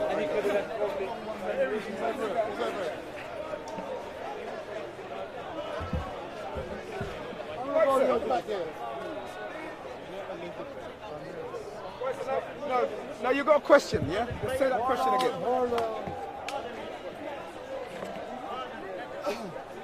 What's the question you're asking? You said to me that Jesus saves. Yes. Is that true? Yes. If Jesus saves, yes. How comes on the cross Jesus could save himself? But why did he want to save himself when he said that he came to die for mankind? Okay. Did Jesus come to die? Yes. Did God come to die? Forget about God, we're just talking about Jesus right now. Why forget? Because you're talking nonsense. Let's just say Jesus. You're talking nonsense, I'm speaking I told English. you already. Yeah. I told that he's the Son of God, didn't I? So he's not leave it God. at that. So he's not. I said he's the Son of God. So he's not God. I said he's the Son of God. Answer the I'm not question. Trinitarian, remember that. Okay. Right. So Answer my question. So forget that. Listen, forget that. I am not a Trinitarian. Why forget that? Let me ask you. Not all Christians are Trinitarian. Okay, quite right, remember that. Right, okay. I know more Let's than just talk you. about Jesus. Let's just talk about Jesus. I'll talk about Jesus. Don't tell me about whether he's God or not. Take that out of the Why not? question. Because I'm not talking about that. All I'm saying, let's answer your question. You said, listen, just try and stop deceiving and listen. You're a deceiver. Stop deceiving. You're deceiving. You're trying to change the subject into different things. Let me answer your question. Answer my Let question. me answer your question. Now shush. Yeah, right, you shush. stop. Answer my question. Stop now and Was let me answer. Jesus God? That's not the question you asked me before. Okay. You said why didn't Jesus save himself on the cross? Okay, go on. That's what you said. Answer. Right, I'm going to answer that. Go on. Right. Jesus came to die. Okay. Did Jesus come to die? Did the scripture Jesus says that. Okay, hold on. Did Jesus commit a sin? Can I ask you something? Are you answering? I asked him a question. Now Listen, you want to let's answer. go back. Don't move away. Let's go back. You asked me why Jesus did not save himself. Yeah, why? Right. Because he came to die. Okay, he came right. to die. No, wait. I can ask my question. Because you're doing all this nonsense. You don't want the answer to this. Give him one thing. Go on. You're a loser. Right. You're always losing. You're losing. But you can't defend nothing. Why don't you let me ask? When I ask that question, are you satisfied that Jesus came to die? Okay, can I speak? No. Oh, I can't speak. You asked for a question, didn't you? No, just keep it there. Yeah. The question you asked was why did Jesus not save himself? Yeah. My answer was that he came to die. Okay, right, stop. leave it there. Now, stop. No, wait. Now I want you to answer me What's from wrong there. with this guy? No, These don't change it Christians from are there. so confused. No, you're going to change it. I don't want you to change it. You No. want to keep talk. But do you agree with what I said? Okay, listen to me. Do you agree with what I said? I don't agree with you. Right, okay. Explain why you don't agree. Thank you very much. Okay. Let's have some order. Christians say Jesus is God. I told you, forget about that. We're talking about Jesus alone. I'm not on about whether it's God or not. I'm telling you that he's saved, and I'm telling you that he died. He died because he came to die. So don't tell me nothing else about Christians say this and Christians say that. Stop. Right? Can I speak? Don't change the subject and move on Why to you something to else. tell me? Let me speak. Because you're talking nonsense. You're talking nonsense. Because you're not even listening to the answer. And yet you're moving on to something Why? Christian this and Scared. Christian that. Why? I'm going to knock out his argument. That's why he's scared. Well, go on then. Okay. I've already told you that I believe that Jesus is the Son of God. Can So I don't go speak? and say about God, right? Can Just I answer God. speak? Go on. Brother, what he's trying to say to you is, listen, Tell that him. Jesus died in the flesh like a human That's it. being. Okay, But you let me finish, yeah? That's all we're saying, but he's moving on. He's saying at the same time, his spirit never died. Okay, you But speak. his flesh, as a human The being, flesh had died. he died. But the question was, will he come to die? His spirit never died. Yeah. Hey, Christian. That's what he's Christian. Now let's speak carry with on. you. No, I don't want to speak to you. Okay. You just So listen. You listen We've to me as answered. well. We've answered that question. Why did right? And now, Talk. Can I Listen finish to me my? as well. Do you accept what I said that Jesus came to die? Okay, let me speak. Yeah. Answer the question. Do you accept it? Yes or no? Can I speak? Did Jesus come to die? Do you expect it? Do you Be accept it? quiet. No, you're just going off onto your own thing. Talk, I don't want to know because you've been doing it for He years. asked me to speak, but he keep talk. Yeah, but you talk as well. But you don't finish the subject. You move on to something else. Okay. I want you to, if you say yes, okay, I understand and blah blah blah. But you're going on to something else. Jesus never came to die. The scriptures say so. Okay. Why did Jesus die? The scriptures say so. One Christian He himself said, why did I Jesus came to die? give my soul as ransom for many. Ransom. That's what he said. Yes. Ransom. For many. So God Almighty. Jesus, Jesus. Can you stop? Jesus we're talking about. Can you stop? You stop. We're talking about Jesus right now. Failure. I told you not I'm not educated, Trinitarian. man. We're talking about Jesus. Come He's on, running. nonsense. You don't He's let running. me talk. Why? He's you running. don't let me talk. Why? Because you're talking I'm not nonsense. running. You're talking nonsense. No, you're talking nonsense. Be quiet. I Let me answered your answer- question, let me answer and you're you. still doing Be rubbish. quiet. You're Why didn't you rubbish. just answer my question? Why are you saying, I told you not to talk about, we're just talking about Jesus here, and you're moving on to something else. Stop. You've had it too much your own way. That's why you're like, he's running now, because he can't take it. Because you're a coward. I'm not coward. You are. Listen, You're the most I've coward told guy I've you seen. what you don't wanted to listen ask, me. and I Let told me you that speak. Jesus came to die. Now you want to go off into something else. Okay, stop. He said, the Christian said Jesus came to die. Yes, which the scripture says so. We Muslims believe in justice. If Jesus did not commit a sin, if Jesus never done anything wrong, why should Jesus die? Right, stop there, I'll tell you now. Yeah. Right. The reason why Jesus came to die is to take away the sin that we all have. Yeah. We inherited from Adam and Eve Yeah. because they sinned and got to be recompensed. Blood had to be poured out on our behalf. And what happened, when this was shown in an example when the Jews were in captivity in Egypt and God was going to release them from captivity, and he said to them they had to slaughter a lamb because the angel of death was going to come to kill the firstborn, and he said you had to kill a lamb and put the blood on your doorpost, which is called a Passover, so that the angel of death pass over. See, when they came out of Egypt, okay, and they were in God gave them his laws. Okay. One of his laws was a sacrificial law, and they had to continue. No, let me finish. For what I'm saying, they had to political broadcast. Listen, let me tell you. I'm just giving you a story. You're not letting me speak. Well, let me finish what I'm saying. I'm going to tell you in a minute. I'm telling you about what's happening with the blood. So therefore, here we go. You don't want to know the truth, does it? Here we go. So when the Israelites were out, God gave them sacrificial law as one of the laws that he had, and they had to. The high priest had to sacrifice a lamb on their behalf for forgiveness of their sins. Okay? So that's the sacrificial law. Now, the Israelites had to do that until the Messiah came. The Messiah... Stop. Let me finish. Nobody will stop. You've been talking a long time. Stop. Let me finish. Stop. Good evening to all of you who are watching. My name is Wendell Daniel and welcome to Street Mic. And we're coming to you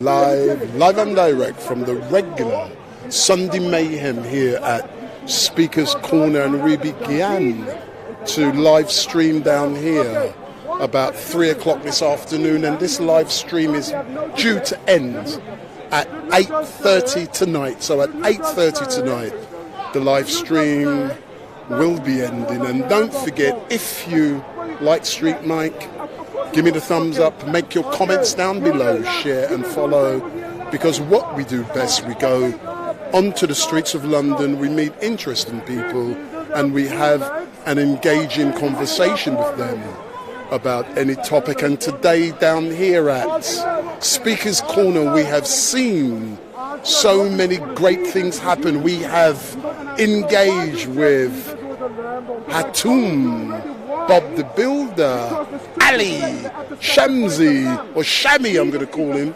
Didn't engage with Street Mic today. I believe he's too scared. So Shamsi, what's happening, man? You're scared to talk to Street Mic. And I'm going to tell you about something which should be happening soon. And those of you who know Brother Leo Muhammad from the Nation of Islam, I believe Brother Leo is a chicken. So Brother Leo is a friend of Street Mic, and he tells me he's coming down to Speaker's Corner to engage, and he says the reason he hasn't been here yet is because it's cold. And what he has said also is that during his absence, weeds have grown, and he's going to come down with his machete and he's going to cut those weeds down. So he's going to come down with his machete and cut those weeds down. And over the last couple of weeks, I've rung Brother Leo Mohammed, and he hasn't returned my call. And I want to know why. So all I'm saying, Brother Leo Mohammed, you're a chicken. Why are you not returning the call of Street Mic? I want to know when you're coming to Speaker's Corner, because I believe you are scared to come to Speaker's Corner because these people want to engage with you and you're scared. So Brother Leo Mohammed, give me a ring. You know my number. I know your number. So answer my call. So I want to see you down here very soon. And well, I'm going to tell you about something that is going to be happening later on this week. Many of you are aware that me as Street Mic, this is just a sideline for me, and I do it because I enjoy it. I come down here and I don't make anything from doing this, but it gives me the opportunity to train and to practice many new skills. But later on this week, I will be live streaming the funeral of a teenager who was murdered somewhere in this country. I'm not saying where, I'm not saying a name, I'm not saying who, but all I am saying is that later on this week, I will be live streaming the funeral of a teenager who was murdered. And what is important for me is that I will be making a film about the journey going through by the family. I've already sat down with the mum of the victim, sat down with her yesterday and had conversations with her. And I will be talking to her about one of the worst things that can happen to a person when your son has been murdered. And unfortunately, because there will be a trial, there is things I can't disclose. Hence the reason I'm not saying names, who, where, or anything.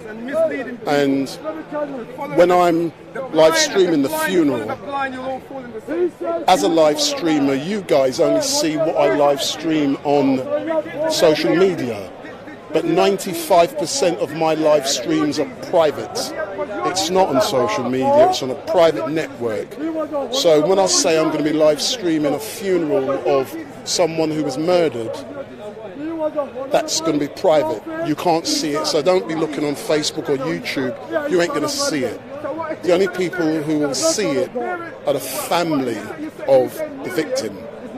So I do that privately for a private network, which I do most of my private work through. And that is how I'm able to do all of this stuff at a high quality. I get nothing for doing this kind of stuff on the streets. It costs me money and it's subsidised by the private work I do. But I'm now going to return to listen at the debates which are taking place down here, at the regular rabble-rousing people down here. Listen to them. But don't forget. He's taking it to hell. He's taking it to hell. He's taking it to hell. He's taking it to hell. He's taking it to hell. Only Jesus saved. Only Jesus saved. Only Jesus saved. Allahu Akbar. Allahu Akbar. That don't do anything. You guys are hell. Don't forget, if you do like what you're seeing, share this video on YouTube with 20 of your friends. So send the link now to 20 of your friends and ask them to subscribe to StreetMic LiveStream. So get 20 of your friends to subscribe to StreetMic LiveStream. Big up, big up, big up StreetMic.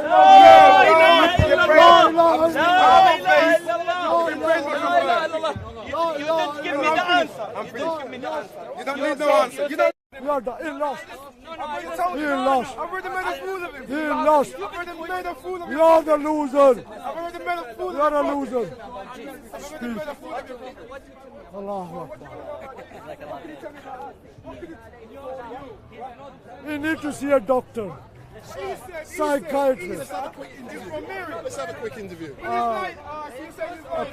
No, too much noise. Yeah, move. Sorry.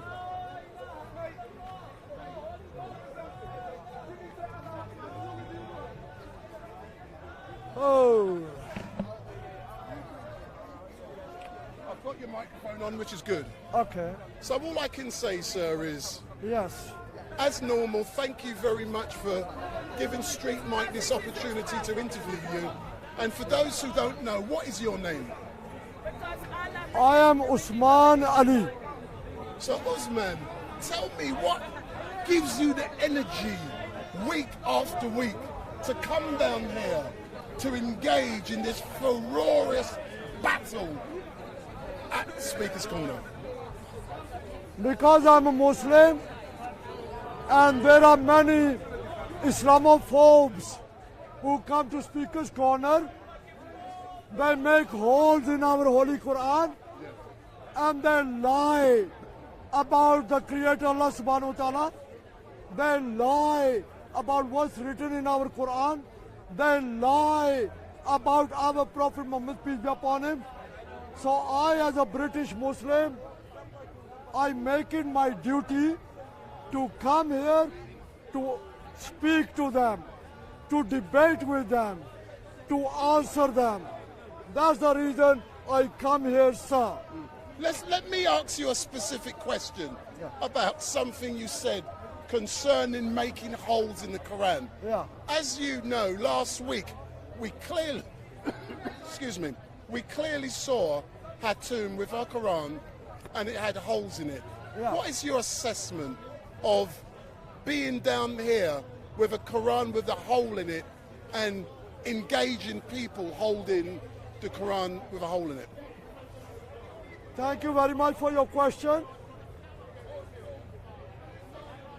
Hatun or the DCCI or any Christian or anyone who makes holes in our Quran, they are not doing a good thing.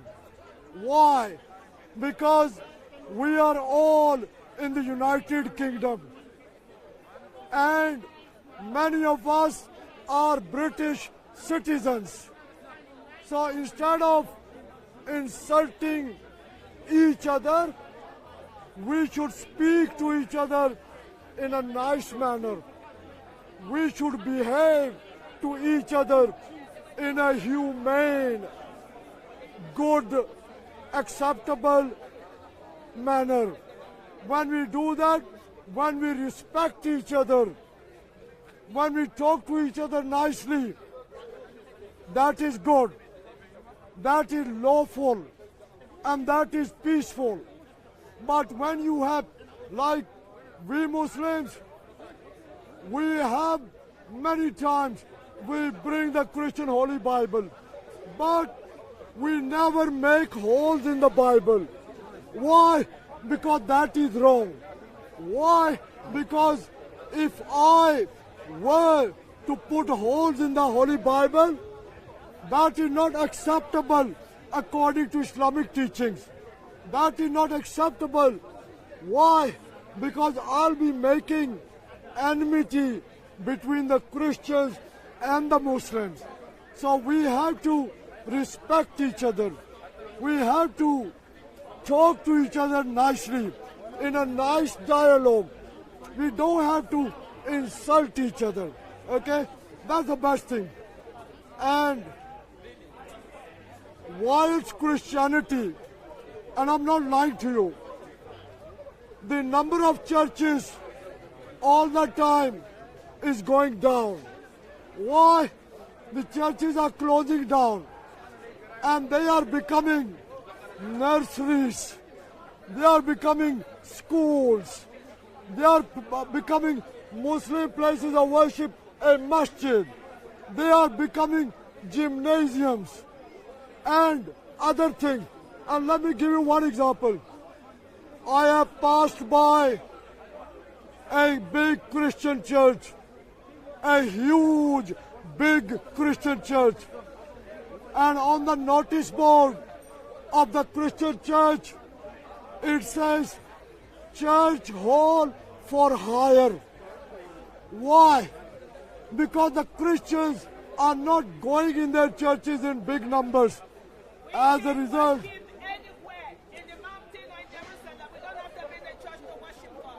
the church, excuse me, please. No, sir, please. Okay, excuse me. They gave you the Bible and took your countries over. Madam, thank you. Okay, she's good. Have a nice day. Have a nice day, Christian lady. Okay, right. You see the difference. We Muslims come here. Many of us Muslims who are speakers here in Speaker's Corner. Many of us Muslims who are debaters in Speaker's Corner. We are highly educated. And we can talk about Islam. We can talk about Christianity. We can talk about Judaism. We can talk about history. We can talk about geography. We can talk about politics. Now, let me tell you, we Muslims are so good. Every time there is a council elections, the number of Muslim councillors keeps going up and up. No paintings, no arts, no great literature, no paintings, no nothing. You're a Christian. No music. Manners.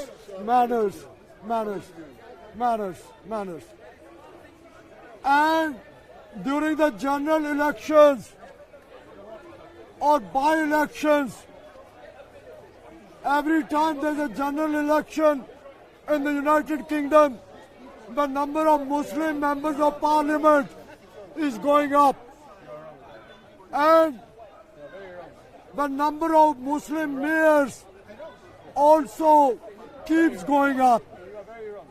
And and at the moment, I am delighted to tell you, which you know already, and I am very happy to tell you that the mayor of London at the moment is a person by the name of Sadiq Khan. People say, oh, he's not a practicing Muslim, but he has a Muslim name. And in this country, as time goes on, there are more and more Muslim police officers. As time goes on, there are more and more Muslims. As time goes on, there are more and more Muslim headmasters, head teachers. As time goes on and on, there are more Muslim school children, more Muslim students in colleges, more Muslim students in universities. So we Muslims are all the time improving, and we Muslims are there in your hospitals to treat you as PhD doctors, to treat you as MBBS doctors. So many surgeries in this country, in different cities and towns, where the doctors are Muslim doctors. So don't tell us that the Muslims are killers. Are your prisons full up of only Muslim prisoners? No. But anyway, let me tell you, who is a Muslim? A Muslim is he who believes in the Creator Allah subhanahu wa ta'ala. Who is a Muslim? A Muslim is he who is good for his fellow Muslim. Who is a Muslim? A good Muslim who is good to his fellow human beings. Now, the Christians tell you that this man is Jesus. The Christians tell you that this is God. This is from the Watchtower magazine. And I think people are beginning to like this photo of Jesus in a Christian magazine, the Watchtower magazine. Now, any Christian who says that this photo is of God Almighty, Oh, come on. let me tell you, you need to go and see a psychiatrist. Even all the DCCI members, if you think that this photo is of God Almighty, you all need to dial 999, call an ambulance and visit a psychiatrist in a psychiatrist hospital. Because this is a man. This cannot be God. Okay? So we Muslims come here to teach you Christians a lesson. To tell you, don't believe that this man can never be God. We Muslims come here to tell you, don't ever believe in this big lie that this is the real Jesus. This photo is not even the photo of the real Jesus. This is a photo of a fake Jesus. Because this photo has been drawn by someone who has never seen Jesus. So if you cannot see Jesus, how do you know how he looked like? Okay. So Christians are beating around the bush. Sorry for using that word. The DCCI, they are beating around the bush and try to tell people, oh people, believe in Jesus. Oh people, believe in the Bible. Christians are telling you, oh people, believe in this man. They are telling you wrong, because this is a man. And a man is always a man. And a man using common sense, using logic, using brain, a man can never become God. And remember, God Almighty is the creator. And God Almighty, the creator, can never become creation like this. Why?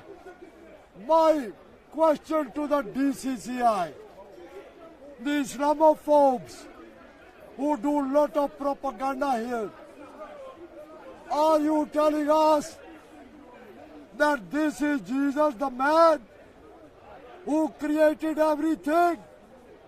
This Jesus, though his eyes are open, but this Jesus, he cannot see us. So how can you say he's God? Because God Almighty, Allah subhanahu wa ta'ala, is all seeing. He sees everything. This Jesus cannot see anything. Allah subhanahu wa ta'ala is all hearing. Can this Jesus hear? No. He can't even hear what I am saying. Okay. So, give up Christianity. Christians in numbers are going down, down and down. We Muslims, we are going up, up and up. So DCCI and the other Christian speakers, stop crying, behave yourself, just take Shahada, it's all free, no charges, and just accept Allah subhanahu wa ta'ala as your creator and become Muslims. I am so tired, I like to finish there. Allahu Akbar. Okay, bro, I've done enough, bro. I'm an old man now. Yeah.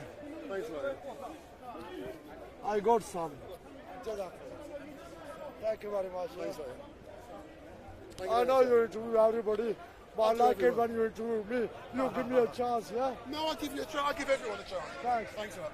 Have a nice day, yeah?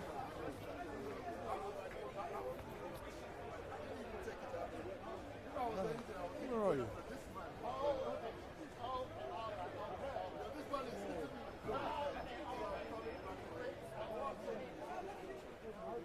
Come on now, come on.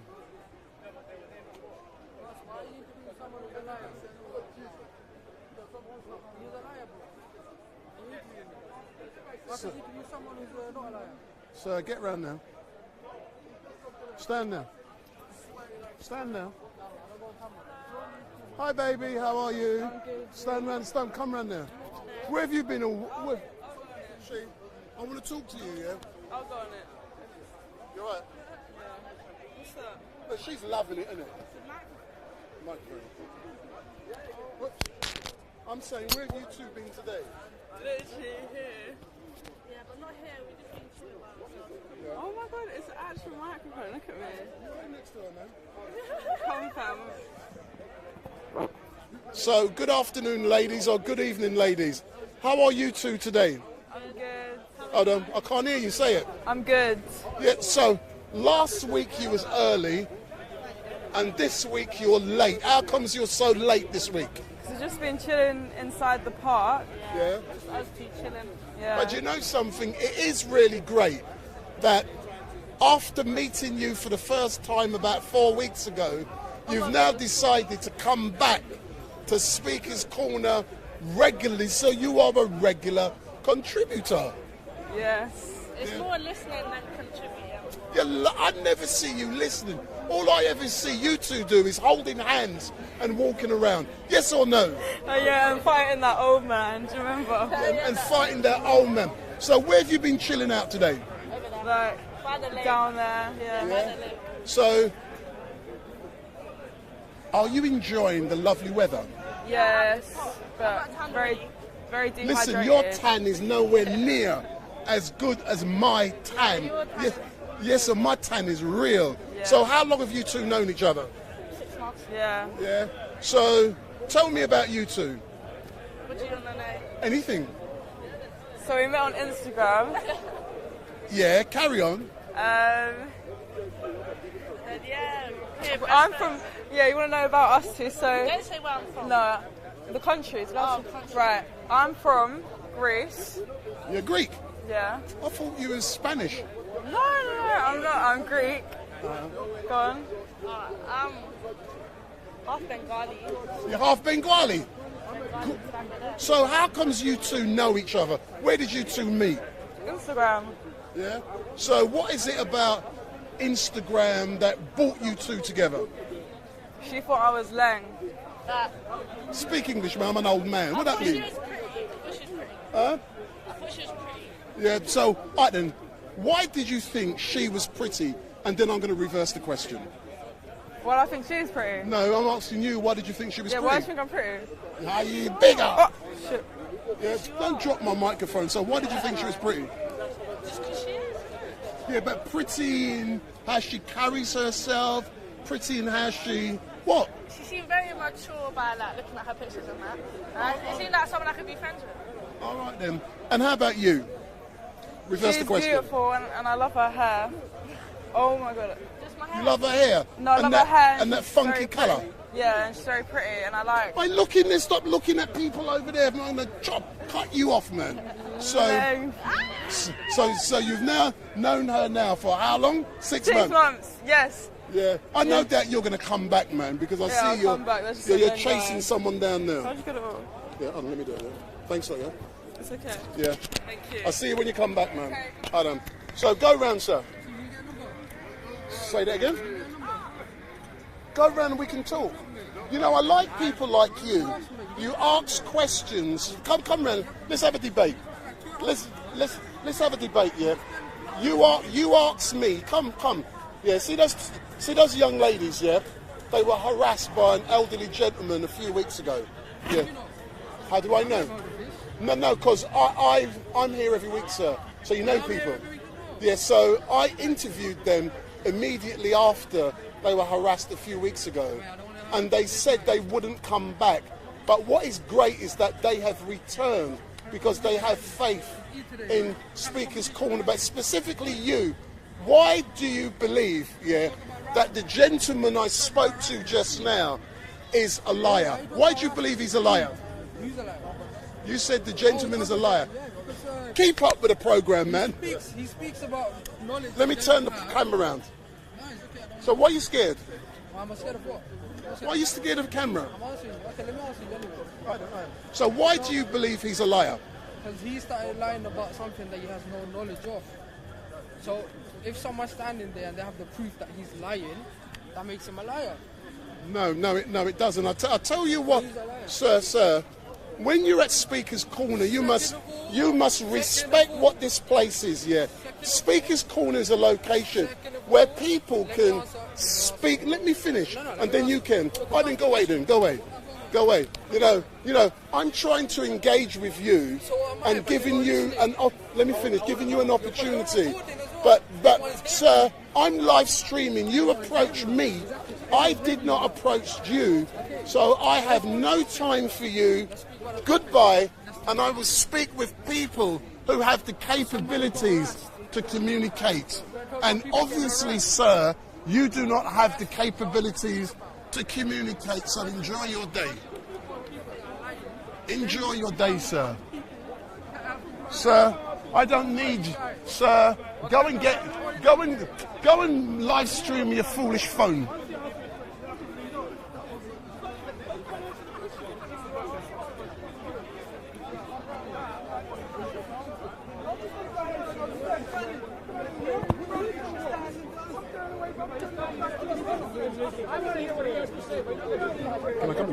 Can I come in now?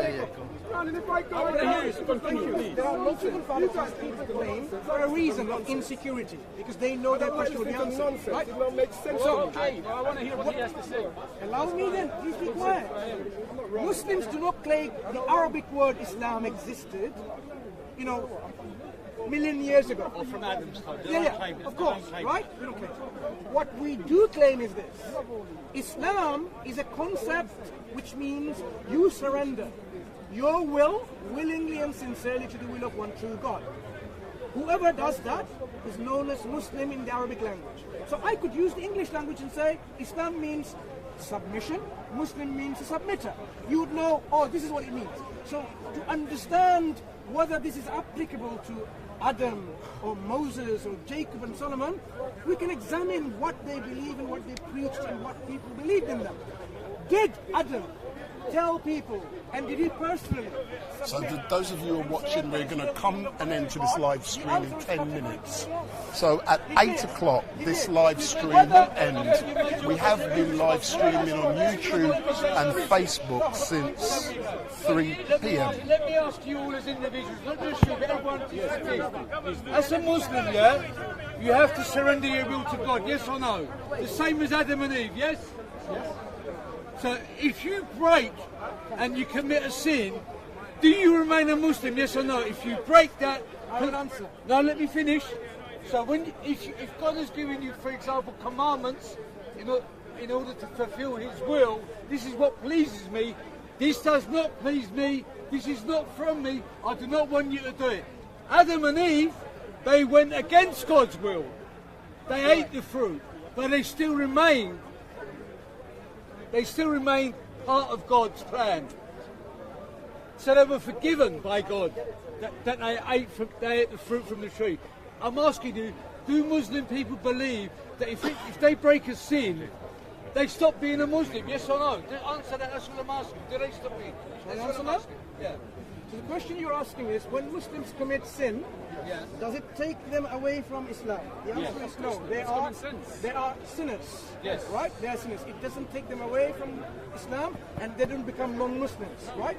They are sinning, and what they need to do is immediately recognize that they've done a sin, turn to God in sincere repentance, make the intention not to commit that sin again, do more righteous deeds, and mend and rectify whatever they're wrong. If they're stolen, give it back. If they said something bad, saying good in return and apologize.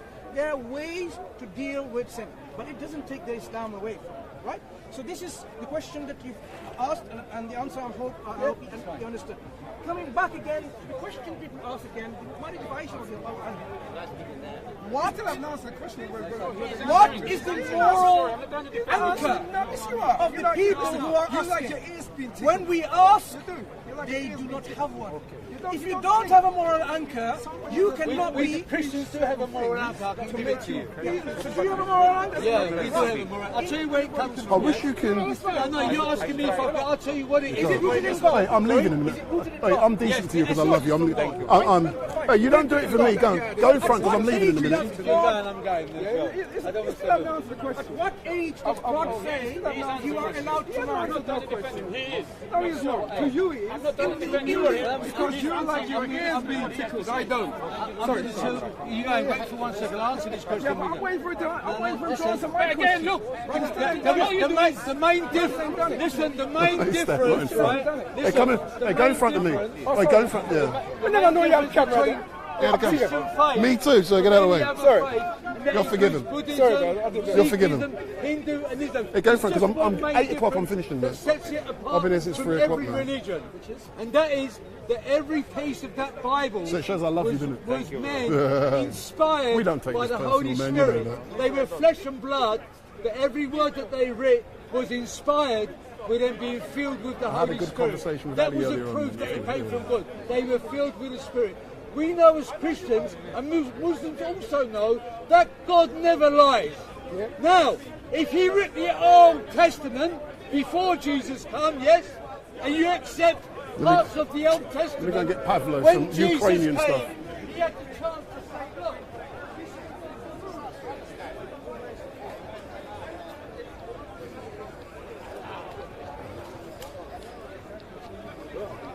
No. Picking me off from the camera. No.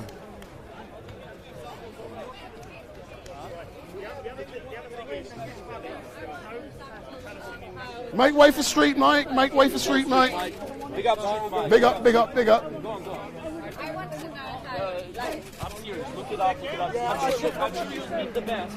I think you want to know the truth. But check it out. Check out about I don't know enough intake. about it, but I do see it as a play in a bigger thing. I think that the West want to have a long war so that they can attack the people of the West. They want blackouts here, they want fuel shortages, they want food shortages, they want people to be scared.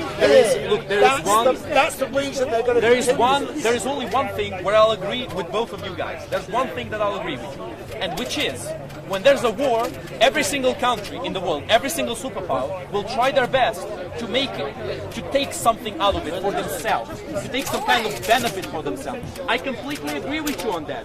But you say that the US have thrown Ukraine in this war is a lie. It's simply not what happened. What happened is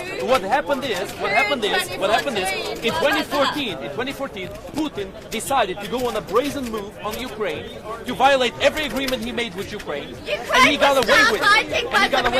And that's why nowadays, Russians were trying to deal with the Ukrainian government. because he felt like he could get away with it, and he did get away with it. Will get away with it. NATO said they would not expand onto its borders, and then all of a sudden they let Ukraine. But that's a different conversation. No, it's the same. But hold on a second, that treaty was never made. There was a discussion made with the Soviet Union very long ago about not expanding to the east. But many European countries were afraid of Russia because of what Russia did to Georgia. And and that's why they wanted to join NATO.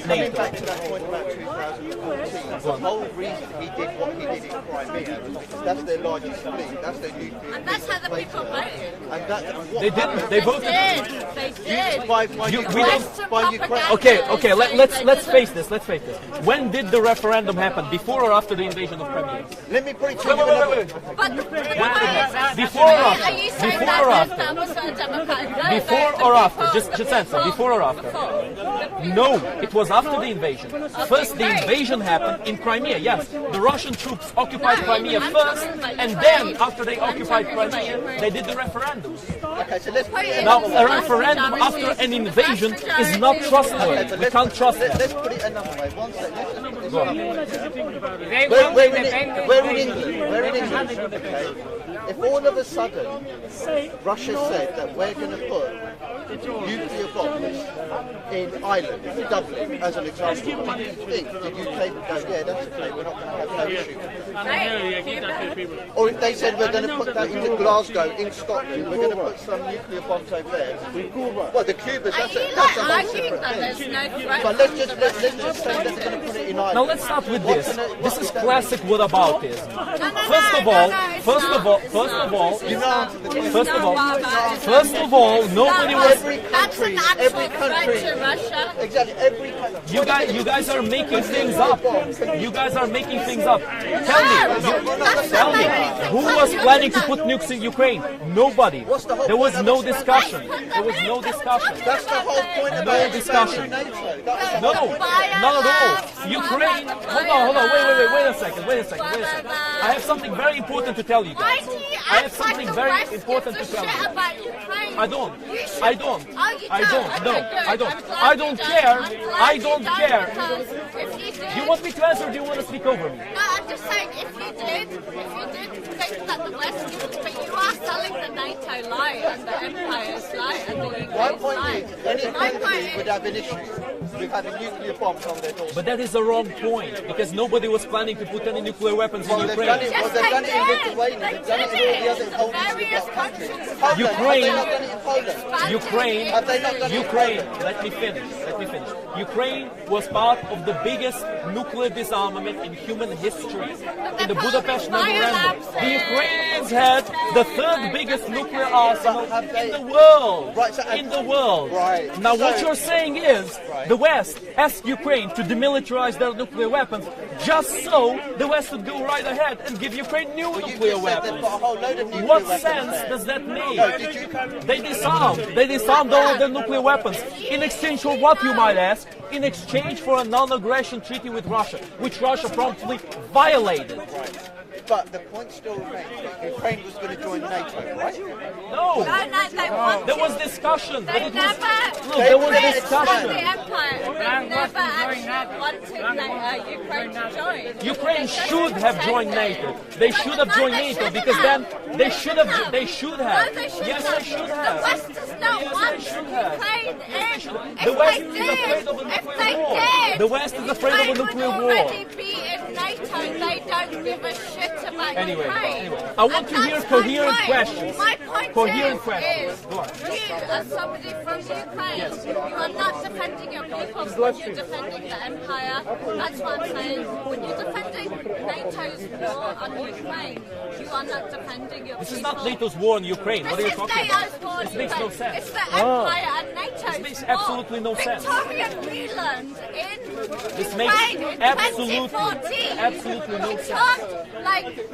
Some of us have a little bit Pure of nonsense. history about this Pure country. nonsense. We got Pure nonsense. distracted I'm by not the even going to bombing of engage with Gaza this at the argument time. because it's But completely you and did not. utterly fake. I'm just saying This to is you. completely fake. Hello, Where are the NATO I'm troops? just saying to Where you. are the NATO troops? Because they don't give a shit about Ukraine. Oh, okay, so hold on. What I'm telling What you're saying is NATO is fighting in Ukraine, What I'm but they saying didn't send any troops because they don't give a shit about the Ukraine. idea that So are they fighting or are they not fighting? Are they fighting or are they not fighting? But they don't actually want Ukraine as a member of I'm NATO. speechless. I am speechless. They do not give a shit I am about speechless. Ukraine. You're here defending I'm completely speechless. and that's what makes Ukraine? Ukraine started the war. How did Ukraine start the war? How did Ukraine start the war? Because there are videos the Ukrainian government bombing Eastern. No. No, of course not. What are you talking about? You're completely. It's funny how wrong you are. Because the bombings only started after the war began, and the war began after Russia invaded Ukraine. There was no bombings before the war started. What are you talking about? How would there be bombings before the wars? This makes no logical sense. But there was no bombing. Before 2014, before that, there was nothing. There was nothing. Ah, the American coup. Okay, so the Ukrainians going to protest against a pro-Russian puppet in Ukraine is an American coup. I think we see where these people are standing. I think we see where these people stand. These individuals, they hate America with a passion, which is fine. You can hate America if you want. I'm sure America must have hurt you in some way, but just because you hate America doesn't mean you should hate Ukraine. Just because you hate America doesn't mean you should hate every country that America supports. This makes no sense. Come here, let's debate. Come here. Ah, you see, this is Russian. Could you be quiet for a second, please? Could you be quiet? We're taking turns. We're taking turns, aren't we? What Nazis? Well, am I supposed to support the Sparta battalion and the Wagner battalion on the Russian side? Thousands of Nazis are fighting for Russia against Ukraine. Yes, you need to look this up.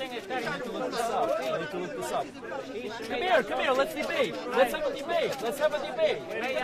Come here. You see. Ah, yeah, look, this is what he's doing. Very adult behavior. Very adult behavior, right there. Very adult behavior. So these are the people who I have to debate. These are the only people, these nutcases are the only people who support Russia, because they have no arguments. They have no points. All they can do is come to me and point the finger and shout Nazi, fascist, racist. This is all they can do. They can never say quiet. Go on. Oh, biolabs. I love this one. This is my favorite of them all. So there's this conspiracy theory that in Ukraine they have underground biolabs where they are developing anthrax-fueled bats to target specifically Russian genes with anthrax and to only kill Russians. This is the conspiracy theory that these individuals believe in. This is what these individuals believe in. How are we supposed to take them seriously? Funded by the Biden family in Ukraine. Here we go. Anyway, I think it's clear from the conversation that we've been having up until now that every single pro-Russian standpoint that I've been faced with doesn't have a single point to defend their standpoint. They can't prove Ukrainians are Nazis. They can't prove there are biolabs in Ukraine that are developing anthrax-fueled bats or whatever. They can't prove Ukraine started the war, because that's all a lie. Every single one of those things is a lie. Russia started the war. I keep hearing about Victoria Nuland. Well done, use the internet. About this Victoria Nuland. Do you believe that there are anthrax-fueled bats in Ukraine? I understand, but you don't need to put a camera on me. Yes. Absolutely. Thank you very much. Love it. Thank you very much. Absolutely. Thank you for the support. Slava Ukraine. Let me take him out of my ears. So I'm now focused purely on you. If you come together, get closer. I'm now going to pull back. So that's what it looks like. Yeah, that's going out on live stream. So, Hatun, give me 2 seconds. Let me get the other microphone.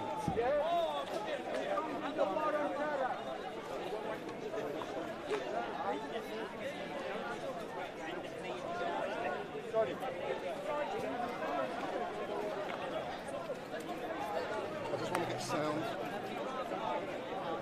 So you didn't think this would all be happening today, did you? No, you've caught me out. That's the best way. I don't like to plan in advance. So good afternoon, sir, and for all of you who are watching, I've got a special guest on StreetMic. So can you introduce yourself, sir? Robin Rhodes. Can you repeat that? Robin Rhodes. So hold on, leave a few. So if you say that again, people will hear you. Robin Rhodes. Excellent stuff. Your microphone wasn't on. And who's this gentleman next to you, Robin? This is my eminent son, Oliver. Eminent, are you aware that your eminent son contacted me earlier on this afternoon? My ears are everywhere. So you were aware. So he told me he would be here at 3 o'clock.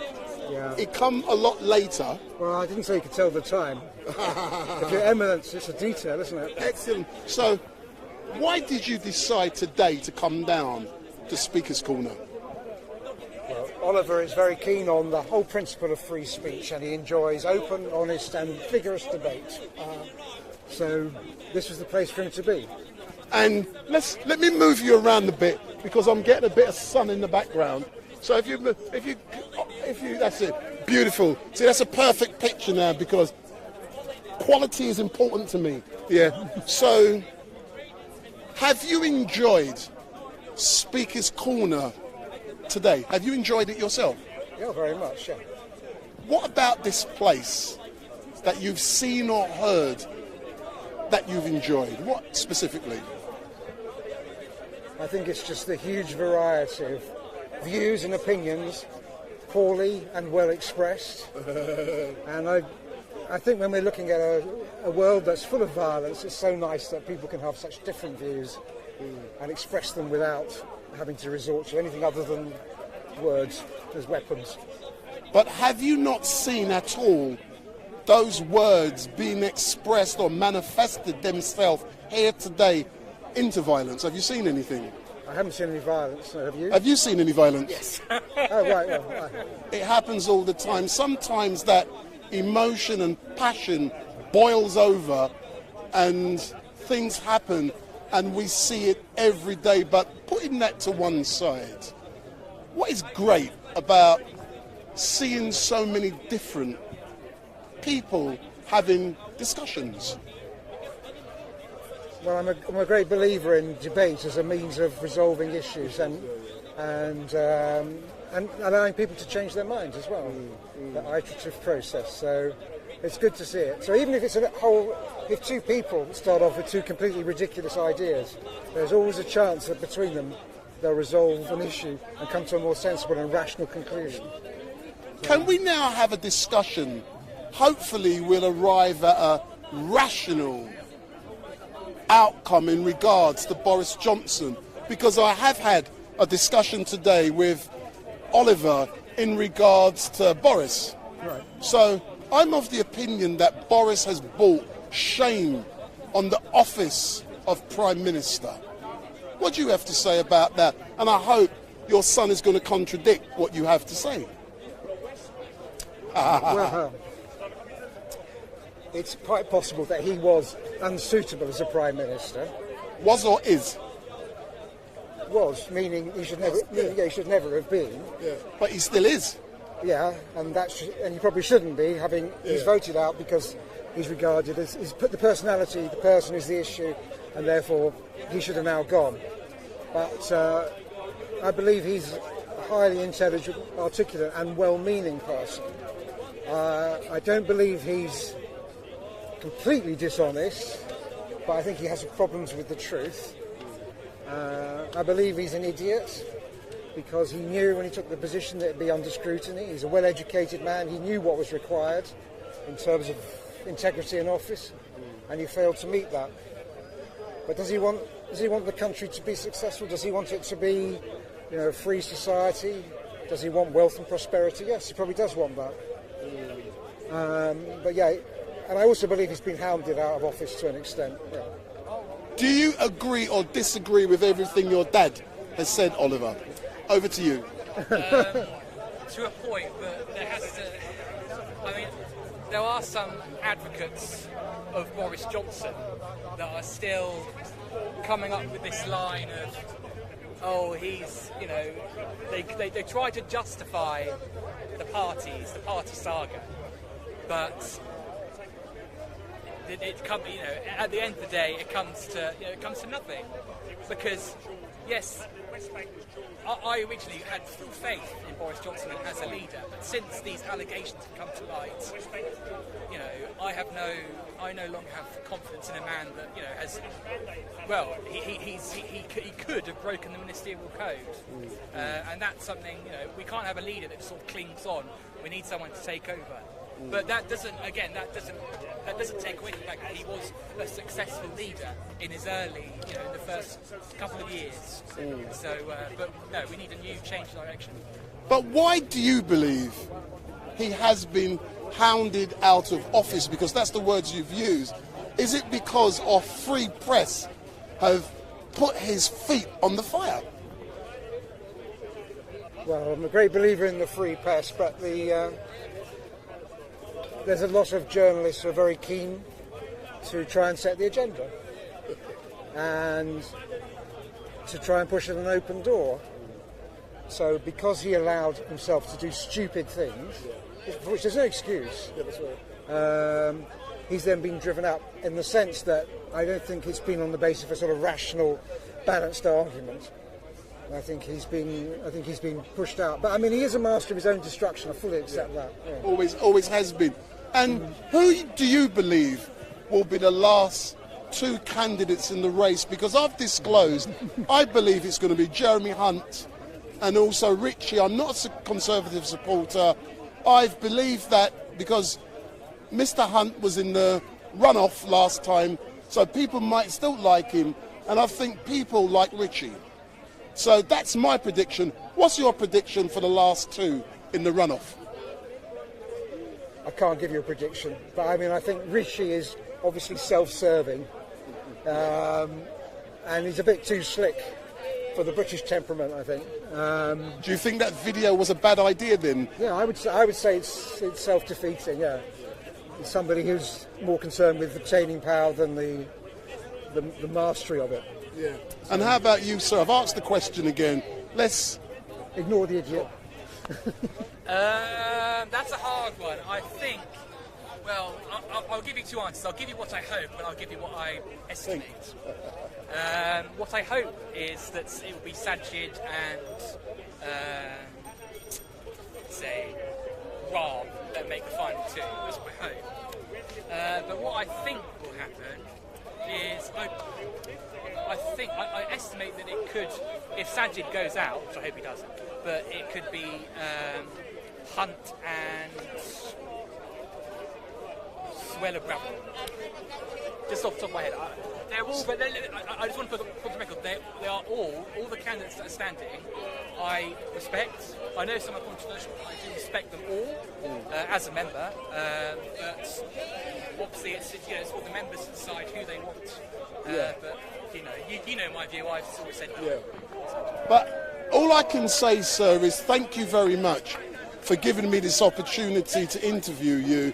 I welcome the fact that Oliver contacted me this afternoon, and I was actually getting ready to actually come down here, and I wanted to go live with him here, but I was late and he didn't make it. But the great thing is he did come down here as promised, and for me it's a privilege that a follower has taken that decision to come out here, because there's a big difference between watching something at home and being here for real. Because I laugh at people online, wind up. They're armchair warriors. Watching it online and here is two different things.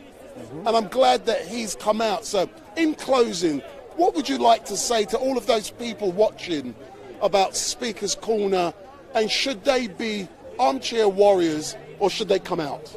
Over to you, both of you. Well, I mean, there's nothing wrong with being the Monday morning left back, or however you want to describe it. But I think if you really want to sort of get stuck in, get down here. Because if you get more people down here, you'll improve the quality of the debate and the discussion. That's right. So you can come down here, pull your hair out at some weird opinions and some weird people, if you like, as well as absolutely outstanding individuals like yourself. And everybody comes down. More people, the better.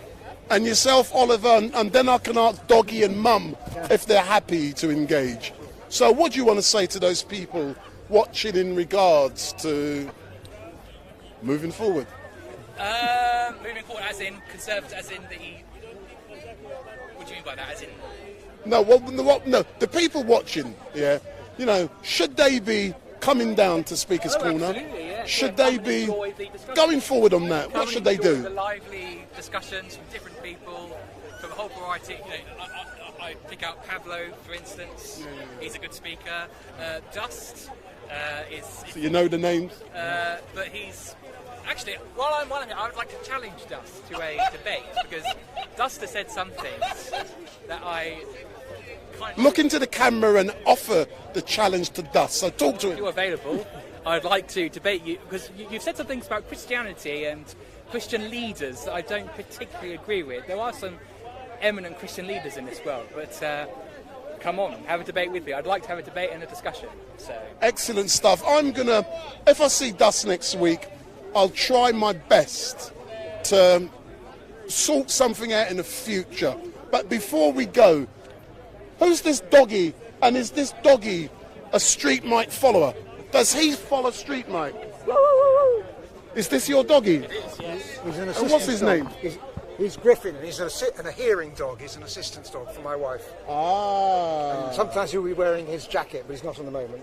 Oh, all right then. So has he enjoyed Speaker's Corner today? Looks like it, yeah. He'll be on the Facebook very soon. Anyway, thank you very much, and I'll let Dust know you've offered him a challenge, and hopefully in the future that will come true. But thank you very much for watching StreetMic, and I'm going to be closing down with you guys as my last guest, because I did say I'm closing down at 8 o'clock. So in closing, what do you want to say to the people watching? I hope you enjoyed the stream. StreetMic always does a good job when he films. You will get some people that you watch on his videos that you don't agree with, like Steve Bray. Oh, you do watch that one? Yeah. On a Wednesday? I can't stand it. But you know, he has his right to protest, as everyone should, to be at the end of the day. And he has his views, I have my views.